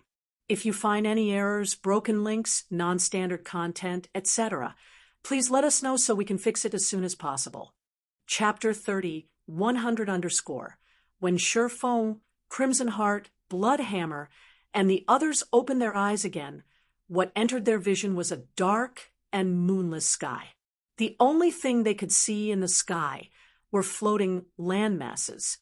When Sherfone, Crimson Heart, Bloodhammer, and the others opened their eyes again, what entered their vision was a dark and moonless sky. The only thing they could see in the sky were floating land masses. Before Sherfone and the others could get a good feel of their surroundings, a series of system notifications rang in their ears. System, you have discovered the stratified abyssal realm. System, all communication with your homeworld has been severed. System, due to the influence of the abyss's power, your physique is reduced by 50%, and your 5 senses are weakened by 30%. System, the gravity in the stratified abyssal realm is 5 times greater than God's domain. Your mobility is weakened drastically. System, the stratified abyssal realm's level limit is 120. You are unable to get promoted to Tier 4 while you remain here. This restriction will only be removed when you enter a higher world. The system notifications stunned Sherfone and the others. They might not have lost any basic attributes after entering the stratified abyssal realm, but their physique and 5 senses were weakened significantly. The gravity acting on their bodies had also increased drastically. In a situation where all sorts of level 105 plus Grand Lord ranked abyssal beasts surrounded them, receiving such penalties would put them through hell. At this time, even Sherfone had a headache over these penalties. Everyone in their group might be above level 105, but under the stratified abyssal realm suppression, they couldn't even exhibit half of their usual combat power. In their current situation, the only ones who stood a chance against the level 105 plus Grand Lords roaming around them were players who had converted to another race like himself, Hidden Soul, and the Tower Alliance's members. Even domain realm experts, such as Crimson Heart and Cleansed Rue, would have difficulty going up against a level 105 Grand Lord by themselves. As for Su Qianlu and the others, they could just barely fight against a great lord of the same level. When Gentle Snow tried using her mana domain, she couldn't help but exclaim, "The suppression here is absurd. Even though the mana here is so dense, I can only extend my mana domain up to 30 yards away. That's only 1/3 of my usual range. That's normal. Over 70% of the mana here is of the dark element," Sherfone explained as he scanned his surroundings. "Skills and spells that aren't of the dark element will be drastically weakened here. Conversely, dark skills and spells will be strengthened." When observing his surroundings with the eyes of reality, Sherfone could see everything for what it was. Particularly, his ability to see the composition of the mana around him had reached an extreme extent. Meanwhile, the stratified abyssal realm's mana composition was so skewed that it surprised even him. Even in special elemental worlds, the dominant element there wouldn't occupy more than 30% of the world's mana. Yet, it was already more than enough to amplify the power of attacks of that element by 100% or more. Yet, the dark element occupied over 70% of the stratified abyssal realm's mana. This situation was incredibly disadvantageous for players like themselves, who had spent most of their time living in God's domain. Fortunately for Sherfone, he had the Abyssal Eye, and it could reduce all hostile dark-type effects by 50%. Meanwhile, this effect encompassed even the suppression coming from the stratified abyssal realm. So, while he still couldn't exhibit 100% of his usual combat power, he could still exhibit 70% of it. After a brief discussion between Sure Foam, Crimson Heart, and Bloodhammer, they decided to move as a team until they reached a settlement in the stratified abyssal realm. After all, there were many abyssal beasts around them. It'd be more efficient if they broke through this area with more people. Subsequently, after everyone decided on a general direction to move in, they began advancing and killing the abyssal beasts in their path. The abyssal beasts came in all sorts of shapes and sizes, three-headed wolves and twin-headed lions, to name a few, although their levels only ranged between level 105 and level 110, and the majority of them were at the Great Lord rank. The challenge difficulty of these monsters gave Crimson Heart and the others a scare. Why do these monsters have such quick reaction speeds? Crimson Heart exclaimed as she fought against a Great Lord-ranked, three-headed hellhound. She had thrust her spear at the Great Lord over a dozen times, yet only 3 of her attacks had landed. There wasn't anything special about the three-headed hellhound's basic attributes. Each of her attacks caused over 600,000 damage to the Great Lord. Meanwhile, the three-headed hellhound only had 50 million HP, so it wouldn't take her more than 100 attacks to take it down. However, unlike the Great Lords she was used to fighting, the three-headed hellhound's dodging capabilities practically rivaled Refinement Realm experts. Combined with the penalties she was currently suffering from, the three-headed hellhound's challenge difficulty was greater than even Great Lords found in the miniature ancient world. These monsters aren't the only problem. Our stamina is also depleting much more rapidly here than on our homeworld. The consumption rate has increased by at least 5 times. We have to end the fight and leave this place quickly. Maria, the demi-dragon woman from the Tower Alliance, said, a frown forming on her face as she fought against a Grand Lord-ranked abyssal two-headed manticore. It wouldn't have been a problem if the monsters here were merely more challenging than normal. However, the increase in stamina consumption was a fatal problem. Under normal circumstances, they could fight continuously for at least 10 hours before having to rest. However, they could, at most, fight for 2 hours continuously while subjected to this penalty. A Grand Lord here had upwards of 200 million. Even if all 20 of them attacked a Grand Lord together, they'd still need 3 to 5 minutes to take it down. In a situation where each monster group had 6 or 7 Grand Lords and at least 40 Great Lords, it would only take 5 or 6 monster groups to kill them from stamina exhaustion. Everyone nodded their heads when they heard Maria's words. Immediately, they started using stronger attacks to finish these abyssal beasts as quickly as possible. After all, it was common sense that the longer a fight dragged out, the higher the chances of the fight attracting other nearby monsters. After fighting for nearly half an hour, Sure Foam and the others finally defeated the group of 50 or so abyssal beasts.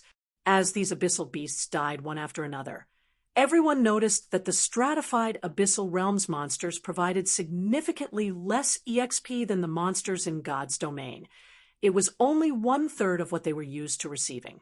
Moreover, the items they dropped were unexpectedly few. The 40+ Great Lords they defeated had only dropped a bunch of beast materials and nothing else. Even the Grand Lords had only dropped a bunch of materials and 6 pitch black ore pieces. Find the original at H*Stead novel. Isn't the stratified abyssal realm supposed to be a land of riches? Why is the loot of these monsters so terrible? Bloodhammer was greatly confused as he looked at the loot they acquired. This situation was completely different from the information they had gathered on the stratified abyssal realm. It should be known that the beast materials were only good for making food and nothing else. As for the ore pieces, as far as he could tell, they did not contain an astonishing amount of energy within them. At best, This black metal could be considered a type of rare metal and nothing more. While it was still a good item, it didn't make sense that this was all of the loot 6 Grand Lords had to offer. No, this is indeed a land of riches, Sherfong said, shaking his head as he looked at the black metal piece in his hand. This dark, or isn't as simple as it looks. It might not contain an astonishing amount of energy, but you'll get the black iron that you're familiar with as long as you refine it. I'm sure I don't have to explain the effects of black iron to you, right? Black iron? This is the raw material of black iron. Bloodhammer was filled with disbelief as he looked at the dark or in his hand. If you find any errors, broken links, non-standard content, etc., please let us know so we can fix it as soon as possible. Chapter 31, 01_. Is that true, Guild Leader Black Flame? Is that true, Guild Leader Black Flame? Maria, who was resting nearby, couldn't help but stand up and look at Sherfeng with a fervent look on her face when she heard Sherfeng's words. Weapons made using black iron were incredibly durable, and these weapons had gained themselves a nickname since primordial times. Immortal weapons. Black iron was an incredibly rare material used for weapon production in the greater gods domain. Demand for it was much greater than supply, and it was a resource frenziedly fought over by the various powers in the greater gods domain. This was because only weapons made using black iron were tough enough to go up against tier 4 mythic monsters and above in the greater gods domain. If a weapon wasn't made using black iron, even an epic weapon would last no more than a fight when used against the greater gods domain's mythic monsters. Afterward, it'd have to be repaired. Naturally, epic weapons made without black iron would wear out even quicker when used against superior mythic monsters or above. Such epic weapons were almost certain to break in the middle of the raid. Meanwhile, the consequences of such a situation happening went without saying. Players would be fortunate if they could retain even 10% of their combat power if they tried to fight barehanded. Because of this, weapons made using black iron were incredibly valuable in the greater gods domain. Even a secret silver weapon made using black iron would be worth dozens of times more than an epic weapon made without black iron. When teams were recruiting members to head out into the fields, players without black iron weapons would even be disqualified automatically. To make matters worse, in addition to being incredibly rare, black iron was also incredibly challenging to process into weapons. Even a Grandmaster Forger could only achieve a 30% success rate when producing a fine gold weapon. Moreover, this was only the success rate on paper. Any lifestyle player would know that the 30% success rate the system showed was a big fat lie. With a theoretical success rate of 30%, a lifestyle player would typically succeed only once out of 10 tries, 2 out of 10 tries if they were incredibly lucky. As for dark gold weapons and above, the success rate of producing them was even lower. Due to these factors, black iron was incredibly rare and precious in the greater gods domain. Currently, the market price for one piece of black iron was 5 units of 7 luminaries crystal. It should be known that 7 luminaries crystals was necessary for players to reach tier 6. Even in the greater gods domain, the supply of 7 luminaries crystals was very low. Any mine and regional dungeon that produced 7 luminaries crystals would become a target of competition for the greater gods domain's hegemonic powers. Yet, one piece of black iron could easily fetch 5 units of 7 luminaries crystal. Even then, rarely anybody would trade their black iron away for 7 luminaries crystals. Thus, Maria was greatly surprised to learn that the Grand Lords they had just killed had dropped the raw material for black iron. It should be known that there were numerous Grand Lords in this area, and every monster group had at least 6 or 7 Grand Lords. If news of this matter spread to the greater gods domain, the various hegemonic powers would definitely do everything they could to gain access to this place. Don't look at me like that. I am a forger. so I can still determine the materials necessary to make black iron, Shifeng said, chuckling when he looked at Maria's excited expression. Honestly, if he weren't a grandmaster forger during his previous life, he wouldn't have realized that the inconspicuous dark ore was the raw material needed to produce black iron. This was because even in the greater god's domain, most players only knew black iron for what it was. They thought that black iron was something that occurred naturally in nature. They didn't know that black iron was actually a man-made product. There were many powers that weren't aware of this secret. Of course, that was only limited to the weaker powers. The various hegemonic powers naturally knew of this secret, and so did a small portion of peak powers. This information could be considered a secret that wasn't a secret among the greater god's domain's top circle. However, Shifeng didn't mind sharing this secret with Bloodhammer and Maria. After all, it didn't really matter even if they knew that black iron was a man-made product and what it was made from. Even if they managed to get their hands on black iron's raw material, they couldn't do anything with it without the design to craft black iron. It'd simply be an ordinary piece of ore. Of course, black iron ore could also be found in the greater god's domain. Only the places that produced black iron ore were thoroughly monopolized by the various peak and hegemonic powers. Other powers had no way of interjecting at all, and their only option was to find them in the various stratified abyssal realms. In fact, according to Shifeng's knowledge, the places that produced black iron ore in the greater god's domain were actually stratified abyssal realms that had broken their respective seals and were introduced into the greater god's domain. Meanwhile, as soon as Shifeng finished speaking, both Maria and Bloodhammer started looking at the grand lords around them in a different light. As for Crimson Heart and the others, they couldn't help but be confused by Shifeng's conversation with Maria. Even so, judging by Maria's reaction, it was obvious that the dark ore they acquired was incredibly valuable, so valuable that it could stir the desires of even suspected god-ranked experts like Maria and Bloodhammer. There isn't much time left before nightfall, so let's quickly leave this place. We'll most likely die if we have to face the increased number of monsters at night, Shifeng said, giving Maria and Bloodhammer a reminder when he saw that the two were looking to hunt more grand lord-ranked two-headed manticores. Maria and Bloodhammer promptly snapped back to their senses when they heard Shifeng's words. Then, the team resumed advancing and searching for places with a water source. No matter the world, and regardless if it was for players or NPCs, the precondition to establishing a settlement was to build it near a water source. The precondition for establishing a settlement was to build it near a water source. This condition held true for all worlds, players, and NPCs. Hence, if they managed to find a water source, there was a high chance they'd find an NPC settlement nearby. After traveling in this wasteland covered in floating islands for around 4 hours, Shifeng and the others arrived at a place with countless ancient trees and rocks that measured several hundred meters in height. As soon as they arrived here, they suddenly heard the sounds of battle.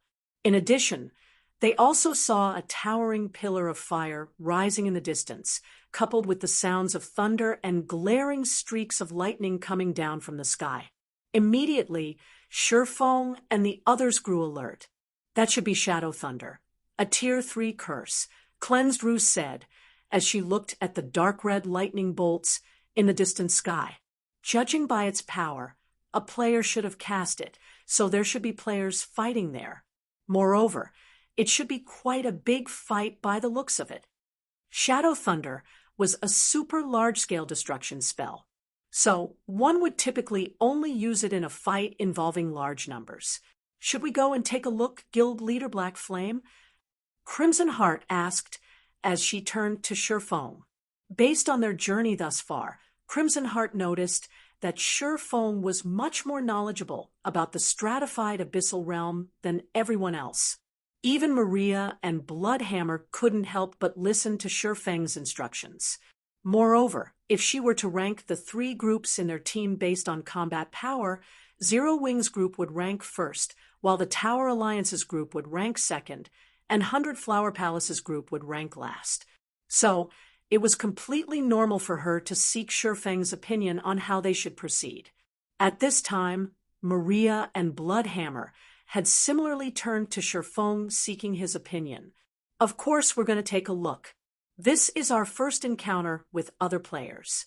If we miss this opportunity, who knows when another one will appear? There's also only 2 hours left until nightfall, Shifeng said, chuckling when he saw everyone turning their gazes to him. But we have to be careful when approaching them. You mustn't underestimate the strength of the stratified Abyssal Realms players, no matter what. If we create a misunderstanding, we will be the ones to suffer. Everyone nodded their heads and put on their black cloaks to hide their information. Then, they followed Shifeng toward the distant battlefield. Although Hidden Soul, Gentle Snow, and the others from Zero Wings group knew next to nothing about the stratified Abyssal Realm, they knew that any player capable of living in the stratified Abyssal Realms environment would be far superior to the average player in God's domain. Not to mention, their stamina consumption rate here was significantly greater than in the miniature ancient world. In such a situation, individual combat power would be severely restricted, and quantity would play a much more important role than quality. If they accidentally provoked one of the major native powers, the fate that awaited them here would be even worse than if they provoked one of the 5 great super guilds in the miniature ancient world. If you find any errors, broken links, non-standard content, etc., please let us know so we can fix it as soon as possible.